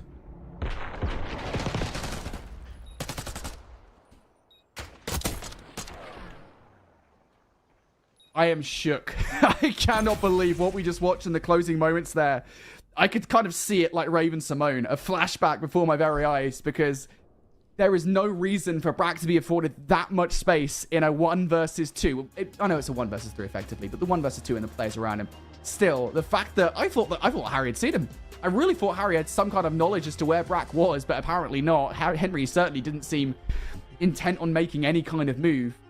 Didn't matter in the end. Henry able to clutch up and win that final 1 versus 1. And you're right, 4 rounds on the bounce there for Mission Magpies. And if anything, I want to say Mission Magpies played stellar search and destroy through the last 4 rounds. Through the first few that we saw from them, they were not confident. They were not confident whatsoever. They made so many terrible plays. They let Arcides do that silly 1 versus 4 that should never have happened. Yeah, not great search and destroy off the start, but I think those back 4 rounds is what Mission Magpies needed. Obviously not just to tie up the series prize, but also to actually get into the series. Yeah, just kind of crazy in the end. And hey, obviously that, you know, that cracked 18-year-old rookie, Bance, 15 and 6. Ridiculous from him. The 1 versus 3. A little bit of revenge for the 1 versus 4 that was pulled on them earlier. But that's what they need him to turn up in the S&Ds, and he's been doing it very consistently. By the way, that's the replay. I thought he had it. Brack will be forever upset about the bullet he missed, because that could have been the end of it. But look at the score. It was all Omit for so much of that game. And the Magpies, they get it and tie it up 1-1. Yeah, and by the way, this should go to say just how many of those early rounds that Mission Magpies actually threw away, because through the first, 6 rounds, they actually obtained 4 of those first bloods. So Mission Magpies were definitely throwing through those first few. But in the end, it does not matter. Those final 4 rounds were pretty much as perfect as you could possibly get from Magpies, and that is the Magpies that we've wanted to see. You look at a grand finals and you expect the best of the best in challengers. Magpies have not really been giving us that through the hardpoint, certainly through the first half of that hardpoint, and through the first few rounds, of the search and destroy. But now they are in this series. Now we finally have a grand finals on our hands here. Yeah, we certainly do. Well, the next map is almost upon us, but we're going to a quick break first. Don't go anywhere. We'll be right back after this.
Ladies and gentlemen, welcome back to Challengers. We're in the grand final of the Magpies versus Omit. And so far, 1-1. It was an absolute beating by Omit on the first hard point, and it looked like it could have been that on the search. But then the Magpies, 4 rounds back to back. Clutch up, tie it up, and now we head back into the respawn on the control. And now it feels like Mission Magpies are actually in this series. For the first half of the hardpoint, it most certainly didn't feel like that. And for the first half of the search and destroy, it didn't feel that either. But they've got to win on the board. They're warmed up now into this control. They're hoping that they can use that momentum to swing forward. Off the start, though, doesn't look like that'll be the case. The one thing you have to do if you're Mission Magpies here in the respawn is shut the ARs down. Arstes and Brack have been trying all tournament long. Arstes has most certainly heated up over the last few series as well. So, Omit here, having a solid start. They're already starting to get things going on it. So far, just managing to hold them at bay a little bit. It really does come down to if you get a wipe, if you can put them into the spawn. Haven't seen that many of it this weekend. Teams getting much better at breaking out of those spawn traps. It's happened in small flurries, but Bant's already looking to manipulate the spawn. That's 3 down, though. Bant will try and catch them, slow them down before they can do any more. And he already knows where Johnny is, but Johnny still wins the gunfight. You got a long way to go before you do anything here towards A. So Mission Magpies, potential moment where they're going to give up that second tick of progression here. Flanking play from Mythics. Is it going to actually produce anything in the moment? Information has obtained that you know there's a player towards the right side of the point, but there's nobody to act on that information. So instead, the wraparound, Stanley deals with it to perfection, picks up both of those gunfights. That is a donezo. You get one player pushed through in Harry, but these guys will be counting names. They know that something's afoot here. They know they've got to find Harry. And Brack, that might just be enough. He's pushed through. A little bit of a fight on both sides of it. Harry's going to go down. Brack has not gone down quite yet, but I think he's been seen. Doesn't matter. Brack's better. Brack's better, and that's huge.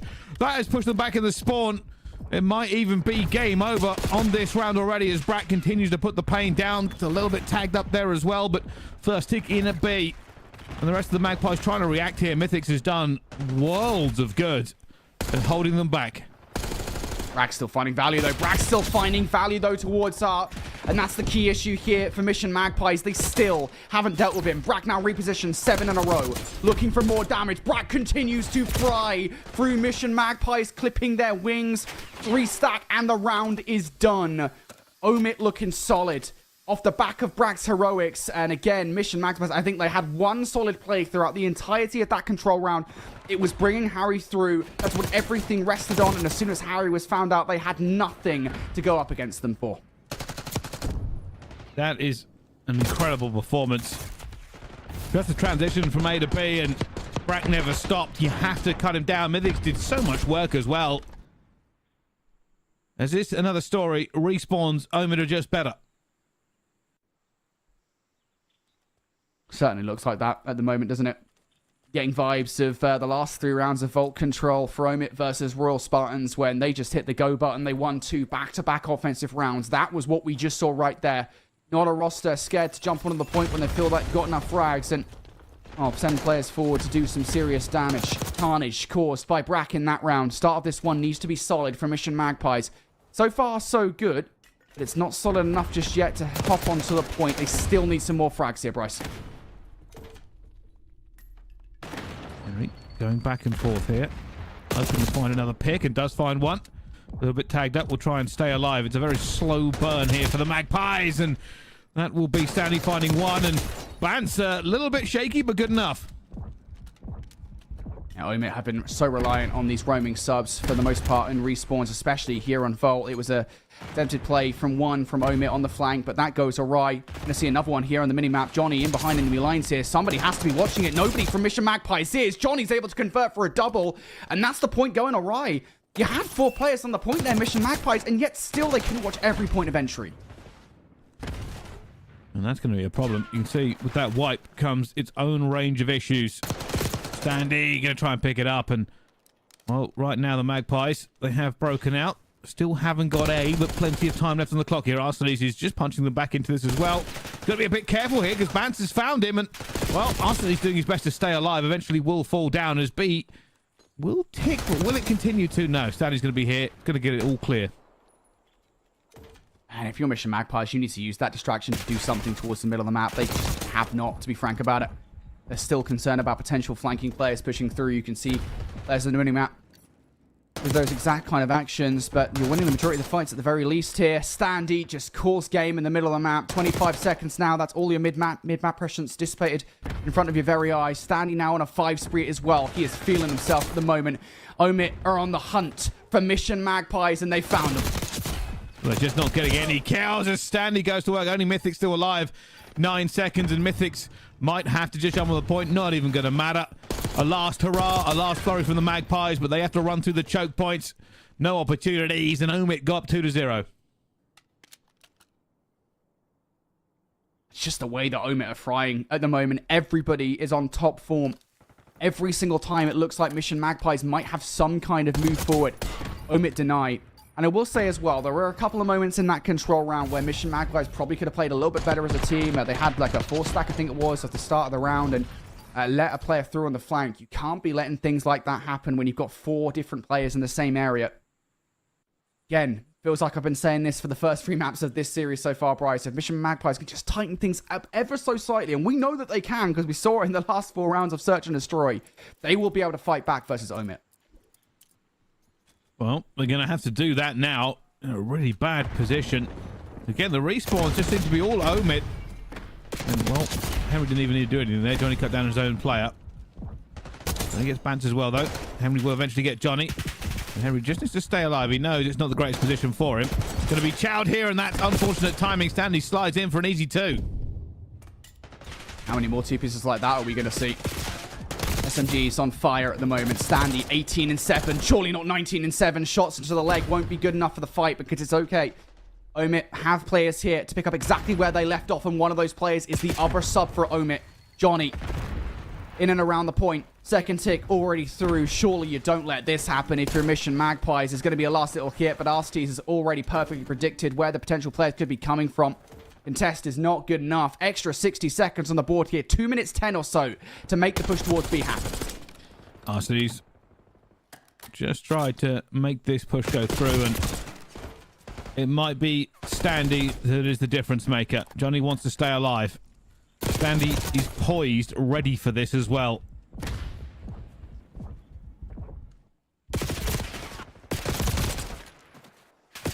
That's unfortunate. Standy gets cut down. That's what Omit GG have been relying on these offensive efforts. It's rudimentary, but it works. Getting a player in towards up. See them try that there, and it does go all right. So this is actually looking like a fair bit of control here for Mission Magpies. For the first time in this game, it feels like they're doing everything right. But I love this from Omit on the response. They don't immediately just barrel towards the point. They send a couple different players at a potential flank hit. They know if they can get somebody behind watching that cross, Mission Magpies will be done. They're still doing just about a good enough job here. Henry might go for this spawn again. I think that's exactly what he's going to do. Bounce is trying to stay alive. There's a lot of pressure onto this point here as bullets being thrown every which way. Right now, Omit GG do not have that favourable situation where you get somebody into back house. So the Magpies can continue to hold as Mythics eventually joins the party. Henry again going for the spawn kills, but he's been ripped out of it. You see Brack already pushing that house spawn as well. Opportunity for Omit. Cannot let Brack do what he did back in round number 1. They will tag him. Down for the count. Now Mission Magpies trying to emulate the strategy of Omit. Mythix is the SMG to try and do it. Not going to find that second kill, though. You need to find a little bit more value. Donny slowly damaging the defense here. Now Omit, nobody to deal with on the front line. They can start to press the issue. Oh, Danny tried to make the play. The play that could have changed it. Brack putting players back on the back foot here. It's all about the next couple of kills. Magpies trying to stay alive, trying to just keep the pressure back for them as well. Brack throwing bullets everywhere, but Stanley finds one. Mythics will get one back as well. Cannot find the second. Advantage here for Omit as they start getting bodies on. They've stopped the clock. 2 going to be on it, but that is an unfortunate car bomb. Brack still keeping it ticking, though. The third one is not that far away. And it is an 8 versus 3. Brack is trying to do everything he can, but with reinforcements not arriving anytime soon, the Magpies will hold on. Honestly, I want to say a 1 versus 5 isn't possible, but it's Johnny in the position, so I don't know at this point, but no.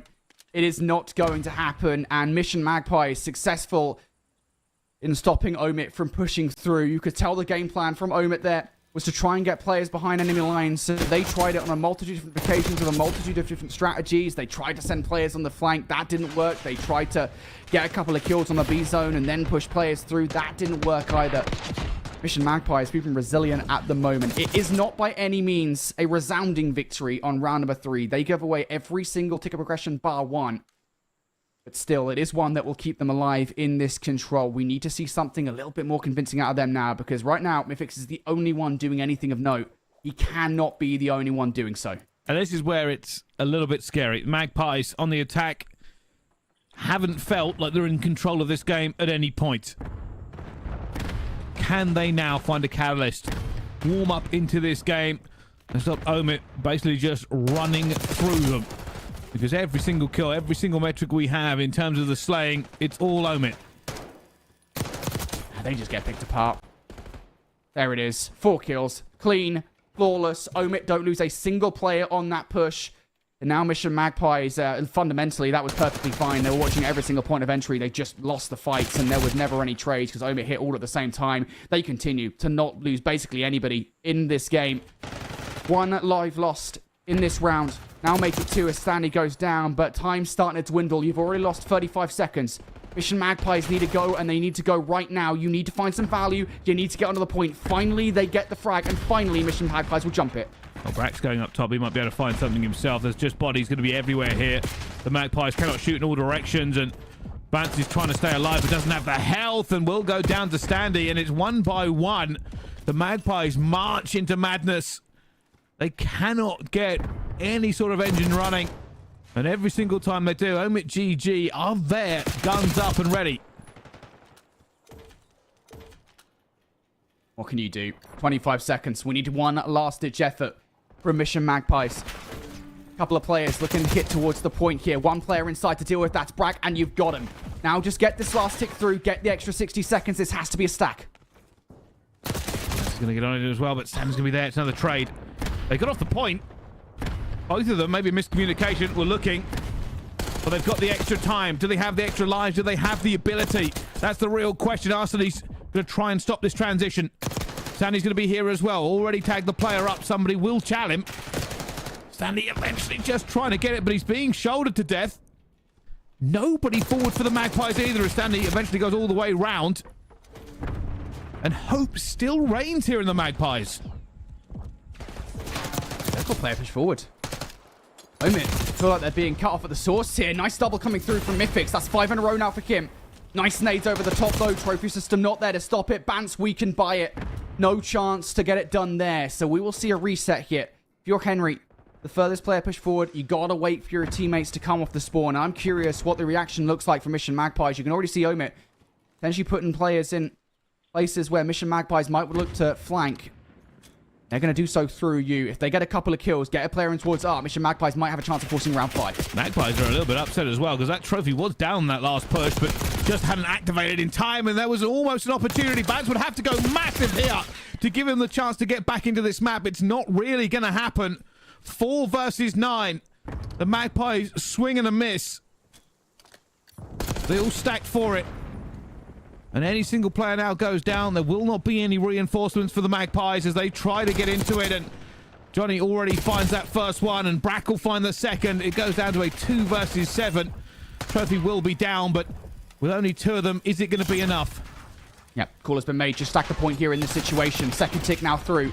Trophy system damages. Bance, you've lost Mythix, and you've lost the game. Omit come out on top. First couple of rounds were pure perfection from the Omit roster. The Mission Magpies, they fought back as they have done towards the second half of every single game in this grand final thus far, Bryce, but it just wasn't enough. Very, very difficult for them to get from that point, but Omit did just look better. Very easy to say. Stanley dropping 35 and 18. Johnny 32 and 21. They are frying them. For the Magpies, you cannot continue to go that far down and hope to get back into the game time and time again. And now they find themselves down in the series one more time.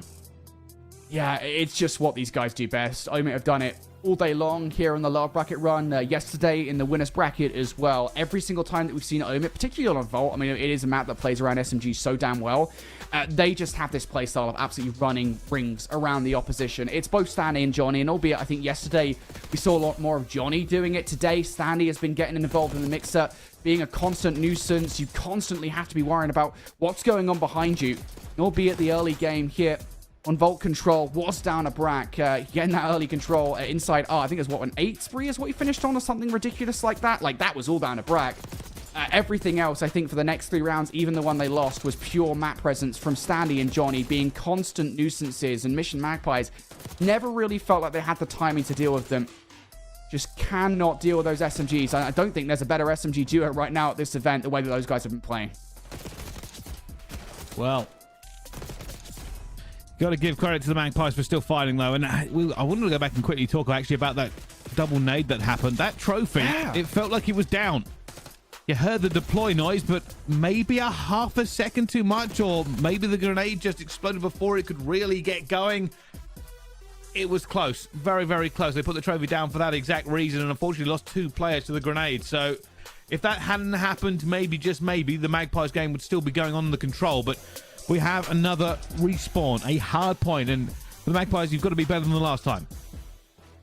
Yeah, last time around, I don't really know how much I can take away from the first game in this best of 7, just because of the fact that it was Magpies coming in. I think from what we were seeing pretty cold, they were frankly just not slaying out whatsoever, and there's not much you can do when you're losing, I should say, 80% of your gunfights. Omit dominated them for 4 or 5 hard points in a row.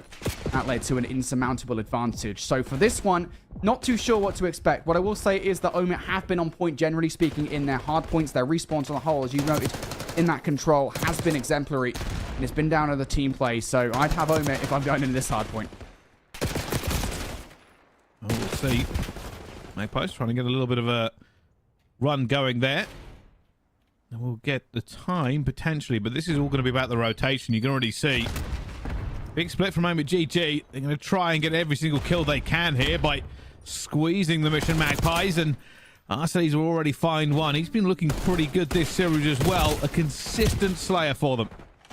Yeah, Arcees maybe didn't turn up so much in that last game. We weren't going to talk about it because it didn't really matter in the grand scheme of things. They won the game, but he might not have been slain in the last game, but he has most certainly had his moments here for Omit. Maybe not so much the player we talk about comparatively to the other 3, but there is a reason that Arcees was brought to this lineup before this event.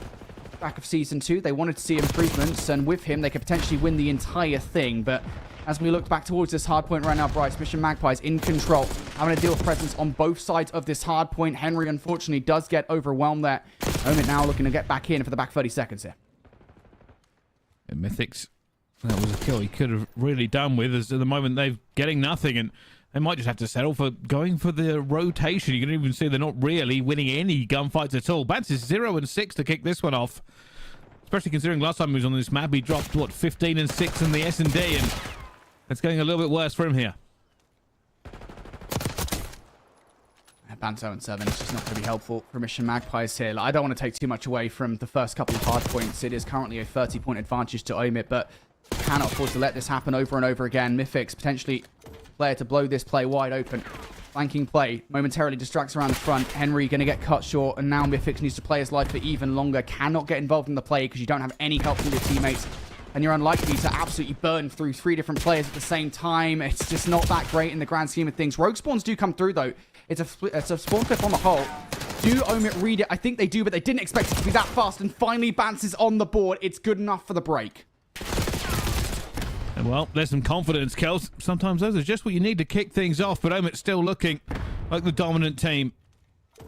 Every single respawn they've been ahead, and realistically the S&D they could have had as well. For Mission Magpies, going to have to start having a little bit better of a slaying game as we head towards this next rotation.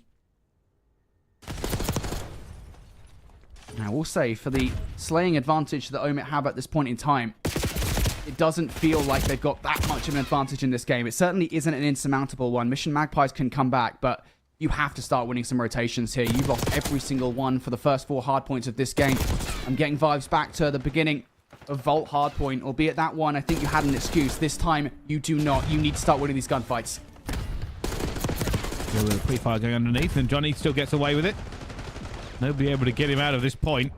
Eventually, Johnny will try and make himself known and use the pistol. A devastating effect! He shouldn't have got two there. And somehow it gets back with Bans. Managing to get some kills back into the point here, but the Magpies desperately need this time. Again, the same story as the first respawn. It's getting away from them.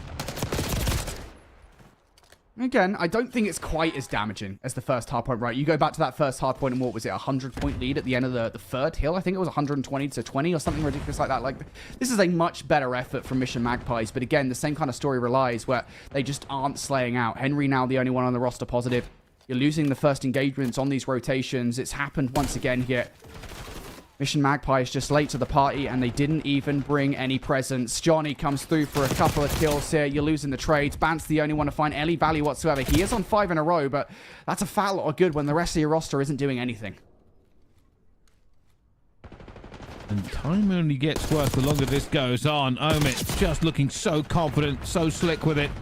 Well, there's a little bit of a wipe, actually, and hey, the Magpies, opportunity to get 30 more points.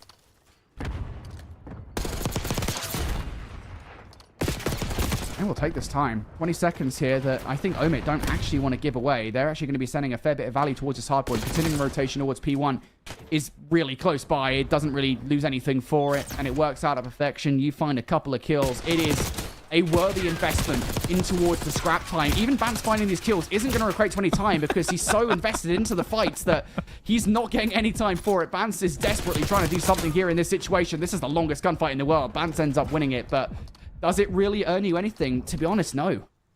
Runs out of ammunition on 2 different guns. That's got to be a little bit frustrating, but there's one positive you can pull from this is that the Mission Magpies seem to be clawing their way back into this game little by little. And Mythics is shooting absolute nukes by the look of it. I think he's definitely been doing a lot better over the last couple of hard points. I think I was saying that Henry was the only one slaying out as we got into P2. Now it feels like as we get into the second set of rotations here, Mythics has started to wake up just a little bit. Bants has also had a couple of moments, and he had a 5-3 towards the end of P4. So Mission Magpies here starting to get in the game. Nice couple of kills coming through from Harry here. That's a big scrap time. Again, you're right. They are closing the gap, but the narrative that they aren't winning these rotations hasn't really changed just yet. This is the first time they're going to get first look at it, but they need to go huge on these initials. Brack's going for a very long flank. Nobody's going to know he's going to be here quite yet as OMGG breaks straight into this point. Didn't have the rotation, said, all right, we'll just crack it open regardless. And for the Magpies, they're going to have to try and adjust here as Johnny continues to go to work. He was such a force in the first one. Hasn't obviously put up that same stat line, but so far doing pretty well. Oh, that's not fair. That is absolutely not fair. Johnny pulling off those couple of kills. Henry will come through for a couple himself. And actually, I think that rotational play from Brack ended up messing up Omit here. Despite the fact they do manage to garner potentially the scrap time. 20 seconds worth fighting for. Mission Magpie should give this one last shake. Mission Magpie's only got to look at that hard point because Brack flipped the spawns out. So that's time that they wouldn't have gotten if not for that Brack play. Now they're going to have to go at the scrap time, though, and go towards new. And that means the lead has grown once again to, again, not an insurmountable amount, but one that is daunting for Mission Magpies to deal with. Players now starting to spawn out on the other side of the map, and if you're a Bants, you're shaking in your wellies. You've got a lot to do here. Well, a lot of people expecting a hero play, and it's just one. It's it. The rest of the team actually fighting Arsenal's quite some way away, and Magpies, it's the same story as the last hard point. They're down by like 100 points almost, and really struggling to match anything that Omid are doing. Omid just superior in almost every single aspect of it. They have the rotation again. They lock it down. They get the kills. Magpies have not been able to get those rotation lock-ins. I think they've won the entirety of the game thus far. Mythics is trying to do something with the scrap time here. I think it might be an extra bullets coming out from Johnny as well. Well, it's that second player, but still. They are fighting for scraps at this point in the game. I now consider this a lead that feels very difficult to come back from. Omit have got that 100-point deficit that won them game at number 1. They are so damn good at securing pretty much every single rotation. Here's another chance, though. Mission Magpies, I believe this is the third hard point in this game, which they've managed to secure rotation first. They need to hold it for a full 60, and they're already starting to lose bodies. You see Lucifer trying to hold down the cross here, and, well, there comes the missile, and only going to be Bants left alive as they try to shoot his toes, and Stanley will get him out of that point before they can do any more. Omit GG looking to go 3-1 up in this series, and they are very close to doing so. Just yet another break in which Mission Magpies cannot deal with the firepower that Omit are bringing to the table here. 26 and 18 from Stanley, 27 and 16 from Johnny. How many times am I going to say it? It is a joke that these guys are even allowed to play the game. Just 17 points away from victory now. They could still finish it here. Magpies going to have to move. Omit GG just doing such big work in holding back the tide. And, well, they won't have the tick for ending onto this one. So the Magpies will delay the inevitable.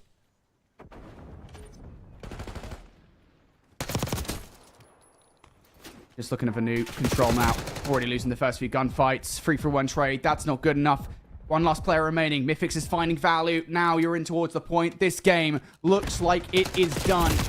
One last hurrah from Omit. Can they get towards the point in time? Fortunately, nobody from Omit in towards the point. Bance will not find more than 2. And it's a valiant effort. Mythix will actually take the last player out of the point. 249. Omit have not finished this game just yet.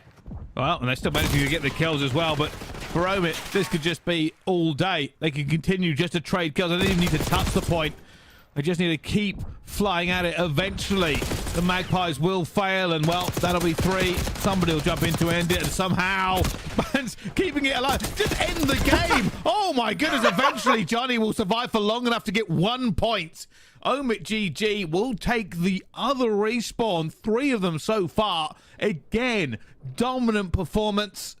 Mission Magpies are not measuring up.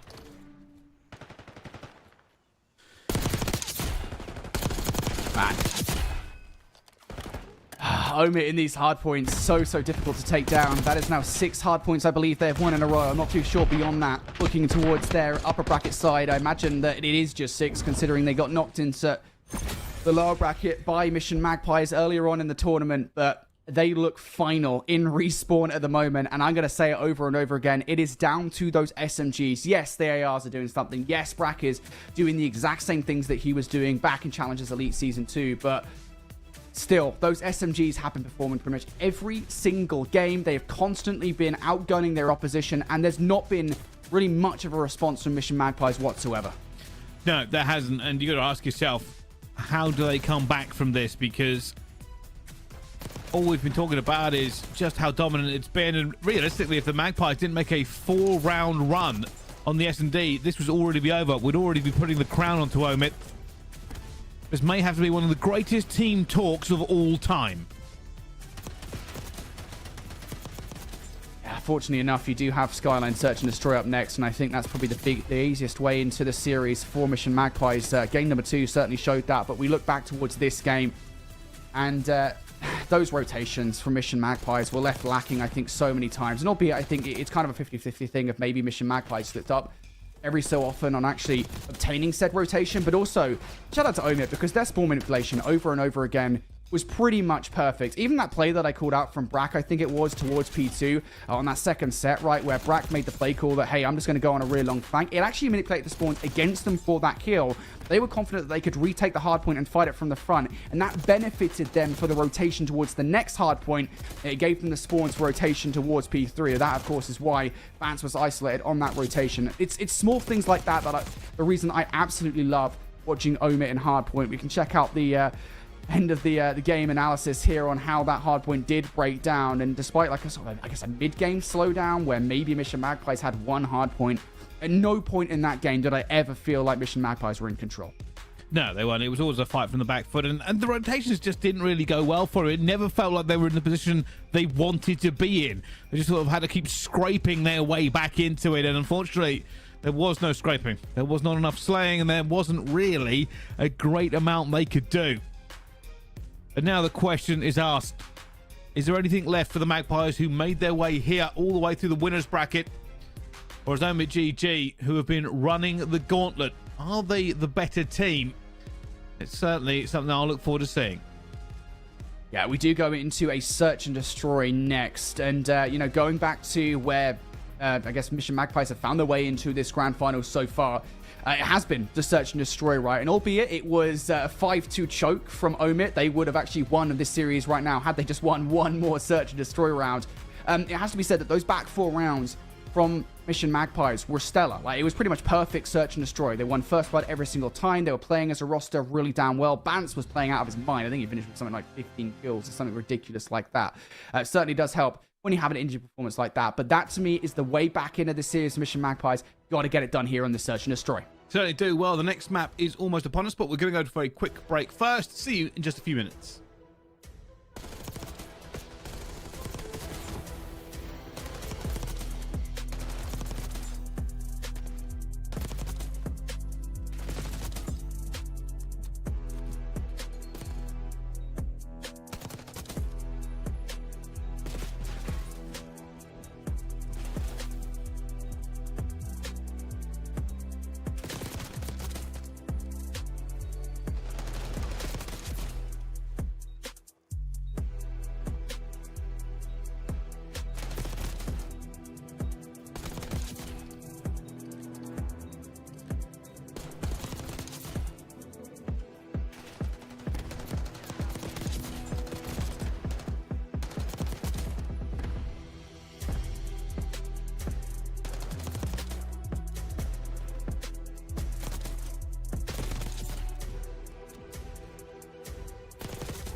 Ladies and gentlemen, welcome back. We head into our next game out, Skyline Search and Destroy.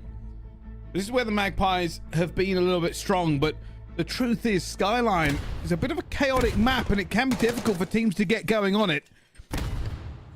However, they need to. OpTic GG are on series point. I gotta see Mission Magpies fly at the start of this search and destroy. Brilliant read on towards Johnny. Mission Magpies now just going to back all the way up out of this site. Do not give anything away for free to OpTic. Standy finds one though. Arcees finds a second. Standy's going to go for the defuse here. This is so far back. Nobody has eyes on. And Arcees is like, all right, well, they've got a chow me super wide and that's been defused. That's a lot of space to give up. Yeah, I'll be honest. I kind of like the idea of retreating and not giving anything away for 3. I don't like the idea of fully retreating, like having no presence whatsoever in the middle of the map. Like, there wasn't even an effort there from Mission Magpies on the retake to push through the middle of the map. Like, everybody towards grass, everybody towards cobble. That's not a good play on the whole from Mission Magpies. Just a couple of adjustments, and that would have been significantly better, but... Again, it's the same kind of things that we were talking about in those early search and destroy rounds earlier on at the start of this grand final. That red card search and destroy, the first 8 rounds of play, left lacking for Mission Magpies. Need to see something better here from them. That cannot happen again. So far, nobody really taking too much map control onto this. Everybody's sort of just squaring up, looking for information. Johnny down low, Brack up top. Bomb sitting in the bathroom and nobody making too many moves. That call might come through here for Arcees that there might be a safe rotate. Mythix is trying to be the playmaker here for a Mission Magpie. Sad. I just did not have the balls to move it. Did not want to go whatsoever. Instead, now the play call, I think, of information from Harry and Bance that this is definitely going to be an A kit. Now looking for the gunfights. Arcees runs out of bullets in the reload, so now full A control. But the reaction from OpTic GG is perfect. They rotate right around to B because Mission Magpies had fully abandoned ship. Big kill, though, from Henry. Gets away alive as well. Should go down, was weak. Brack pushes through. This means Mythix in a 1 versus 2. Bomb's still not going to be down. Mythic's going to find them. Oh, my goodness. They jumped into him. A double rotate cost them the round. Mythix. Goodness me, he found a 4-leaf clover this morning. No way you get these for free. Really well played from Mythix. Very fortunate to have both players kind of fall into his lap like that, because that round for Mission Magpies, again, is not the best play call. I kind of like it somewhat, right? You get the information that this is definitely going to be an A hit. So you do make the commitment, but once again, it feels almost like an overcommitment that you pull all of your resources off B. Omit work off the back of that to get full site control. So Mythics is very fortunate to win that 1 versus 2. Now Mission Magpies finally around on the board here, playing much, much slower. They're waiting for that aggression from Omit.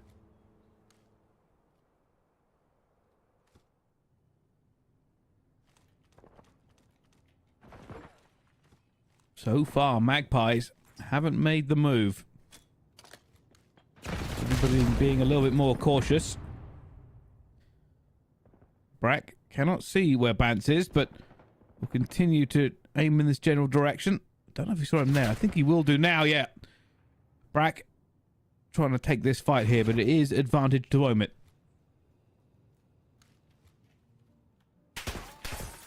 Now, you've lost a player in this situation. It's so difficult to regain control because you played so passively.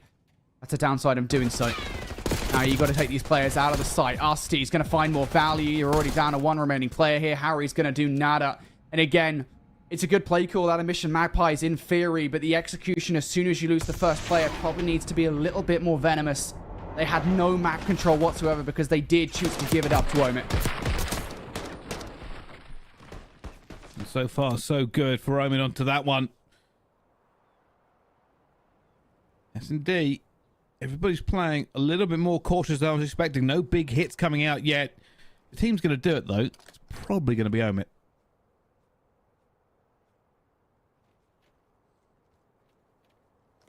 I'm expecting Omit to start to catch fire in the search and destroy. Aggression off the start of these rounds is what I'm looking to see. We're actually seeing aggression from Mission Magpies here. They immediately send Mythics through the middle of the map to try and catch players off on the cross. But Omit have already made said cross.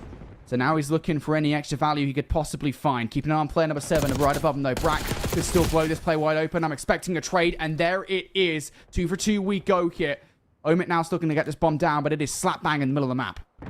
Vance knows this as well. Trying to work out where the players are going, and it's already been picked up, and Vance has been found, but Johnny chooses not to continue the gunfight. 49 seconds left, still a 2 versus 2. Bomb will go down here for Omit. Or at least Mission Magpies playing together here in this play. Got to clear outside before you make this move. And they clear nothing. End up losing the round. Omit just find a little bit of timing and get it done. Just unfortunate there. And that is just one of those situations where the 2v2 is played perfectly by Arsty's and Johnny. Playing the corners, playing the trades. Good effort there on the 2 versus 2 from Mission Magpies, but it is not good enough. And we are, again, just like in that prior search and destroy, seeing sparks of hope from Mission Magpies, but not catching fire just yet. Worth saying, though, we go back to that game number 2. We know that it took them until basically the back end of the search and destroy to actually do anything of note. So could well be the same narrative again here, but they got to have an aggressive round. It has to be down to them. RC car out will slow them down. It has been given good information here to Omit. They're not going to stop this bomb plant from going down. Advantage for Magpies this time, but with that first blood even more so, will be traded out again. Magpies trying the same strategy. Anchor way back at the back of spawn. Band's waiting for any sort of push coming through and will find one. Double checks the bomb. Gets back into cover behind the sofa.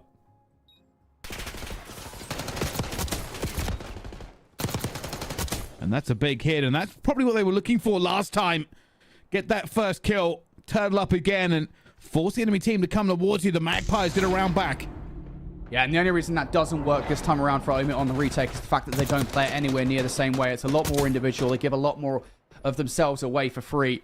They push out of grass comparatively to what they did before, which is had a player on the defuse while somebody was on the overwatch with the AR.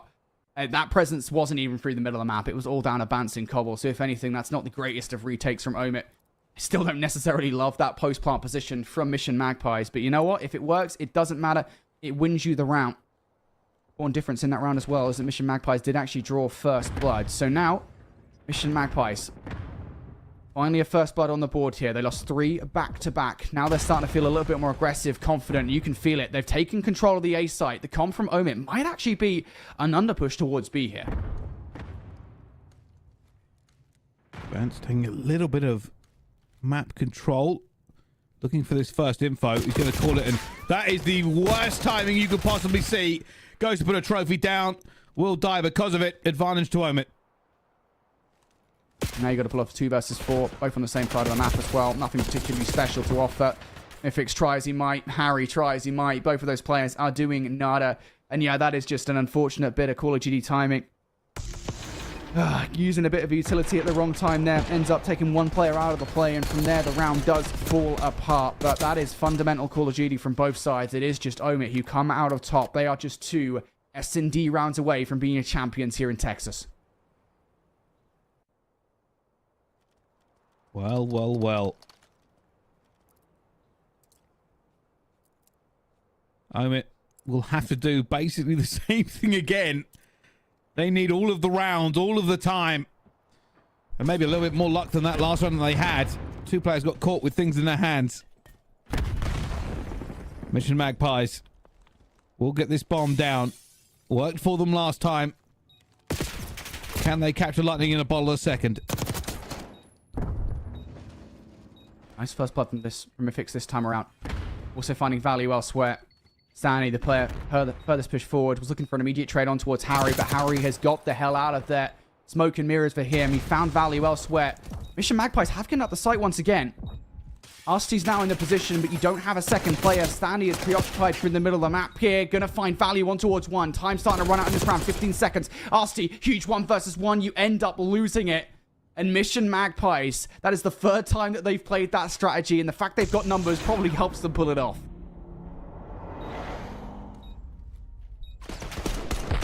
And they're feeling a bit confident about their post-plant strategy because it's working for them. The problem being is that they kind of need to get a defense to equal this one up. And that's what crucial. If Omit win this, they'll go on to map and series point. So can the Magpies do any better?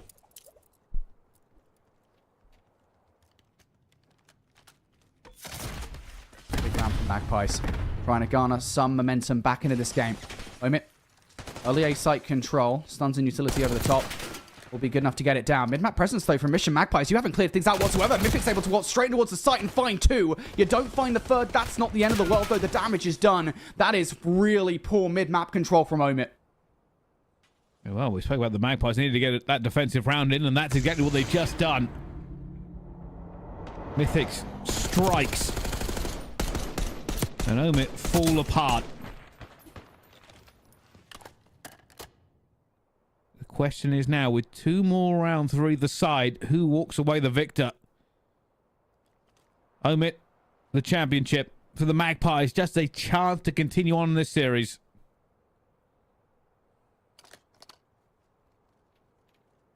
And there's now 2 rounds on the bounce here from Mission Magpies. 2 first bloods as well. Getting it done via elimination. Stanley watching the cross. In-map presence has been a big reason why teams have been able to win rounds so far. Mythix getting over-aggressive, but it's okay. You take those trades. Your worry now needs to be about what's going on around the A site here. They are on the hunt for trades, and Henry's going to find it. So 2v2 we go. And there will now be a bit of a calm before the inevitable storm that is this re-hit from both rosters. They've lost him. Henry's like, I know where he went. I just don't know where he's gone. Everybody checking their corners, trying to find out if somebody has snuck away. And they're paranoid. The Magpies don't know. They're like, where on earth are they? Henry will get bombed down. All becomes a little bit square. Omit will start to move into this for the retake. And you wonder whether the post-plant position from Mission Magpies will throw Omit off here. They have chosen not to go back towards Cobble. Instead, they're playing this one aggressive. Vance's positioning. Gives himself away for 3. You didn't need to check that in the moment. Comment's been made towards Henry, though. And now you go win the fights more honestly. And Vance with a nade already takes down Arsenes, and Bragg has to back off. And the Magpies scrambling to stay alive. Their Vance hit the movement to get out, and now they're just throwing shoulders, and they will get the second one as well. The Magpies get another round the board, but that was stressful. You could tell on the mini-map. The Magpies had no idea where they would hit from. They were like, we don't know where they are. We don't know where they've gone. We haven't seen them in about 35 seconds. Let's just sit here and hope for the best. And Bance didn't throw a shoulder. He threw a full body and escaped. Dude, Bance is so lucky he did not get eviscerated there on that throat. Out into the open he went, and right into the firing line. Omit were not quite ready for that challenge, and to be fair, why would you ever be? But it is now 3 rounds in a row here from Mission Magpies. Surely they don't do it again. Late game resurgences seems to be the Magpie specialty. Omit have been good on getting A-site control. Our C-car from Bance will get tagged up though. Oh, Bance, excuse me. It's not going to do anything. So bomb now down. This time, it's not Mythic through the middle of the map just yet. Oh, Mythic tries to get one, but could be in a bit of trouble. Tries to go for the trade as well, and there is a trade. It's a 3 versus 3. Players all over the map here. Brack finds Lucifer as well. Stanley going for the flank. Everybody heading towards the back, and it's now going to be a 1 versus 3. It's not going to matter. We're going to a round 11. It is now map and series point for Omit. Just map for the Magpies. Pressure is on. Now play call from Omit in that round. If you can do it, we can do it too, and inarguably better. It's the play call that we've seen from the Magpies over and over again in this search and destroy. Get that bomb down on 8 and back all the way up towards Cobble. Omit pull it off. Mission Magpies have no way to counter it. And now into a round 11 we go for all the beans. Do or die time. If you lose this, Magpies, you're done. If you win this, Omit, you are Texas champions. Mythics taking a bit of site control, but we'll know there's a trophy down close. Bomb going down very quickly here for them. They're going to be checking, but Stanley's close. I don't think they're getting away with this clean, and they're not going to, and Stanley will already find Henry. First blood has struck. Omit have gone aggressive. Bance has managed to get one back, though. 3 versus 3. Bomb not being defused quite yet. Players everywhere. Mythics is going back and forth, and it's really going to be a struggle, but they do eventually get it down. Now they'll be looking to stretch this fuse here. Bance in the middle of the map needs to play his life, does play so perfection. 20 seconds on the clock now. Bance is just desperately trying to play his life, does so. You know where Lucifer's going to be. They're waiting for him. They haven't seen him. He's going to check it. He finds one. Finds the second. No. Has to now stay alive. Does just enough, but it will be the Magpies in the S&D again. Oh, my goodness. Patience of a saint. But the Magpies did not go quietly. And they've won their second S&D in a row, but that was a stressful round.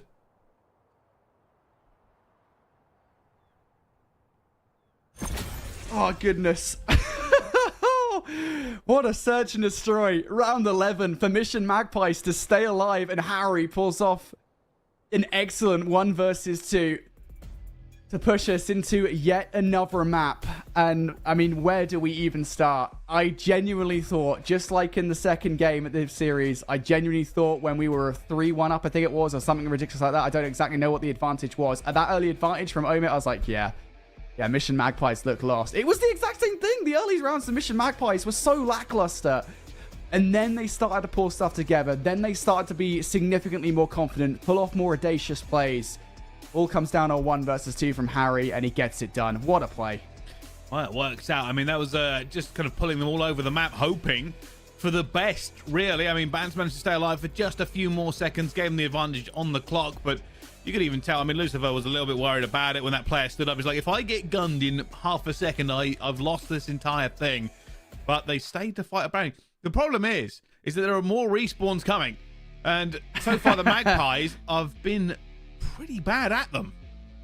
Yeah, they've been jammy in these search and destroys. What is this? 2 back-to-back round 11 victories with back-to-back back half wins, effectively, is what we'll call it for Mission Magpies. Their respawn has been abysmal. You guys can see it right down low, thanks to the production package from Clutch. You guys can see the entire series thus far. A 250 to 144 volt hardpoint, a 3-1 volt control, a 250 to 118 red card hardpoint. None of those are close, and we've been watching them as well. Like, the scorelines do not lie to you guys. Every single one of those respawns has been total dominance from Omit. They had never, ever lost control. 90% of the time, they are in full control of the game. Things have to be different on protocol control. And I know it's so easy for us here on the desk to say so, but you have to shut down the SMGs because they are constant nuisances. They're constantly running routes. And if you're not keeping an eye on those zips, because those are the ways in which SMGs are annoying here on protocol, Johnny and Stanley are going to rip you apart. And that has been the problem for all three of those respawns. Well, is it going to be the same old story? Respawn for Omid. Do the Magpies finally take one and move on to the search? Everybody probably has their fingers crossed for this because it just hasn't been good for the Magpies. Is this the map?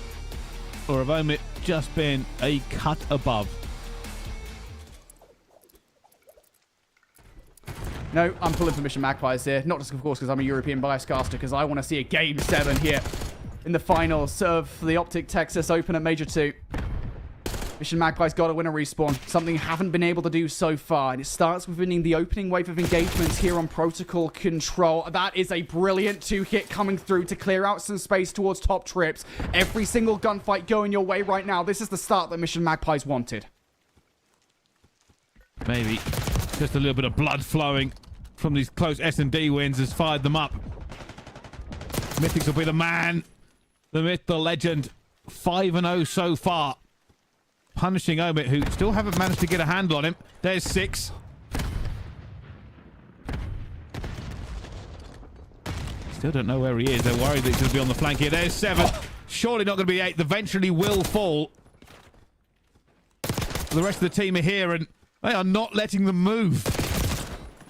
Yeah, damage is done at this point, right? You got 25 seconds left on the clock, and albeit Omid could come out with some miraculous time. Look at the life differential between these two teams now. Mythic's push forward has damaged the lives. It is now 10 life advantage and counting. RC's taking his team out in the play. I'm very sure that wasn't an intentional play whatsoever. I'm sure they'll be laughing about that one in the comms. They won't be laughing about the way this round has gone.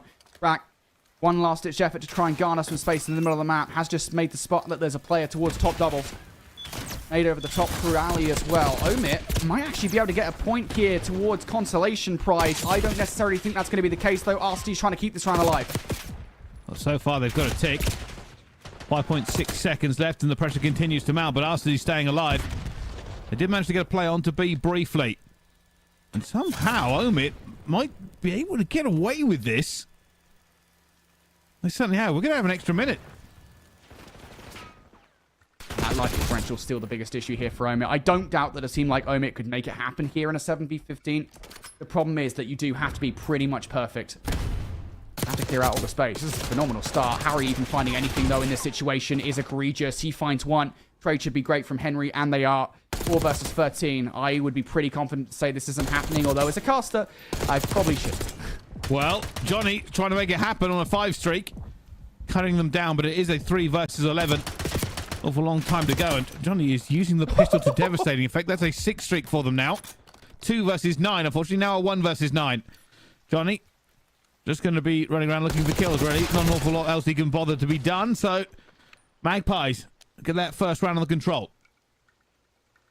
Yeah, and that's something we haven't actually seen, I want to say, from a single protocol control, at least that you and I have casted over the last couple of days whatsoever. Like, I know that's how protocol control is supposed to be played. Like, you expect to see a team on the defense basically throttle a team on the offense. That spawn trap, though, we've seen close-up protocol controls basically the entirety of the weekend thus far. We have not seen a spawn trap like that, and it was all down to Mythitics. I think it was an 8 spree was what he finished on. They could not deal with him, and that's what we need to see from the likes of Mission Magpies here. If we've been talking up the SMG prowess of Omid the entire series thus far, Mission Magpies haven't had a lot to say in that department. Mythics has just shown that they have and they can. And that's the defense they wanted off the start, but now you've got to do something that is improbable. It's an offensive victory for Mission Magpies. They need to get it done. Well, at the moment, not a lot of movement so far, getting a couple of kills. Just want to make this competitive. Already Lucifer is worried about people coming up the zip line.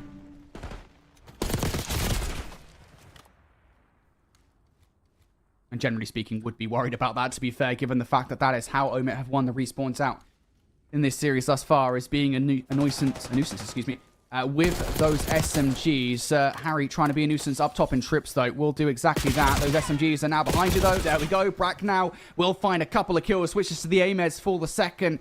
and are now starting to do some damage. Mythics might well be pushed up here, but he can't actually do anything and has just got some horrendous Call of Duty timing. He's about to get shot in the back here. No value to be found, and now things will stabilize here for Omit. They've had a solid defense so far. This is exactly what Omit wanted. Do the same that was done onto them. Magpies need to play TDM in their own spawn with no time really remaining. Trying to find the kills. Bants will find onto Arsenal. Brack is still going to be alive here, so Brack should find some more kills coming off the respawn, and, well, gets a little bit tagged up. They're still looking for him. Trying to find it as well, and he has managed to outplay Henry there. And now they're onto this point. Unfortunately, Brack's still running. Causes all kinds of issues as they go back to the respawn. Yep, no chance in this round. This is now going to be 2 back-to-back spawn traps coming through. The first from Mission Magpies, the second from Omit. The difference being, Omit didn't give away a single tick of progression. They had no quarter to give Mission Magpies in that round. So we're talking about potential defense. Round number 5, which you know is integral here on Control. Omit are on track to garner it. Just solid defense all throughout. I think there's a couple of moments there in that round where Omit do or have to deal with players that have gotten past the 50-yard line. Beyond that, though, don't really have much of a struggle in doing so. So brilliant defense there from Omit. Now Mission Magpies got to do what they did before. This time, more convincingly, you can't let A go again. Well, here it comes. This could be a defining round. The Magpies so strong last time in defense. Looking to try and replicate. Unfortunately, that hasn't kicked off very well for them. Bants will get Arsenal's. Mythics is going to try and start churning. Unfortunately, they're already onto A here. Omit have come out with a bang. Omit looking solid.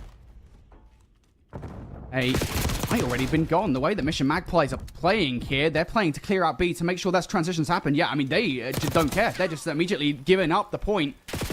And now they're going for a bit of a late resurgence here. Mythics will be able to stop the clock before that second tick goes through. Damage might well have been done, though. That trade from Brack here, you can't put the genie back in the bottle. The mid-map presence from Omit is a struggle bus for Mission Magpies as they look to try and get the control of the spawn building. They just haven't done it. The kills are not going in their favor. Nice is going back and forth, and well, technically that does give Magpies a little bit of an opportunity because A is still not captured. And they're actually doing a little bit here. Brack will have to try and kill Henry. Eventually, we'll call that out as well. So Henry should be not long for this world, but has managed to escape and it slides back and goes for a reach out. Henry on a bit of demon time, but falls in the end. Wave of gunfights. That should be the vertical progression done over by A. So now Mission Magpies are going to have to clear out space. Arsty's already looking to get aggressive here. You've got to be very careful. You do not let this transition look smooth whatsoever. Harry has a lot to do inside the cup building.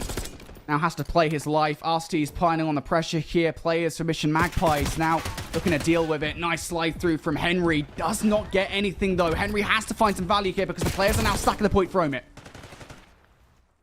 Still managing to keep them off for just a few more seconds. Bant's going to try and do all he can from the spawn here. And again, you can see the Magpies, slowly but surely, they are trying to push this back onto the map, but it is not working for them. The only thing it's really giving them is a bit of time to reinforce. Omit with a slight life advantage at this point.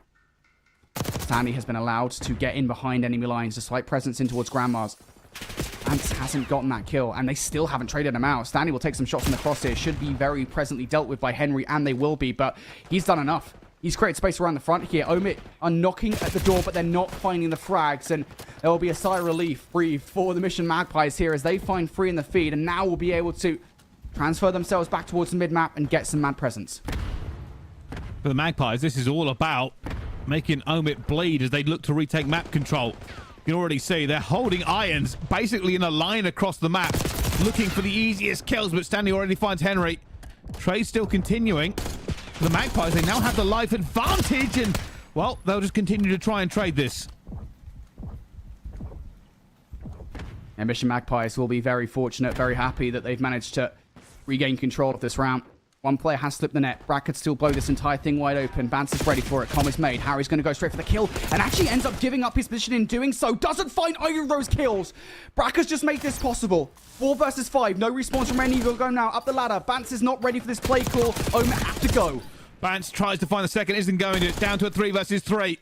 Lucifer does not get the kill that they want here. And they are circling. However, that second tick is almost in. Omit will try and look every single direction. Johnny's already found Lucifer as well. Henry and Mythics would have to go monumental. It's down to a 2 versus 2, but that second tick is in. Gotta go. There's a flank all the way around. He's gone the long way. Henry has tried to make magic happen by going all the way around, and he jumps off the point. You can't win if you're not there. You know, I think that might be the kind of the brain that Johnny's geared himself into for this entire series. It's just like, hey, a flank has earned me kill, so I'm just going to do it again, despite the fact that with 5 seconds on the clock, this flank is probably going to lose me the round. You know what, Johnny? Sometimes you are just that cracked out that you're not actually aware of what's going to win you the round. So we'll forgive you considering the rest of the series that you've had. But I will say, Mission Magpie is very fortunate to win that round. There were multiple moments, especially towards the end there, where Omit felt like they could have won it. But no. Omit have looked staunch on their defense. I will say, going into this round number 4, Mission Magpies haven't got a single tick of progression in that first effort. Here in the second, they have to be better, and they've got to have somebody else but Mythic step things up. He is 25 and 14 right now. The rest of the squad really lacking behind, and that first gunfight not going his way probably isn't going to help. Well, the Magpies have an opportunity to get a respawn. They just have to convert an attack or wherever they get in the last round, depending on the ticks. And, well, Brack just cut them down before they could do anything more onto 8. Henry has slipped through and will be looking for something in spawn, but they know he's there.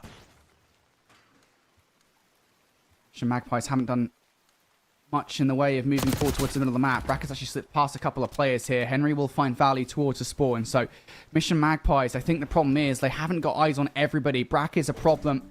All this offensive push, you don't have much presence in the middle of the map. Players towards the point, now being dealt with. Johnny locates Henry, and that was the ace in the hole. The Mission Magpies needed to keep on the board. Now you've lost that player push forward. This offensive push now starting to crumble. Johnny's going all the way around, and we'll find a player and continues to just run. And oh my goodness, you can't allow Johnny to just continue to find people sprinting. There's now, he basically has gone from one side of the map to the other. Eventually will be shut down. And this is spawn trap though, 25 seconds left. This is a lot to ask for. Mission Magpies have to expend time in closing out every single corner. They're not doing it. Arstees is flying from wall to wall, picking up kills that he shouldn't be picking up. 15 seconds on the clock now. This round is done. Omit here in full control. Their defenses have been rock solid. And given that fact, it means that Mission Magpies will have to win an offense in round 5. It's a big ask. Vance is trying to make the hero play. It's not going to be good enough, and that is a big ask. Because their offense has been, well, not great. It really hasn't gone well for them so far. But the Magpies have been struggling in the respawn. They needed to steal one with the S&Ds that they've been getting. And now they need to steal an attack. Has to be better than everything that has come before it. Every precedent that has been set so far for the slaying in respawns has been Omit GG. For the Magpies, this could be the last hurrah. Omit GG, round, series, championship point. Gotta go now. Gotta have it. The difference maker for me is that Mission Magpies, every single time they've sent a flanking player through, it's Henry for the most part. They haven't really found anywhere near enough value. They're looking to do so off the opening hit here. Flanking play from Stanley has to be read, though. You can't just get players on the point. You need to find these gunfights, and Stanley is the biggest player. You've lost 3. Stanley now going to reveal himself. Can he find more value, though? Yes, he can. This push is now being slowed up down to that 2-piece. Stanley has slowed this down, and, well, there's a 3. Will not allow them out. And Johnny again going up top. This is what Omid have been so good at. Mission Magpies have had no luck whatsoever at breaking this open. So it goes down to a TDM, and Lucifer's caught sprinting. They cannot get out of their own spawn. Yeah, there was that first push. It was all or nothing. The spawn trap from Omit has been perfect. Now you've got Stanley wrapping behind these players as well. Hiya, says Stanley. Baya, says Stanley. Second player has been called out. Third right in front of him. Stanley is shooting so damn straight at the moment. That third player does actually find some value here. So Henry, once again, kind of all falls on him with 40 seconds on the clock to do something on the flank. Will do exactly that. Trade is good, though. And Omit immediately resume what they've been doing to great success. Spawn trap. 35 seconds. You gotta go now. Stanley is on a 9 streak. They've got to shut him down. Eventually will do, but so much time burns away, and Henry finds Brack. Couple of kills gone down. Arsene is sitting on A. There's going to be some pressure onto him as well here, but finds the kill. Mission Magpies need a miracle. They need divine intervention, and Johnny says no. 14 seconds in a dream. Omit just have to hold a wave of kills, and they will win challenges at the major. Here it goes. Standy again. He has just devastated them. Nobody alive. One player left on to win, and that'll be the final kill. It's Standy. It's done. It's Omit GG to win the Challenge Championship. And they do so every single respawn in dominating fashion. Couldn't get the S&Ds. Doesn't matter. A W in the score column.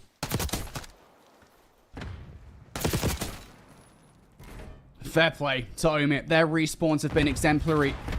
Played that protocol control to perfection, and while the scoreline sends us all the way to a round number 5, it has to be said that that respawn was arguably just as dominant, if not more so, than the other ones that we saw today from Omit, because in respawn they've looked absolutely eclectic. They didn't give away a single tick of progression in that final control. 3 rock solid defenses, and every respawn that we saw from Omit today was on point.